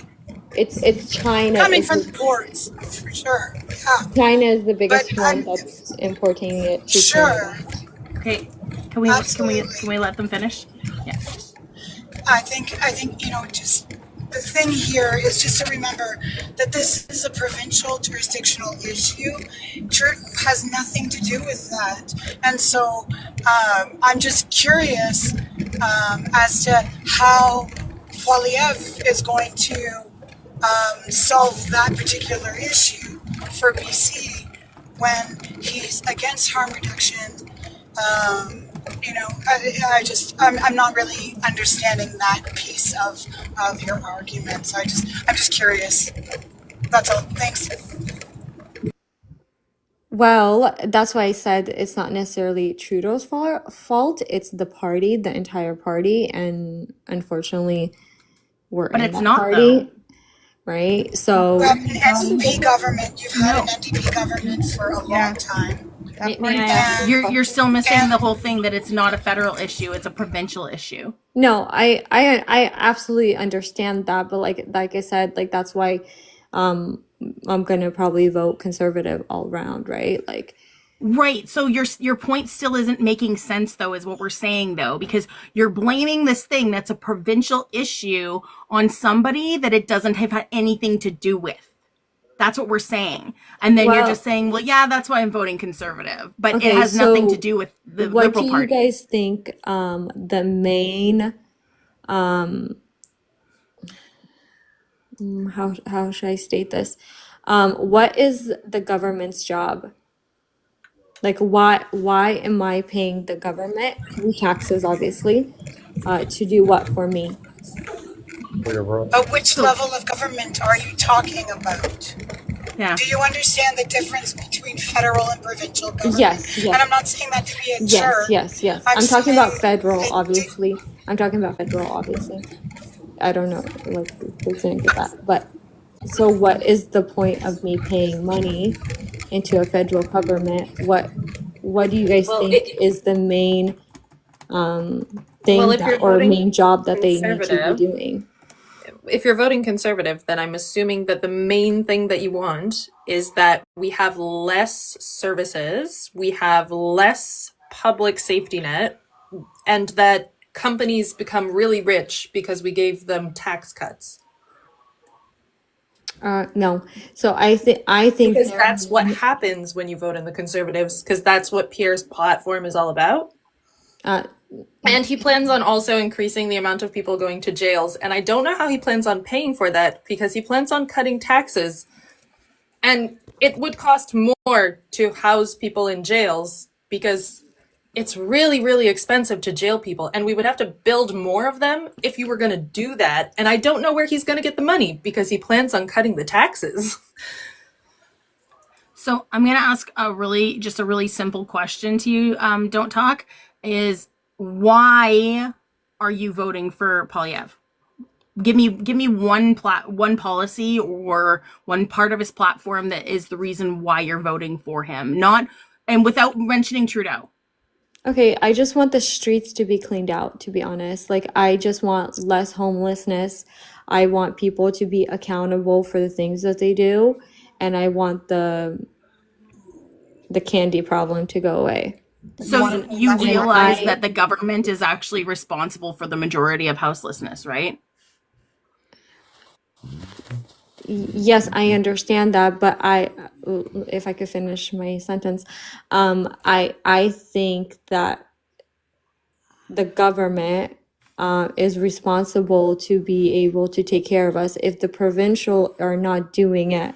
Therefore, the federal government has to step in and fix the problem if they see that there's a problem. That's unfortunately John, if not you can keep your how mic our off for right now, please. I haven't addressed you yet. I just need you to keep your mic off because you have background noise. And I don't know if it's just for me, but Cheese or I do? the one that's Yeah, below you do. me, If you she's can mute very yourself, please. low. Sorry. So it's I really think she's hard just to yeah, hear she's just her. away from her microphone. Oh, I'm so sorry. Like she's It's further really away hard from to the hear her, microphone. so I'm like trying to Okay. hear her. So what I was trying to say to you though is that so housing is actually a municipal, federal, and provincial issue. It's all three of those that are responsible for housing in government or like in the country. Okay, so it's all three of those. So everybody has a piece of the pie on it. It's not just belonging to one or the other. But I would like to say that Pierre, as housing minister, when he was housing minister, did absolutely nothing to take care of that problem at all. Okay, so you're relying on somebody who says they're going to get rid of the houselessness problem, but he actually helped perpetuate that problem by doing nothing about it in the first place when he was the minister of housing. So it's interesting that that's your main issue when that's like one of the things that voted against affordable housing. So the government is like the main entity that is responsible for the majority of houselessness that's out there because they don't feed any money into their citizens and therefore causing them to go into that position that they're in, and then they offer them no help to get out of it. And then a lot of them are self-medicating. Yeah. If that's the case, right, provincial, right, wouldn't Alberta have the most homelessness and the most... Can we say houselessness? Oh, sorry. Or unhoused? Houselessness. Yeah. And the most candy problem? I'm not sure I'm following Why what would you you mean. Well, yeah. Because their province is conservative. Sure. But they don't But have again, housing is municipal, provincial, and federal. So it really just depends on also the municipality at the same time too. So, and Alberta does have an increasing pharmaceutical issue. And an unhoused problem, no? Yeah, they do. Every province. So I mean, like it's we have tent cities here. Yeah, the housing problem but is forcing like Canada-wide.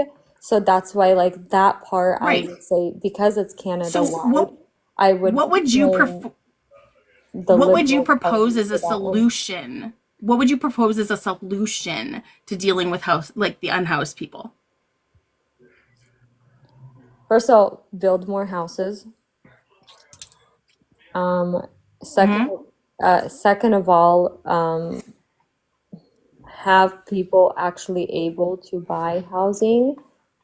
So some kind of, I wouldn't say housing program, but I Who's would. own those houses that they're building.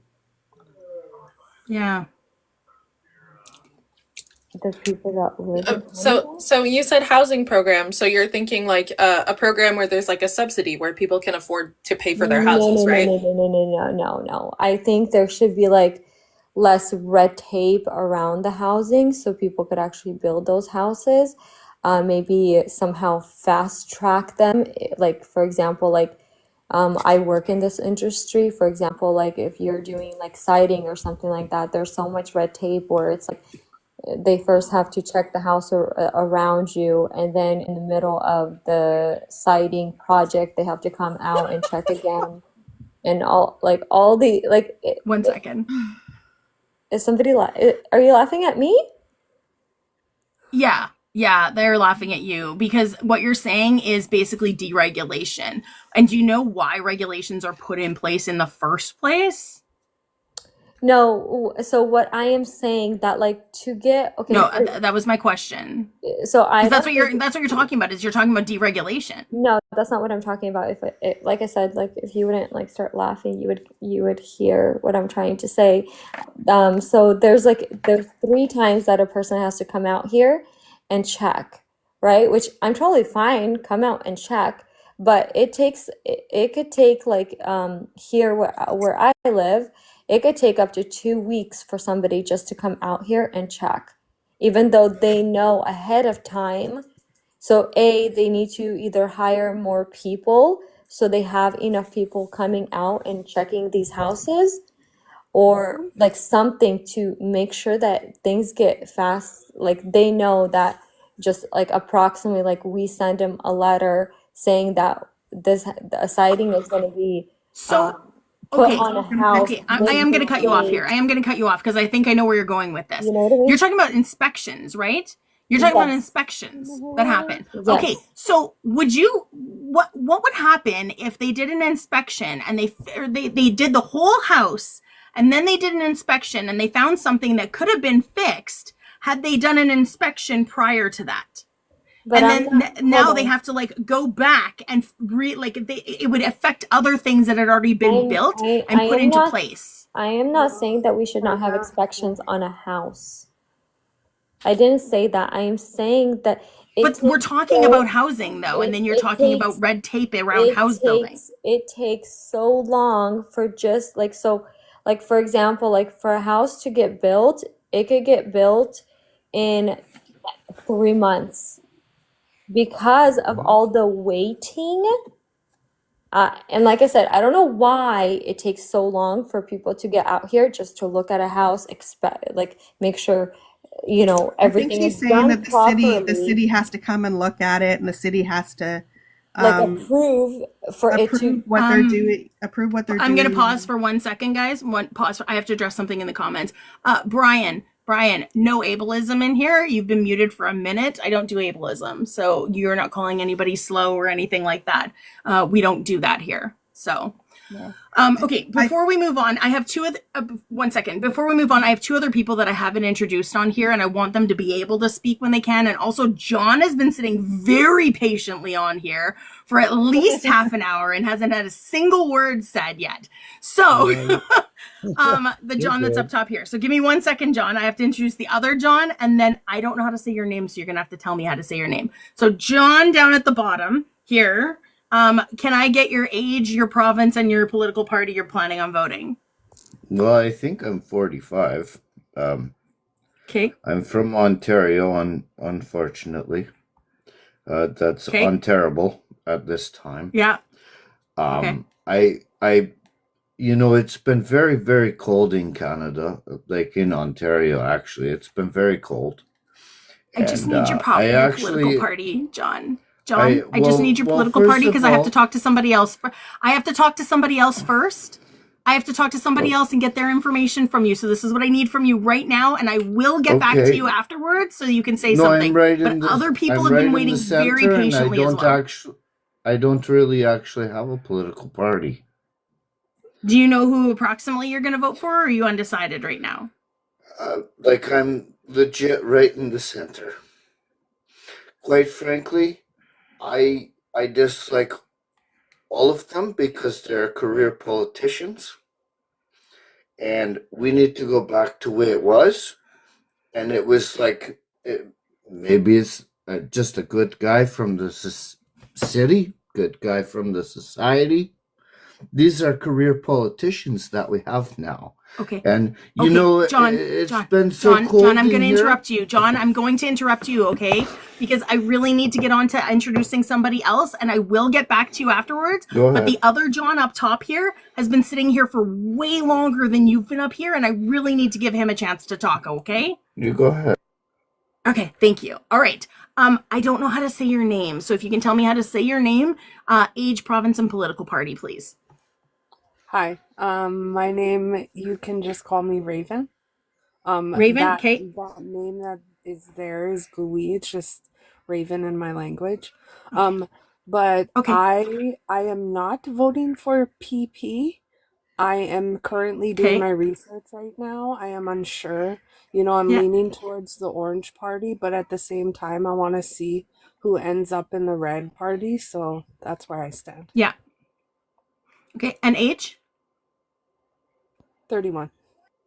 Okay, perfect. Thank you so much. All right. This John up top here. John with the Cobra chicken. Hello, ma'am. Hello, No. mistress. No, mistress, not ma'am. I'm so sorry. I used to say ma'am all the time. You're good. I'm also on the wrong profile, but that's okay. I gotcha. No, I was gonna ask Chessie a question, then I'm gonna ask Don't Talk a question. Sure. I remember Don't Talk. So Chessie, are you still here? Yes, I'm here. Okay. You said you voted for Donald Trump, correct? Correct. Twice. Okay. I just Well, want to 3 know. times. Okay. I just want to know your honest opinion. Like, as a Canadian, and I'm a Ukraine supporter, I'm a volunteer actually. How do you think Donald J. Trump will end this war in Ukraine? Just kind of curious. I just want to know, like, from a Trump supporter, because I've asked these to a lot of megas, and I usually get blocked on their streams because they don't like facts, and I just want to know what you think. Well, I mean, it's going to be difficult, but I think the U.S. has to stop sending money to Ukraine. I think it's ridiculous that we support Ukraine. Okay, wait, hold on. Let me stop you there for a second.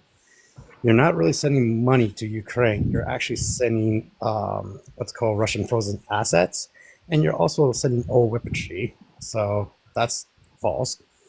And have you ever heard of the what do you call it? That thing you guys signed to help Ukraine? I can't think of the name, but yeah, you guys signed a thing to help Ukraine because you guys made Ukraine surrender the missiles to Russia. So that way, yeah, I forget the name of it. That thing Okay, I mean, yeah, the name doesn't matter. But I think we supported Ukraine enough for 2 years now, sending them, more than enough weaponry and money and everything else to.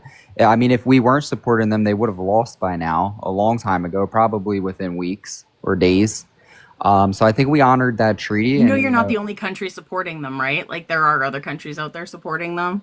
Sure, but I can't speak for other countries. I can only speak for mine. And I think the United States has done enough to support Ukraine, and it's time to cut off funding. Why is that? Just curious. Because I don't think it's a priority of the United States, or it shouldn't be a priority of the United States. It's not affecting your guys' budget, though. Isn't Russia like your number one enemy on the world stage? Well, Putin is Putin's, boy is Trump. He is, Trump's puppet. Yeah. I wouldn't say Russia's an enemy. I would say they're. Well, they did interfere with your guys' election, so. I mean, that's debatable, but that's been proven. That's my answer, though. I think it's time to cut off funding to Ukraine. I think there needs to be some type of negotiation that needs to be done. Whether Russia gets certain territories within Ukraine. Yeah, but Chessie, let me say this. Okay. That'd be like say we're. Oh, sorry. Go ahead. No, I was just trying to get it. I wanted the plane to land. Can I cut in with what Jesse was saying? I just want to debunk something. If that's okay. Sure. What were you? Okay, so there was an investigation actually happening to see if Russia actually had an effect or any kind of reliance or anything with the election, and it hasn't been debunked because they did an investigation. Yeah, that's correct. Yeah, so just that was propaganda. Yeah, exactly. Oh yeah, Lauren Cho definitely not like actually in the hands of the FBI at current moments. What? I'm just saying the U.S. did an investigation. Well, they also lied about the results. Who was it exactly? Who was it exactly? It wouldn't have been. Was it the U.S. or was it somebody in the U.S.? No, the actual United States of America actually did an investigation, and it has been debunked. Yeah, that's called Russiagate. That was fake news. Okay, so I don't want your live just getting so taken down because there's Oh, no. I didn't know you can't say Yeah. that. I didn't know you can't say that. No, you can say fake. The thing with fake news is that it's also a tenet of fascism. I'm just gonna let you know that. So, Well, do you not in the U.S. we have a major problem with our media. I don't know what your media landscape is, but the vast majority of our no, you've been told. You've been told there's an issue with the media. Oh, no. You've been told all the time that anybody that Trump doesn't agree with is spreading fake news. That's what you've been told for 8 years now. So You it's guys been fall for so much ingrained into propaganda. your brain that anything that the media says, it doesn't matter if it's left or right, is fake news. Murphy, you're scratching your microphone. I got to turn you off for a second. No, So, we only have one it's something that right-leaning also media happened outlet. it's something that also happened in 1930s Germany, and it was called Lügenpresse. It's actually a phrase that you're not allowed to say in Germany anymore because of what happened back in 30s Germany. I know, but there would not be lawsuits filed and things like that if the news was actually reliable. Anybody can file a lawsuit in the state. So Anybody can file a lawsuit in the states. like That doesn't they mean anything. literally, Filing a lawsuit means nothing. CNN, what is it? CBC, Fox News. CNN is owned by a right-wing propagandist. CBC is a Canadian thing. Yeah, CBC's Canadian and center. So all three. You're talking about CBS. Yeah, You're sorry, saying CBS. CBS. That's who it is. Yeah, Donald Trump is suing them because he doesn't agree. Donald Trump is suing them because he doesn't agree with how he was portrayed or what they said to him when he was in his interviews. That's what it is. No, Yes, it is. It's 100%. He is trying to silence your media. Hold on. So they have been sued in 2000. Please don't tell me to hold on. In 2017. Therefore, now their media is considered not as a news source, it's considered as an entertainment. They had to literally change that because that's Fox News. No. That's all. Yeah, no, that is Fox News. They that's commentate Fox on News. things, but they don't actually. They're not actually a news site. Yeah, Fox News tells stories. Hold on. So it's all three of them. First of all, they had to change it to instead of. Can you provide me a source of this, please? Yeah. Can you provide me a source on this? Yeah, you can literally go on their website. Can you provide me a source on this? Yes, you can literally go on their website. Can you provide me a source on this? Yes, CNN. Whose website? CNN.com. No, I don't want to go to their website. Tell me where it was that this website, and you can see that this is an entertainment. Tell me, that's not what I'm asking you. That's not what I'm asking you. Don't talk. What I'm saying, I need you to not talk right now. Don't talk, okay? So what I'm asking you for is a source that shows that there were lawsuits against those companies to do this and put this on their websites or on their programs or whatever. Because I can show you that Fox News had that, and they had to change it. And Fox News got sued for slander, they were held liable for slander. Okay, yeah, if you could give me a minute, I could so of course I could give you sources. Absolutely, yeah, sure. Scroll up and I'll wait. Like, Jesse, did you share this with your friends or something, or? What do you mean? I don't know. There's something odd here. Okay, so there is a problem with the news in the U.S. I will just say this: like, somebody somewhere at some point decided that the news in the U.S. has to always come from a perspective. It was Ronald Reagan. That's the guy. He deregulated it. He was like, you have to come in with like an opinion. So the reason why CNN has lost their status as a news station is because they are nonpartisan, and because they were not reflecting a direction, either right or left. They lost their status because apparently in the US you have to represent an opinion about it. You can't actually come in and just do the straight news. Is it me? I'm not trying to be. Sorry. Yeah. Oh, I was going to say it was the fairness doctrine is what it was. It was the fairness doctrine that had been in place since 1949, okay? 1954. And it was Ronald Reagan who removed the fairness doctrine. And what used to happen was that every single night on the news, you were only allowed to have one opinion story. Everything else had to be purely fact. And it had to be even between left and right when it came to opinion stories. So after Ronald Reagan was in power and he got rid of the fairness doctrine, that's when everything went to all hell, and that's what we have going on now. That everybody can just spout opinions instead of stating facts. So you're telling me Reagan ruined everything, not just invented trickle-down economics, he also ruined the news in America. Reagan is one of our greatest presidents. Oh yeah, I'm sure that you believe that. John, go ahead. No, I was just saying, I noticed that the PP supporters and Trump supporters. So you got Trump supporters saying, CNN's Fox or fake news, right? Then you got the PP supporters say, CBC is we have to cut the funds of CBC. We have to get rid of CBC and blah blah blah. So it's like and then you tell a PP supporter like, well, PP is like another Donald Trump. They're like, oh no, he's not. It's like, yeah, he is, because like he says, he makes fun of people, calls people names, just like Donald Trump, and then then like it just doesn't make sense. It's like that's what I don't get with these PP supporters, or I should say Melhouse supporters, and then these Trumpers. Like I don't get it. Yeah, they both use Can I Goebbels. ask you why you asked me about Ukraine? Can we go back to that? You never got to your point. What point do you want to know? Yeah, go for it. You asked me my thoughts on the Ukraine, and then you never responded. Okay, but I was gonna say to you, but the thing is, when you say, "Oh, we should stop giving Ukraine money," you guys are not really giving them money. Like I said, you guys are giving them Russian frozen assets, and you guys are also giving them loans. And like how a loan works is, so if I give you $100 as a loan, you have to pay me my $100 back. So of course you're gonna get your money back. Yes, it won't be right away, but you're gonna get your money back. Plus you have your own little, what do you call it, your own budget for this kind of thing.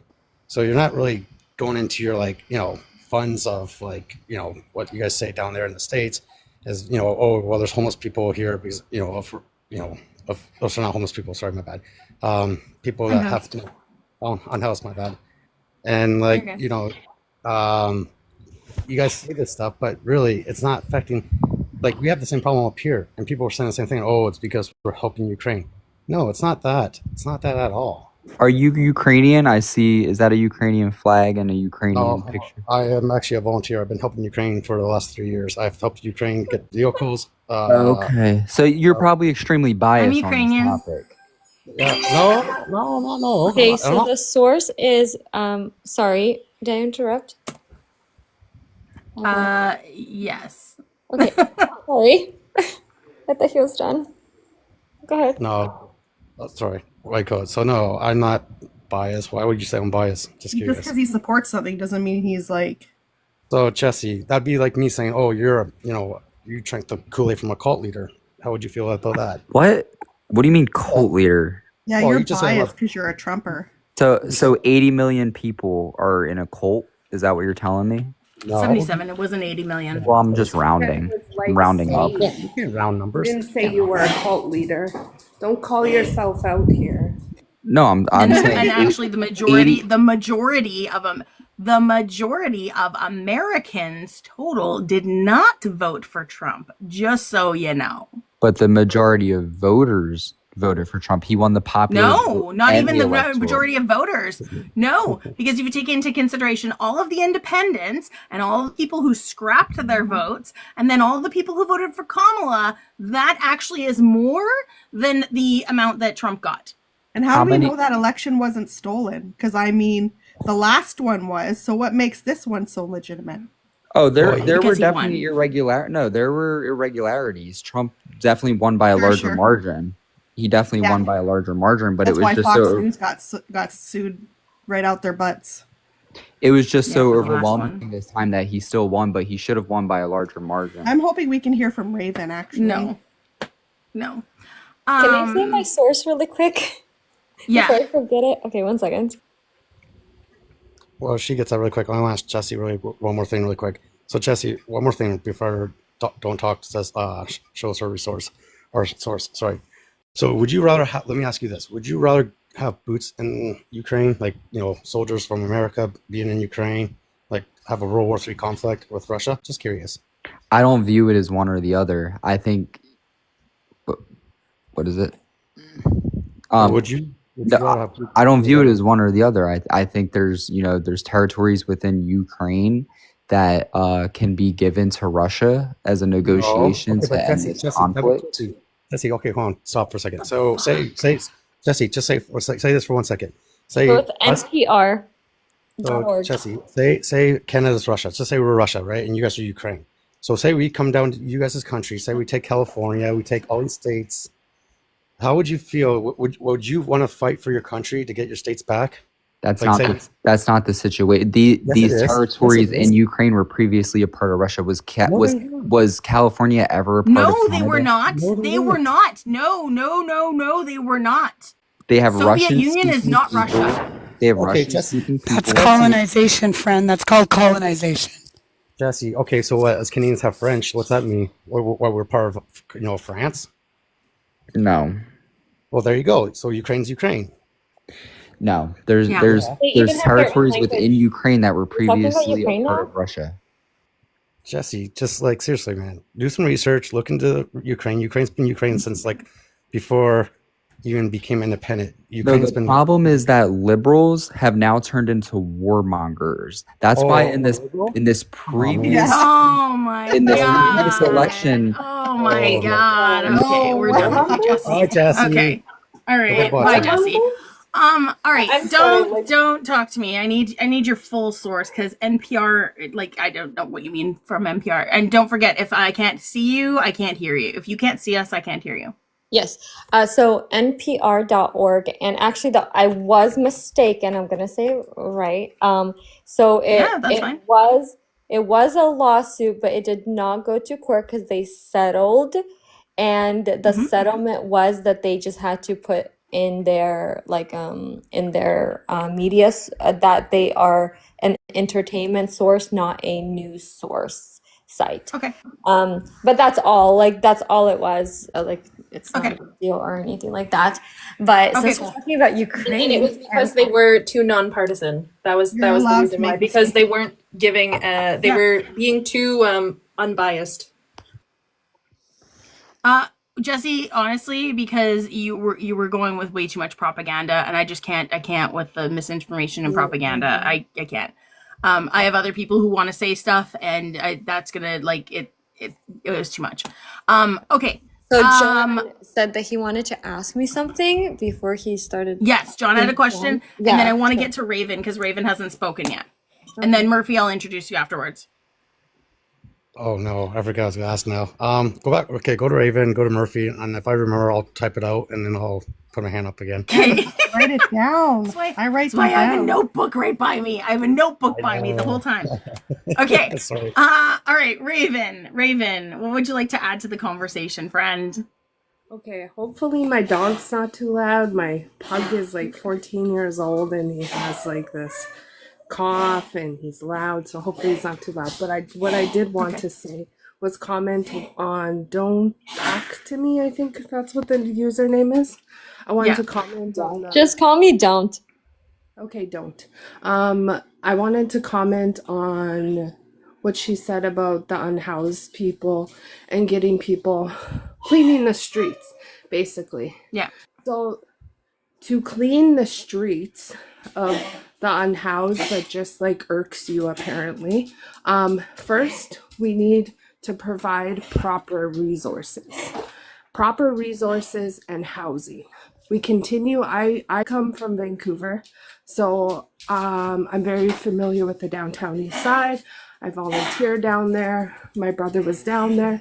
He lost his life down there just in the last year. So this topic I'm is not very laughing at what you're personal saying. to I'm me. laughing at your dog. I'm sorry. No, I know. I know. Don't worry. I'm really sorry about your brother.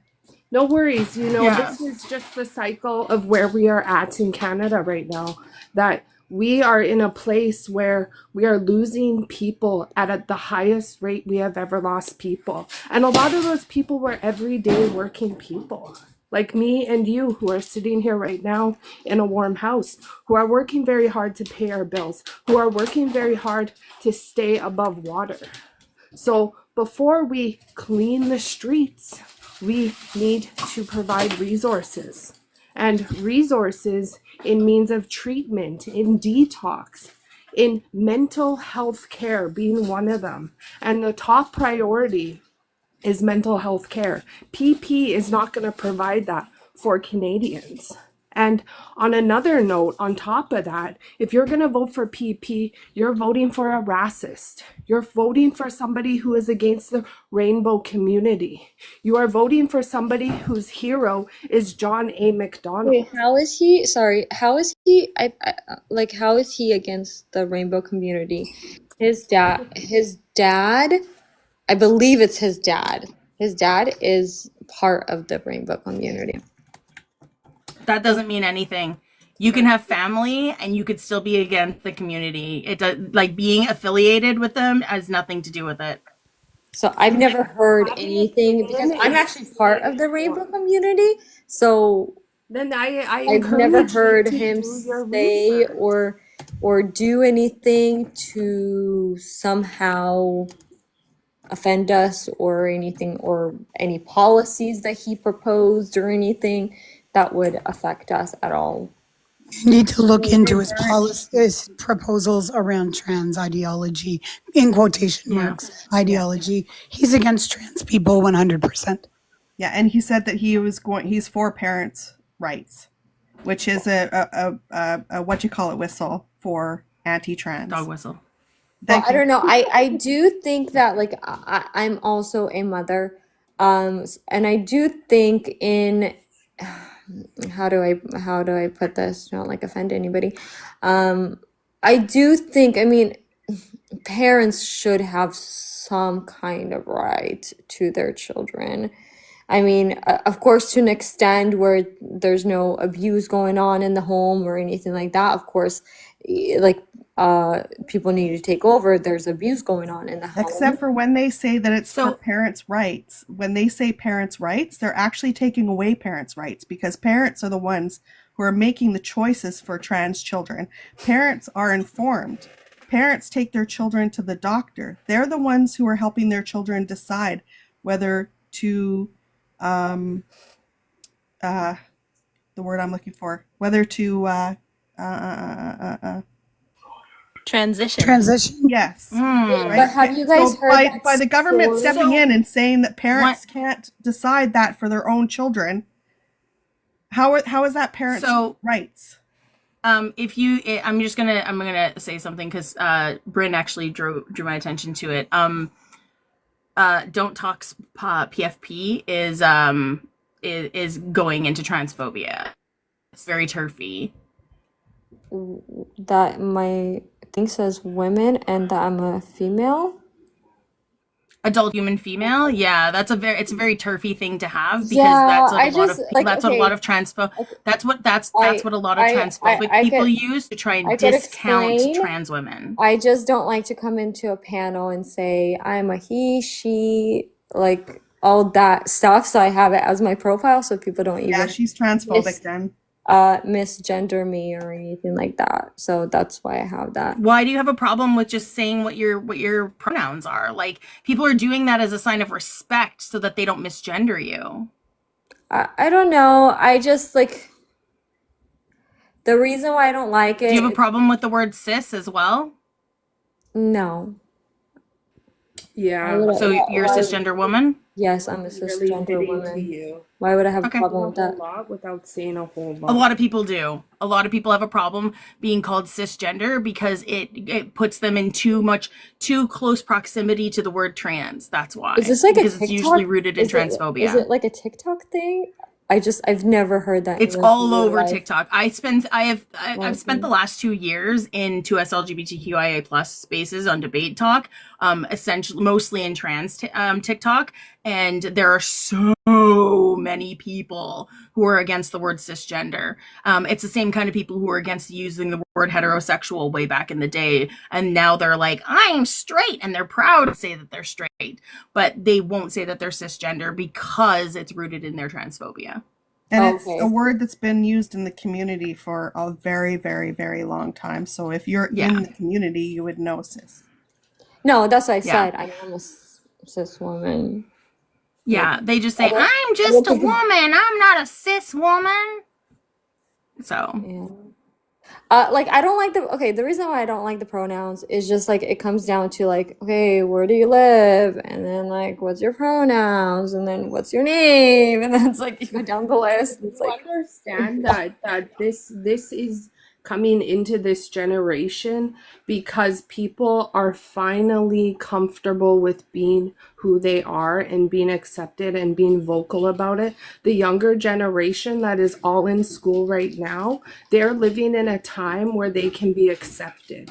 And to be against that is to take away their right to be who they are. So I read an article, like I haven't dived deep into this article, but I have read an article where a family got their kid taken away in BC because they would not give their son or daughter like medication to transition, and then like I just read their story. Like I said, I have not done a deep dive on it or anything like that. But So why are you bringing it up then? Because now you're just spreading something you don't know is true or not. You haven't done a deep dive. You don't look into it. Now you're discussing it on here as if it's fact. Shouldn't do that. You should look into it first, have your facts and your sources straight, and then come ask about it. That's fine. Okay, that's fine. Anyways, are we still talking about Ukraine or like we were talking about Pierre We were Poilievre? talking about your comments that you made Oh, about okay. unhoused people and people who have addiction problems. And Yeah, then so I made a also said comment. that like we should not cut the red tape, but we should fix the red tape in our systems where we could get houses built a lot faster. And what I mean by that, I am not talking about we should be cutting red tape where houses are being not done properly. I'm talking about efficiency, where they could get it done faster, which means either they have to hire people or they have to do something in the lines where houses get built faster, because we do not have corporations can get richer faster. we do not have to. A house could get built within 3 months. You know not that half a year. He is the minister of housing, right?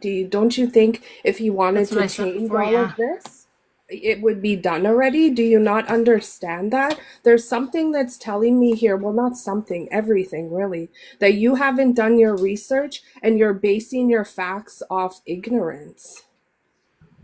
Don't talk. John wanted to say something. Okay, so you say you want to build houses faster. Like you want houses to get built faster, correct? Yes. So I have done construction before myself. I've done like bricklaying in my past, and I don't do it no more because it's brutal and it doesn't pay the best.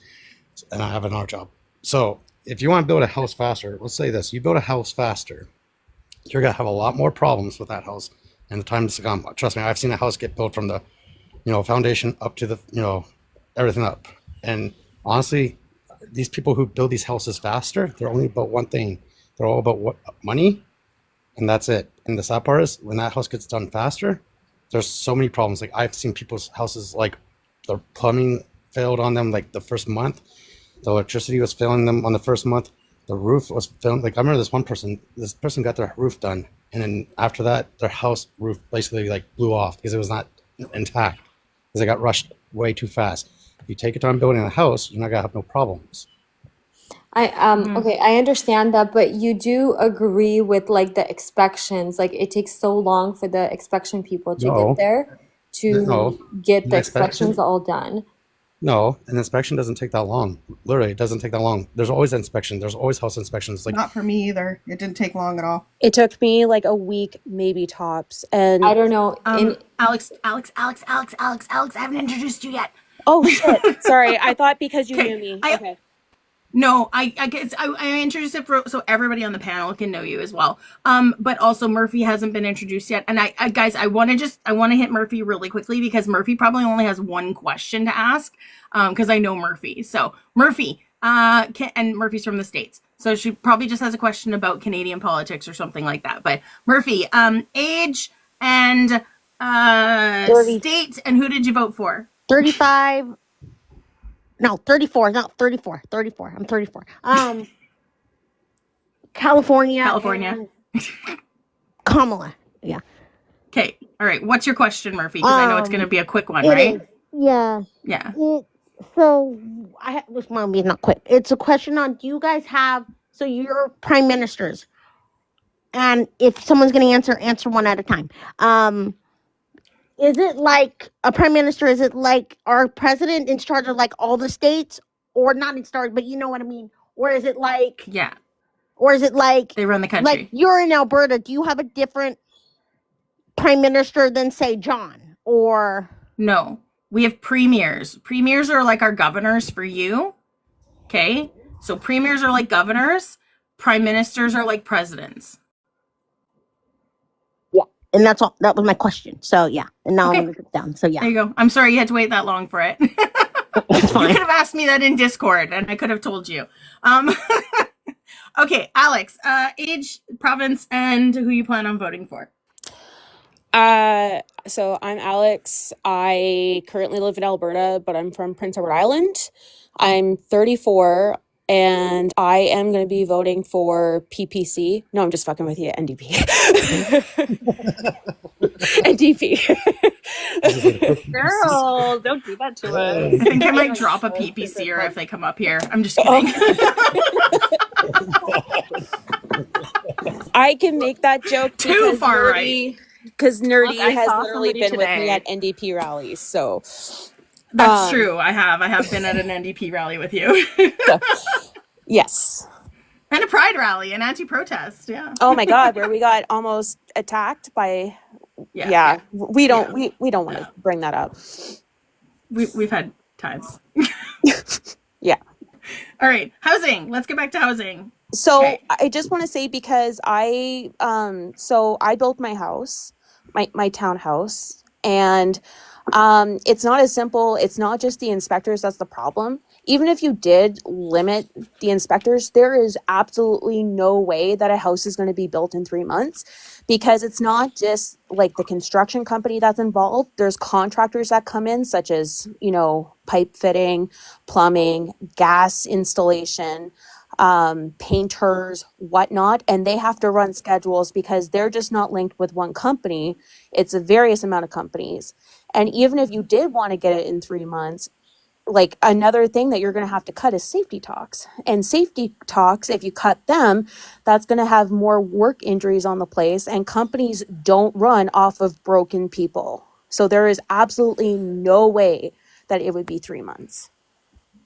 So my sister in the States built her house in 3 months. So absolutely it could be done. And she lives in Oregon, and they have a lot of like inspections and all of that. It's just things get done really fast. Yay, USA. I'm just saying, so it could be done. My point is of all of this is that we do need a lot more houses. We have a lot more people living here now in Canada. If you guys at least could agree with that on me, or with me. That won't fix housing. We need subsidized housing. We do need more housing, but it needs to be subsidized, owned by the government. Mm-hmm. Rented out by the government, not for profit. It needs to be if you have more houses on the market, therefore the houses will drop down lower. No, that's not. Yeah, it's literally subsidized on the market. Then people are able to afford the rent, and also it makes it competitive with other houses, and it makes it so that there's a limit on how expensive housing can become. The reason not for profit. subsidized housing. Yeah, the reason why Canada's housing problem is the way that it is currently is all starting from when Brian Mulroney became a prime minister in Canada and sold off a lot of our non-market social housing.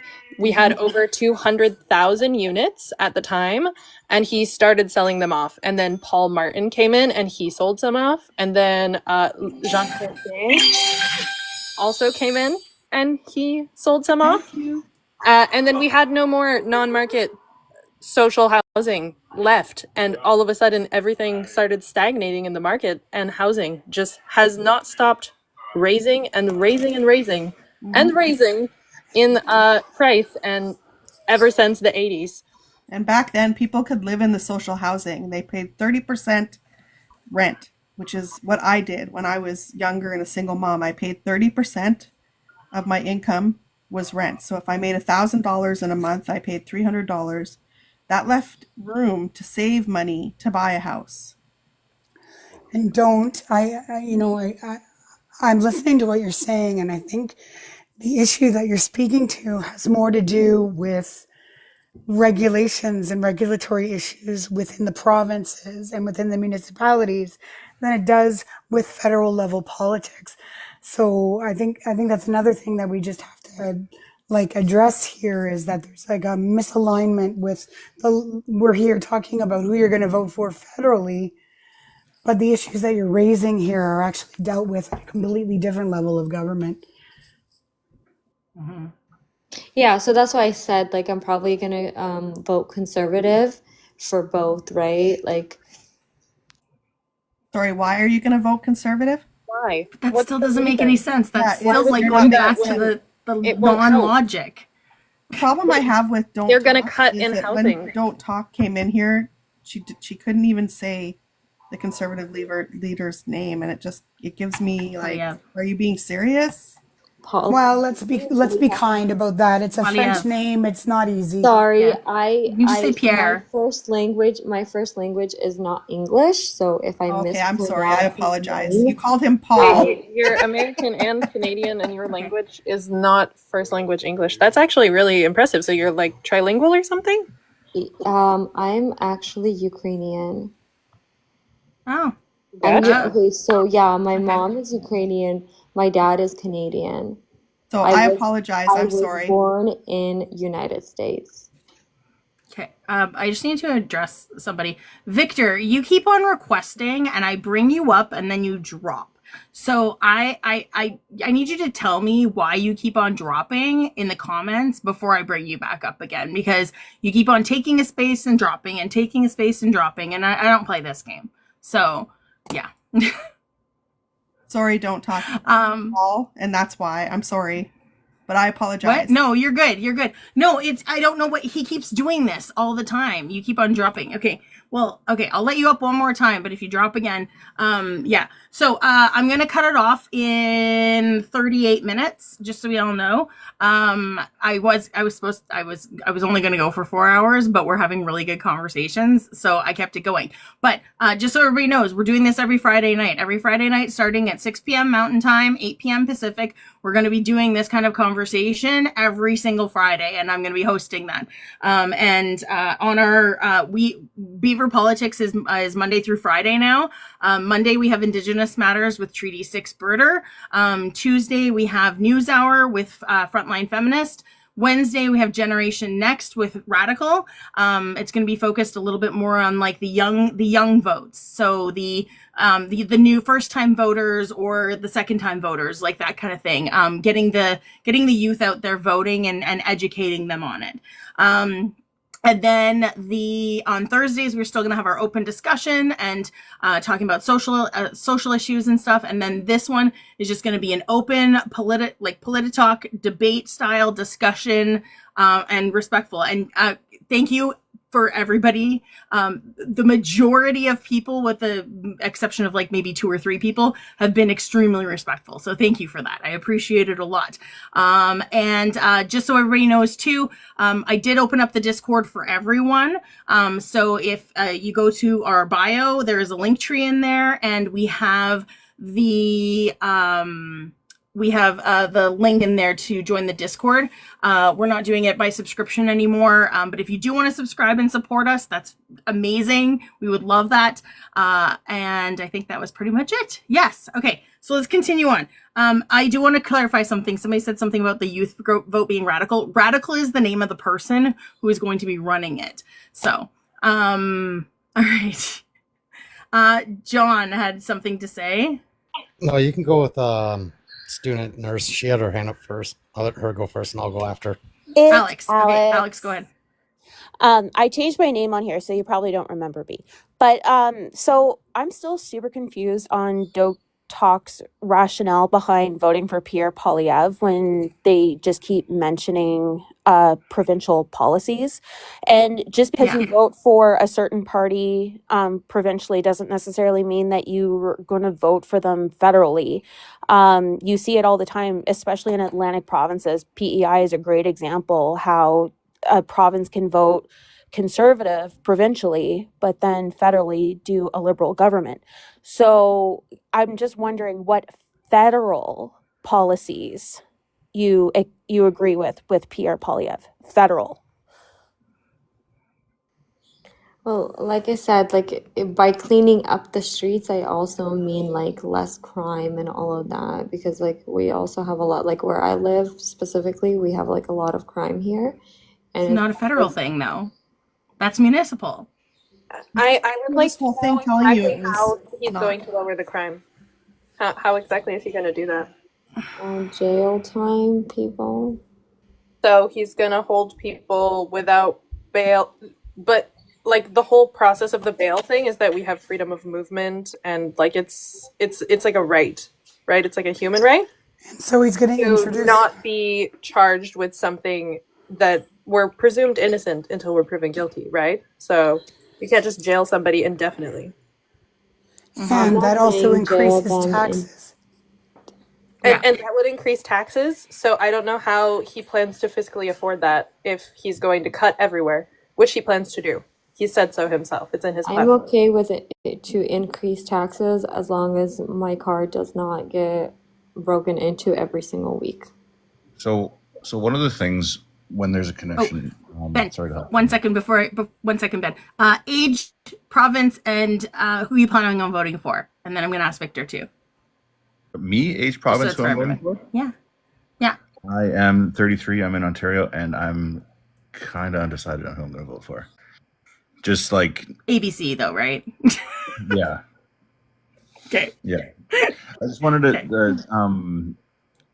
Crime rates increase in places where there's poverty, and with Pierre Poilievre decreasing the tax on the ultra rich in this country, that's not going to solve the crimes for what's happening. There's been statistics and studies that have showed that if you increase people's living conditions, there's no need to steal cars. There's no need to commit crimes on a. Don't live in a very impoverished neighborhood, just an FYI. But there's a reason, though, right? I live in a wealthy. You're lucky. And yeah, absolutely. Yeah, I actually used to live out in the streets. It's just like I said, I literally just got lucky. I think you're kind of missing his point. Oh, Victor, sorry, 1 second. But age. What? Just 1 second, because Victor wants to address something right away afterwards. Victor, age, province, and who are you voting for? 52, and Manitoba. And if it's Carney, then Liberal. If not, then ABC. ABC. Okay, cool. Thank you. Right. I just think you're missing his point. I think what he was trying to. No, I think I got his point. His point is like if you're impoverished, more likely for you to go and do crime. I get that. I read the statistics and everything like that. But again, for me, as selfish as this sounds, for me, even though I've been in that situation before myself, And I understand how hard it is, and I understand why people do it. They do it to get ends meet, for crying out loud, some of them. And What are the statistics? That in impoverished neighborhoods, there's more crime. What are they exactly? You've read them, so you must know. Well, I don't know off the top of my head, obviously, but I have like you want me to go look it up again? I could go look it up. That's fine. My point is that you're saying that you're voting for Pierre because you want to reduce crime. He has no plans to lift up impoverished communities. Didn't he literally say that he wants to cut the welfare? What is it called? The it's the little amount that you get if you can't like work. EI, unemployment insurance. No, not unemployment insurance. The other one. It was called welfare. We get a I don't know what it's GST called rebate today. if you don't work a lot, but the welfare, like social welfare benefits. He wants to cut those. For like the people who can't work because they're like disabled. Like AISH. Yeah. Okay. I don't know. He plans on cutting that, so there's going to be more inequality. It's literally going to be like cutting the social safety net out from underneath of all of the people who can't work or who are too ill or old or whatever, low income people. He plans on cutting that. So then there's going to be more crime. There's not going to be less crime. Is it his party that wants to cut that, or him specifically? In his policy. And it's him specifically who said it.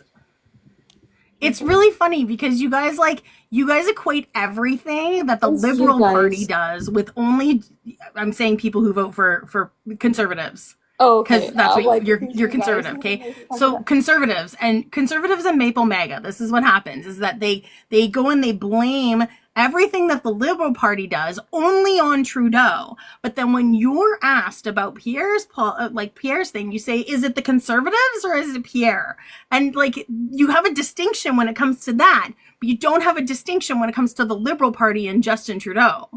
Wait, yes, I do. That's why, I literally came in here and I said I don't like Trudeau, even though I do know that his policies are the Liberal policies. It's not Trudeau's policy, it's the Liberal policy. I literally came up here and said that. Okay. You're a rare one then. Okay, right. Victor. Rare. Yes, this is, I guess, a question for Don't. I mean, you indicated that you were poor and that you lived on the streets, and you can empathize with the fact that people will do things and break laws to survive. So the notion is to, I think what we're all trying to say is if you lift the higher you lift the bottom and make them,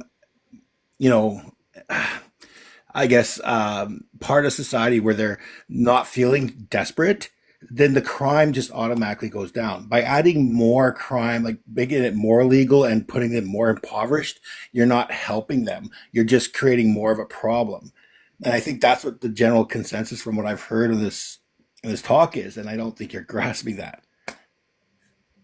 Okay, let me explain it. Okay, if I would be in charge of BC, for example, this is what I would do to figure out this whole homelessness problem and all of that, and even the candy problem. So my solution personally, I've thought about this for a long time, and I guess my solution is if I see a crime happening, I would take him in to jail, right? For him to get out of jail, he would have to go into a facility like rehab, or if he doesn't have a candy problem, then I would put him in a social program or where he could get an education or learn about the programs that he has during his stay. Things like that, because but you're forcing people into stuff that they may not be ready for. That doesn't work. You can I understand that it might not work the first time, and might not work the second time, but maybe the third or maybe the fourth or maybe the fifth time. So do you know how much more expensive that is? Do you know how much more expensive that would be than just solving the problem at the root cause in the first place. If we solve the problem at the root cause, instead of being reactive to it and forcing people into situations they don't want to be in, this would be more beneficial for everyone. I don't. I So don't for me care. To be personally, honest, I don't care. Hold on. Can I just respond to her? Since like it's just like one at a time, and please. then Raven, if then Ben, possible. and then Just to respond to you, I understand that it might cost me more, but at least less people will unalive, and at least less people will be out in the streets. You can't guarantee that. You can't guarantee that when they're being forced into you can't guarantee that when they're being forced into a situation that they are not ready for, that they will not self-unalive in that moment, like in that instance. You cannot guarantee that. And it's not just you, it's everybody. It's the government that it costs more money to take care of that and to put into those programs than to initially just get rid of the root, like deal with it at the root cause. The root cause is the solution, not reactive. And that's what I'm saying. Like, if we want to help these people, right? Like, I don't know if you know anything about like being addicted to something, right? But you literally, like, if somebody is not taking your hand and actually helping you at the moment you ask for, it can't be, hey, I'm asking, and then 4 months later, you have to wait 4 months later to get into this program. It can't be like that. That few months or even that 2 days is too much. You know that to wait. Programs are already underfunded. You already know that these programs are already underfunded. We don't put money into those programs already. We put money into MAID because it's easier to unalive these people than to help them fix their problems. Yeah, So and I'm against it. and you're speaking to somebody who was homeless at the age of 14. I was unhoused at the age of 14 until I was 19 years old. And somehow I graduated. Somehow I got to where I am in this life right now. But people who have been in those situations do not talk the way that you talk about the unhoused and those with addictions. Because you want to know how I know why? Because I work with these people. I also work with people who get out of these situations and they go and they help this problem because there is not enough people that are empathetic enough to go and help. Because guess what? The government isn't going to do it for us. The government already underfunds all of these programs. If it was that simple, there would be many people in treatment centers and going to detoxes. But guess what? Here's a reality check for you. They are underfunded. There is not enough out there. We don't put money into that. And another thing on top of that, society of people who think the way that you think make it hard to come back and live. They make it hard to come back and want to recover because of the judgment, the ignorance around it. How am I judging someone? I'm literally saying that they How are you not? You're saying a whole lot without saying a whole lot. Everybody could read the room besides you. Well, because you guys are misconstruing of what I am saying to you guys. I'm literally saying that we should be building more houses efficiently, absolutely, but faster somehow, right? Whatever the solution is, like, I'm not an expert. I'm not in the government. I wouldn't even say I'm, really high IQ. For crying out loud, I barely graduated high school. But how do you get the people into those houses? Like, you have to go through a credit check. You have to go through there has to be houses references. in the first place. Well, first of all, the houses have to actually be built in the first place. So that's the first step, is getting more houses built, right? But I don't then care. They would just be empty if there's no policies. What do you? No, there is no one house. No, there's not going to be one house empty. And if there is, it's called a like, I think there's like a law. It's called houses that are empty, and even homeless people could go and actually stay there and build a home there. there's something, oh my gosh, I hate my voice right now. I'm so sorry, everybody. But there's something called the Icelandic model of prevention. And it basically looks at risk and protective factors. So this is what sets people up for addiction, and homelessness and, being incarcerated, houselessness, excuse me. And, the Icelandic people, they have gotten it right.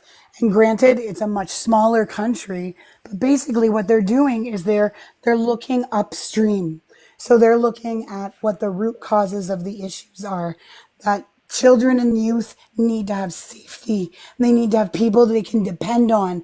They need to have community programs. They need to have social programs. And that is how they're able to prevent substance use issues and any number of social issues in that particular country. And they've looked at adapting it here in Canada. And guess what? We won't do it because it costs too much money. They've been trying to get it implemented here for years. And we need a government who's going to say once and for all that we actually care about our youth and we're going to invest in them.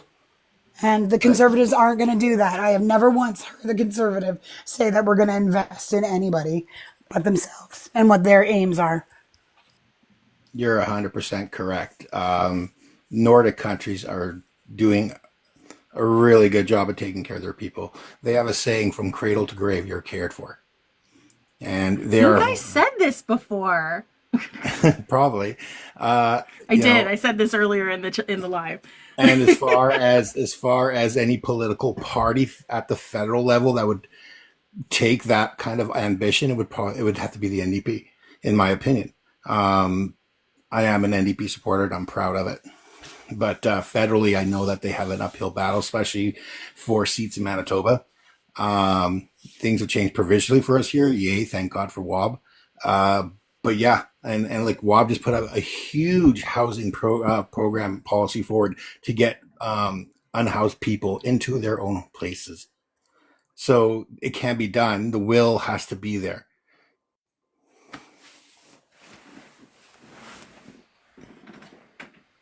Ben. Yes, thank you. So earlier you asked how you were being judgmental, don't talk, and I'm not trying to like come at you when you say this, but when you say terms like how I would clean up the streets, that implies that something's dirty, which is a heavy stigmatization. And when you say that when you see somebody that has a candy problem, you would throw them in jail or a rehabilitation center, that completely glosses over the reason why they have that problem in the first place. Doesn't address, this goes back to the whole uplifting people out of poverty to reduce crime. Doesn't address the reason. People don't just walk down the street and think, hey, I'm going to try such and such today. I don't know what I can say without getting in I trouble. understand. I was literally on it, and that's what I'm saying. Like, I might talk harshly, and it might be because, I'm Ukrainian. It might sound very harsh, I think you need to get to a place but where talking harshly is not in your vocabulary when it comes to addressing these problems, because that's where it comes from. okay, I don't even know what I was saying at this point. Okay. Sure. So I have this. This is just kind of on the, like what Ben was talking about right now. When somebody like, there's been so many times when I've been corrected on like language or something I've said or anything like anything, right? I kind of have this little. It's my 3 A's. My 3 A's. So it's the acknowledge it, apologize for it, and adapt moving forward. So that's kind of like my 3 A's that I do. When anybody said, like if I said anything that's like, that's kind of problematic or anything like that, it's just, I acknowledge, okay, yeah, no, I totally said that. I apologize. I know better now, and I will adjust moving forward, kind of thing. Right. So, I do that with, when, I call a lot of people out on ableism these days. So that's my go-to thing. Yeah. My three A's, my triple A. So, but yeah, it's just something to consider going forward. The reason why I said clean up the streets is because there's 3 different problems, right? Like, and to rephrase it, right? Like, you see what I'm talking about? None of these problems are dirty. No. These are people. What are the Because I'm right not. now I'm you're not justifying saying. the use of your language I'm instead not. of just I'm correcting not it. saying the people are dirty. What I mean is that it's not safe. It's not comfortable. You could get more sick when you're out in the streets. You have a bigger possibility of you getting into drugs because you're Pharmaceuticals. don't make enough money, can't get enough food, depressed, like all those things. It's unhumane to live like that. That's why I call it dirty, because it's unhumane to live like that. And whose fault is that? Like, is it the people's fault who are in those situations, or No, is it society and it's how the society's fault. economic? It's Yeah, it's the it's the government, both federally and provincially's fault. That's what I would say. and you understand that the person that you're said to vote for was the housing minister for how many years? Yes, I You understand that. understand that he contributes to that, right? Because I know everyday working people who have end up unhoused and then ending up on the streets doing rugs. So it's not just people who just choose that way of life.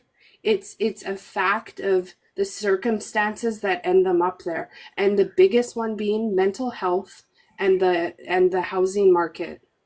And the housing minister is not going to contribute to that when he becomes the prime minister, if he does. Well, he's saying that he is going to clean up all those things.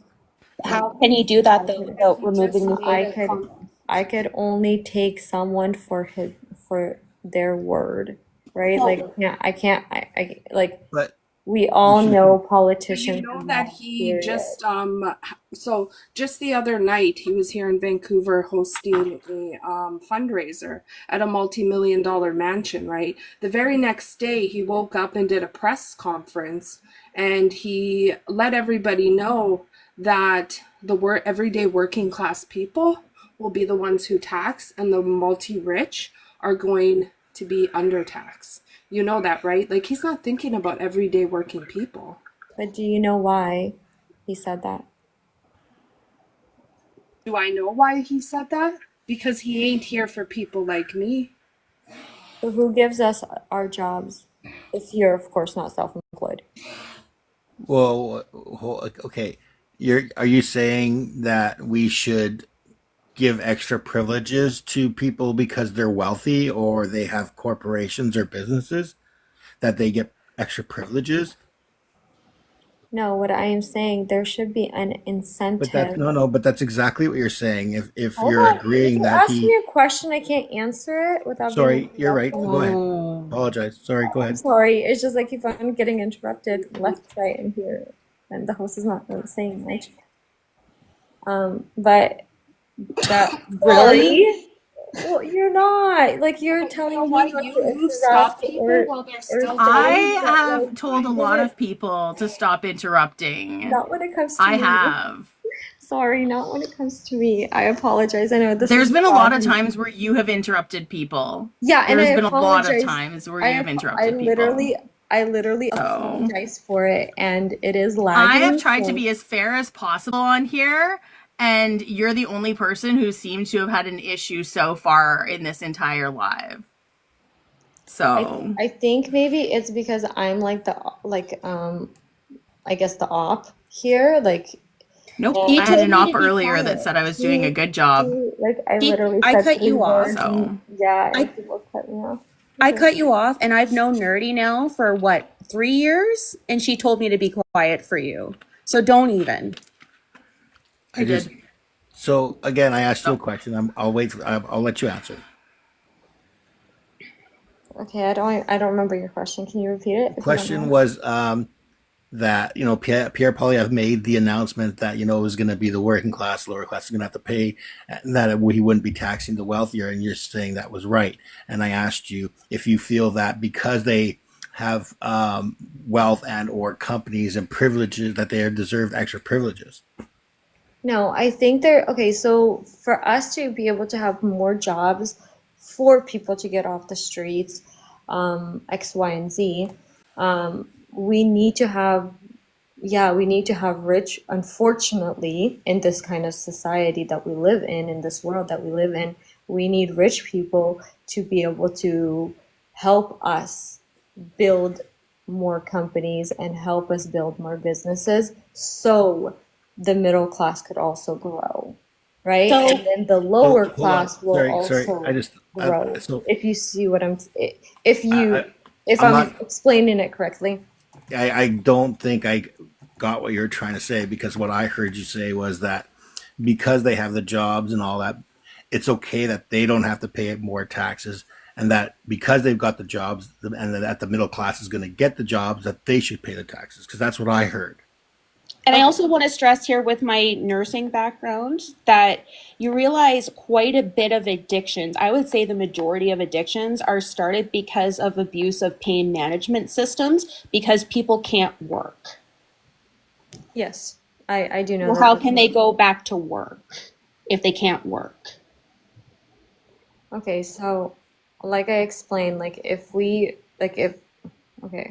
I'm a police officer, right, and I catch someone doing candy, right, you take them in, right, while they're in my custody, they go through withdraw. Then you give them an option, to try to get them into rehab, and I'm not saying putting a pew on his head and say you have to do this. No, in a humane way, right? Whatever that might be in law form, to try to make them go into rehab. And maybe rehab. I've been through rehab 3 times before I actually, officially got. So I don't talk I'm about really this very often. confused. I'm really confused, and also I want to just introduce Tyler really quick because we don't have very much time left.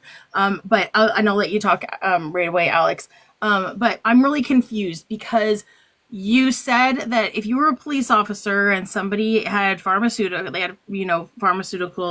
addictions, or whatever you said there, I don't remember exactly what it was, but you said that they would go through detox in your custody. How long are they in your custody before they actually get processed? That doesn't make any sense to me. There's no way you're having them in custody for not in 28, 30 days. I apologize, I misspoke. Not in my custody, but in custody. I apologize, I misspoke. But even still, that's in custody without being processed or anything like that, having a date set for an arraignment date or anything like that set. That doesn't make any sense to me. And it would go against human rights. Yeah. Very inhumane.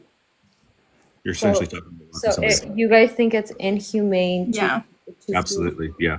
They have a right to see a judge within 24 hours. Hold on. I did not even ask the question. This is what I'm talking about. I literally did not even ask a question yet, and you guys are like, yeah. Anyways, sorry, I'm just kidding. Okay. So you guys think it's inhumane to feed a person, put a roof over their head, while they're, instead of out in the streets, right? Give them the care that they need while they are going through that withdrawal, because you're detaining them for that long, though. I am going to interrupt you because I'm the host. I am going to interrupt you because you're going on a way that we did not say. You said you were going to have them in your custody, regardless of whether it's your custody or the province's custody, the courts or whatever. Mm-hmm. Having them in custody without being processed and seeing a judge is illegal. That is against their human rights. And you're holding them without cause at that point. It's kidnapping. It's literally kidnapping. And you want to arrest people for being addicts? Like, what? So it's So it's how not Yeah. it's not necessarily it's not necessarily like getting people the help that they need is inhumane. Like you're talking about feeding them and housing them and all that stuff. That's not the humane part. The humane part is going around in a van and essentially picking up people off the streets and putting them in a cage for 30 days to suffer. Yeah. I never said anything about, hold on. I never said anything about 30 days. I said that if you do not get candy in your system within 24 hours, you are going through withdrawal. Like that is the process of withdrawal. You said detox. You said detox. So, your word specifically was detox. I'm sorry. I meant withdrawal. Which implies a 30-day period. I'm so sorry. So I'm sorry. I misspoke in that case. I misspoke and I'm sorry. But what I meant to that's why say we're having is the reaction that we're having. Withdraw. Within that time, you try to convince them, or within that, there's you have them in That's custody. coercion, though. Trying to convince somebody is coercion. They have to do it without that. Mm-hmm. I said convincing. That's coercion. Convincing and coercion. Either way, convincing somebody it can still be seen as coercion, especially if you take them away from the place that they were and you're holding them there. Like, okay, hang 1 second, Tyler. Can I really quickly, because we don't have much time left. But Tyler, can I get your age, province, and who you plan on voting for? You're muted right now, too, just so you know. Well, first off, I'm going to have to apologize. I'm actually not Canadian. However, fine. We've had a couple Americans in here. Don't is dual citizen. Okay, cool. I kind of stumbled into this conversation. I'm 42. I'll be 42 next month. I don't know whether there information you need. You can still tell me state and who you voted for in your election. Well, then that Wyoming gives us an idea of like Harris. Yay. Okay. But anyway, it's been kind of driving me nuts a little bit. I think the root issue in which he is referring to, it's been mental health the whole time. Here, and I don't know about Canada, but like there's not a lot of enough money really thrown into mental health. And for mental health issues to be effective, you must be accepting of mental health care. Now, with that said, that goes the same with substance abuse and substance abuse treatment. Hopefully, I'm using the right lingo here. For that to be effective as well, a lot of times, more times than not, you need to be accepting of the treatment. With that also said, I know here in America, like that is a requirement within the correctional or the criminal justice system that, in some cases that before you can be released, on parole or probation, that you complete some sort of, treatment program. Further, a lot of people, they'll complete the program and they'll still cycle out. Now, I mean, we're talking about a revolving door type issue. Like, people are not necessarily going to accept, all of those, all that treatment. So, I mean, the main root of the issue entirely is education, not schooling type education, but like mental health type education, as well as education of the individuals receiving the treatment. in my opinion, my humble opinion. Yeah. And that's what I've seen.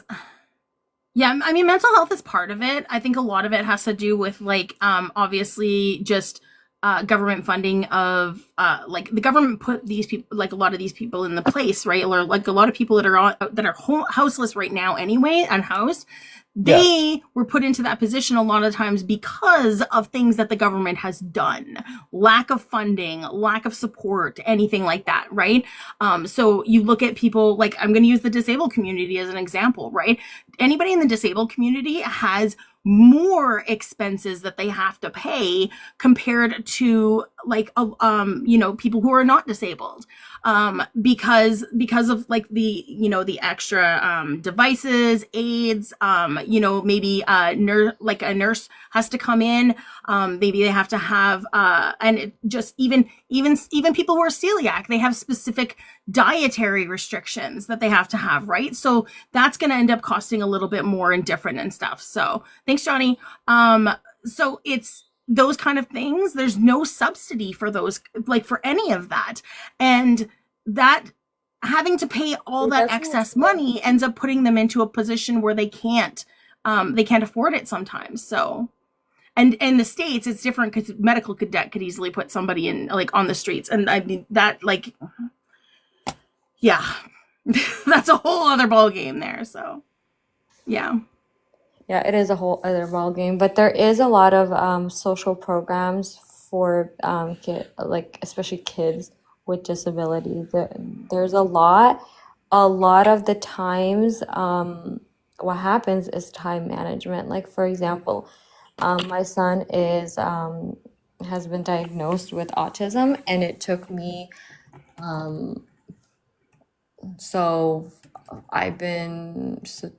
he's 6 now, and he just been diagnosed. And I've been saying that he probably has autism since he was 2.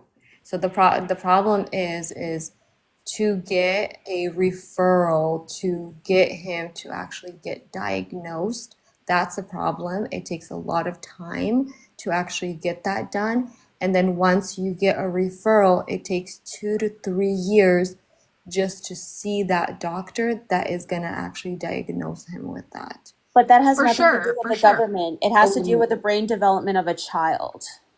It's the brain development of the child, because the testing that they have to go through for autism and ADHD or any neurodivergency requires an adequate amount of comprehension in order for a diagnosis. So it has nothing to do with the government or delays. Like, yes, there could be some delays. I'm not going to lie to you. We did have to expedite my stepchild as well, who has severe ADHD. But it has to do with brain development during that time. So it has to be within 3rd grade. That's when the diagnosis can start. Well, my child is not in 3rd grade. He's 6. He's in kindergarten, and he's first grade, around 1st grade to 3rd grade. But there has to be some sort of comprehension in that time. So, like I said, it took the doctor already advised that he most likely has that and referred us to specialists, and it took 2 years by the time my doctor referred to that. And this is like roughly, and I, as much as I complained about it and wanted it to be quicker and stuff like that, and asked the doctor, is there any way that I could get it quicker? Can I drive further on to go to a different hospital or anything like that? And he just said that it just takes that long because they're so booked. And you know that PP is not going to put money into healthcare, right? Our healthcare is only going to get worse. He wants our healthcare to be like how it is in the United States. Unfortunately, he's not going to help your son progress, and he's not going to help your family help your son. He also wants to eliminate the child dental care that got put forward. He also wants to eliminate the $10 daycare that has been forward to help parents so that they can go to work and their kids can go to a daycare. You have a small child, that's got to resonate with you. I understand that, but like I said, I lived in the States before, and I lived in Canada for a while. That's the thing too. Don't talk. I'm from Ontario. I got Doug Ford. I've had him for the last 2 elections, and honestly, our healthcare is like terrible. I'm still waiting for like someone to talk to about my mental health, and that's been a month. So just imagine having PP as a leader who will destroy Canada, just as like Doug Ford's destroying Ontario. Like, we're basically sunk. Our healthcare system is awful. We have to wait 8 hours to see a doctor because of Doug Ford cutting our healthcare system. We have beds in the hallway because of Doug Ford. It's just completely awful. Like, that's why I'm telling people, do not vote for PP, because he'll destroy Canada. He'll literally sink us, and he'll probably sell us to Donald Trump. I hate to say it. Yeah. And that's what we had to deal. Sorry, just to reiterate, that's what we had to deal with in Manitoba. That's why Wab Canoe won by such a massive landslide, because the Conservative Party here with Pallister and I forgot her name already. That was Heather Stephenson. They absolutely decimated the healthcare system. It's brutal, and they just kept on pushing private healthcare, Mm-hmm. and it was atrocious. And now there's this huge mountain to climb to try to fix our healthcare system here. And if you think by voting PP is going to make life better, no, the provinces will see even less money for their healthcare system, and we're going to struggle even more. And we're all advocating for your son. We're advocating for the rights that your son deserves. Yeah, absolutely. Exactly. All right. I am going to I'm gonna take over here a little bit. Just a reminder that talks like this are gonna happen every Friday night, starting at 6 p.m. Mountain Time, 8 p.m. Eastern Time. We'll be still having talks like this. Where it goes, nobody knows. I mean, we started on, what did we start on? God, what did we start on? AI farms, the AI farms up in Sturgeon. So we started with that, and we ended up here. So every Friday night, like I said, come tell everyone. Beaver Politics is running 5 nights a week. Like I said, on Mondays, it's going to be Indigenous Matters with Treaty 6 Birder. On Tuesdays, it's News Hour with Frontline Feminist. She's just been going over all of the latest news stories that hit over the weekend and the beginning of the week. Wednesdays is Generation Next with Radical. They're going to be talking about trying to get people, the youth, involved and getting the young voters out there to vote. And then Thursdays, we're going to be talking our open discussion like usual, and also talking about like social justice issues as well there. Maple Mines is on Tuesdays. I don't know what time it is. It's like 1 o'clock my time, I think, something like that. Maple Mines is on Tuesday. If you go and follow them as well, they are another group in Canada who does this kind of thing. And then, like I said, every Friday night is us. If you do want to subscribe to us, it helps out supporting our channel. And like I said, the Discord, if you go into our link tree in the bio, the Discord is in there. And you can sign in. Somebody already joined while I was on here with you guys. So thank you, everybody here, for being here. Thank you for all the gifts that everybody gave today. Thank you for gifting the panel, because these guys are using a lot of emotional energy here, right? So thank you for having me here today as well. I appreciate it. Thank you for all the follows. And thanks for the good participation. I really appreciate it. It was honestly a really good conversation. So, again, every Friday night, 6 p.m. Mountain Time, 8 p.m. Eastern, and we will be here. So thank you again, everyone. And I will see you next time.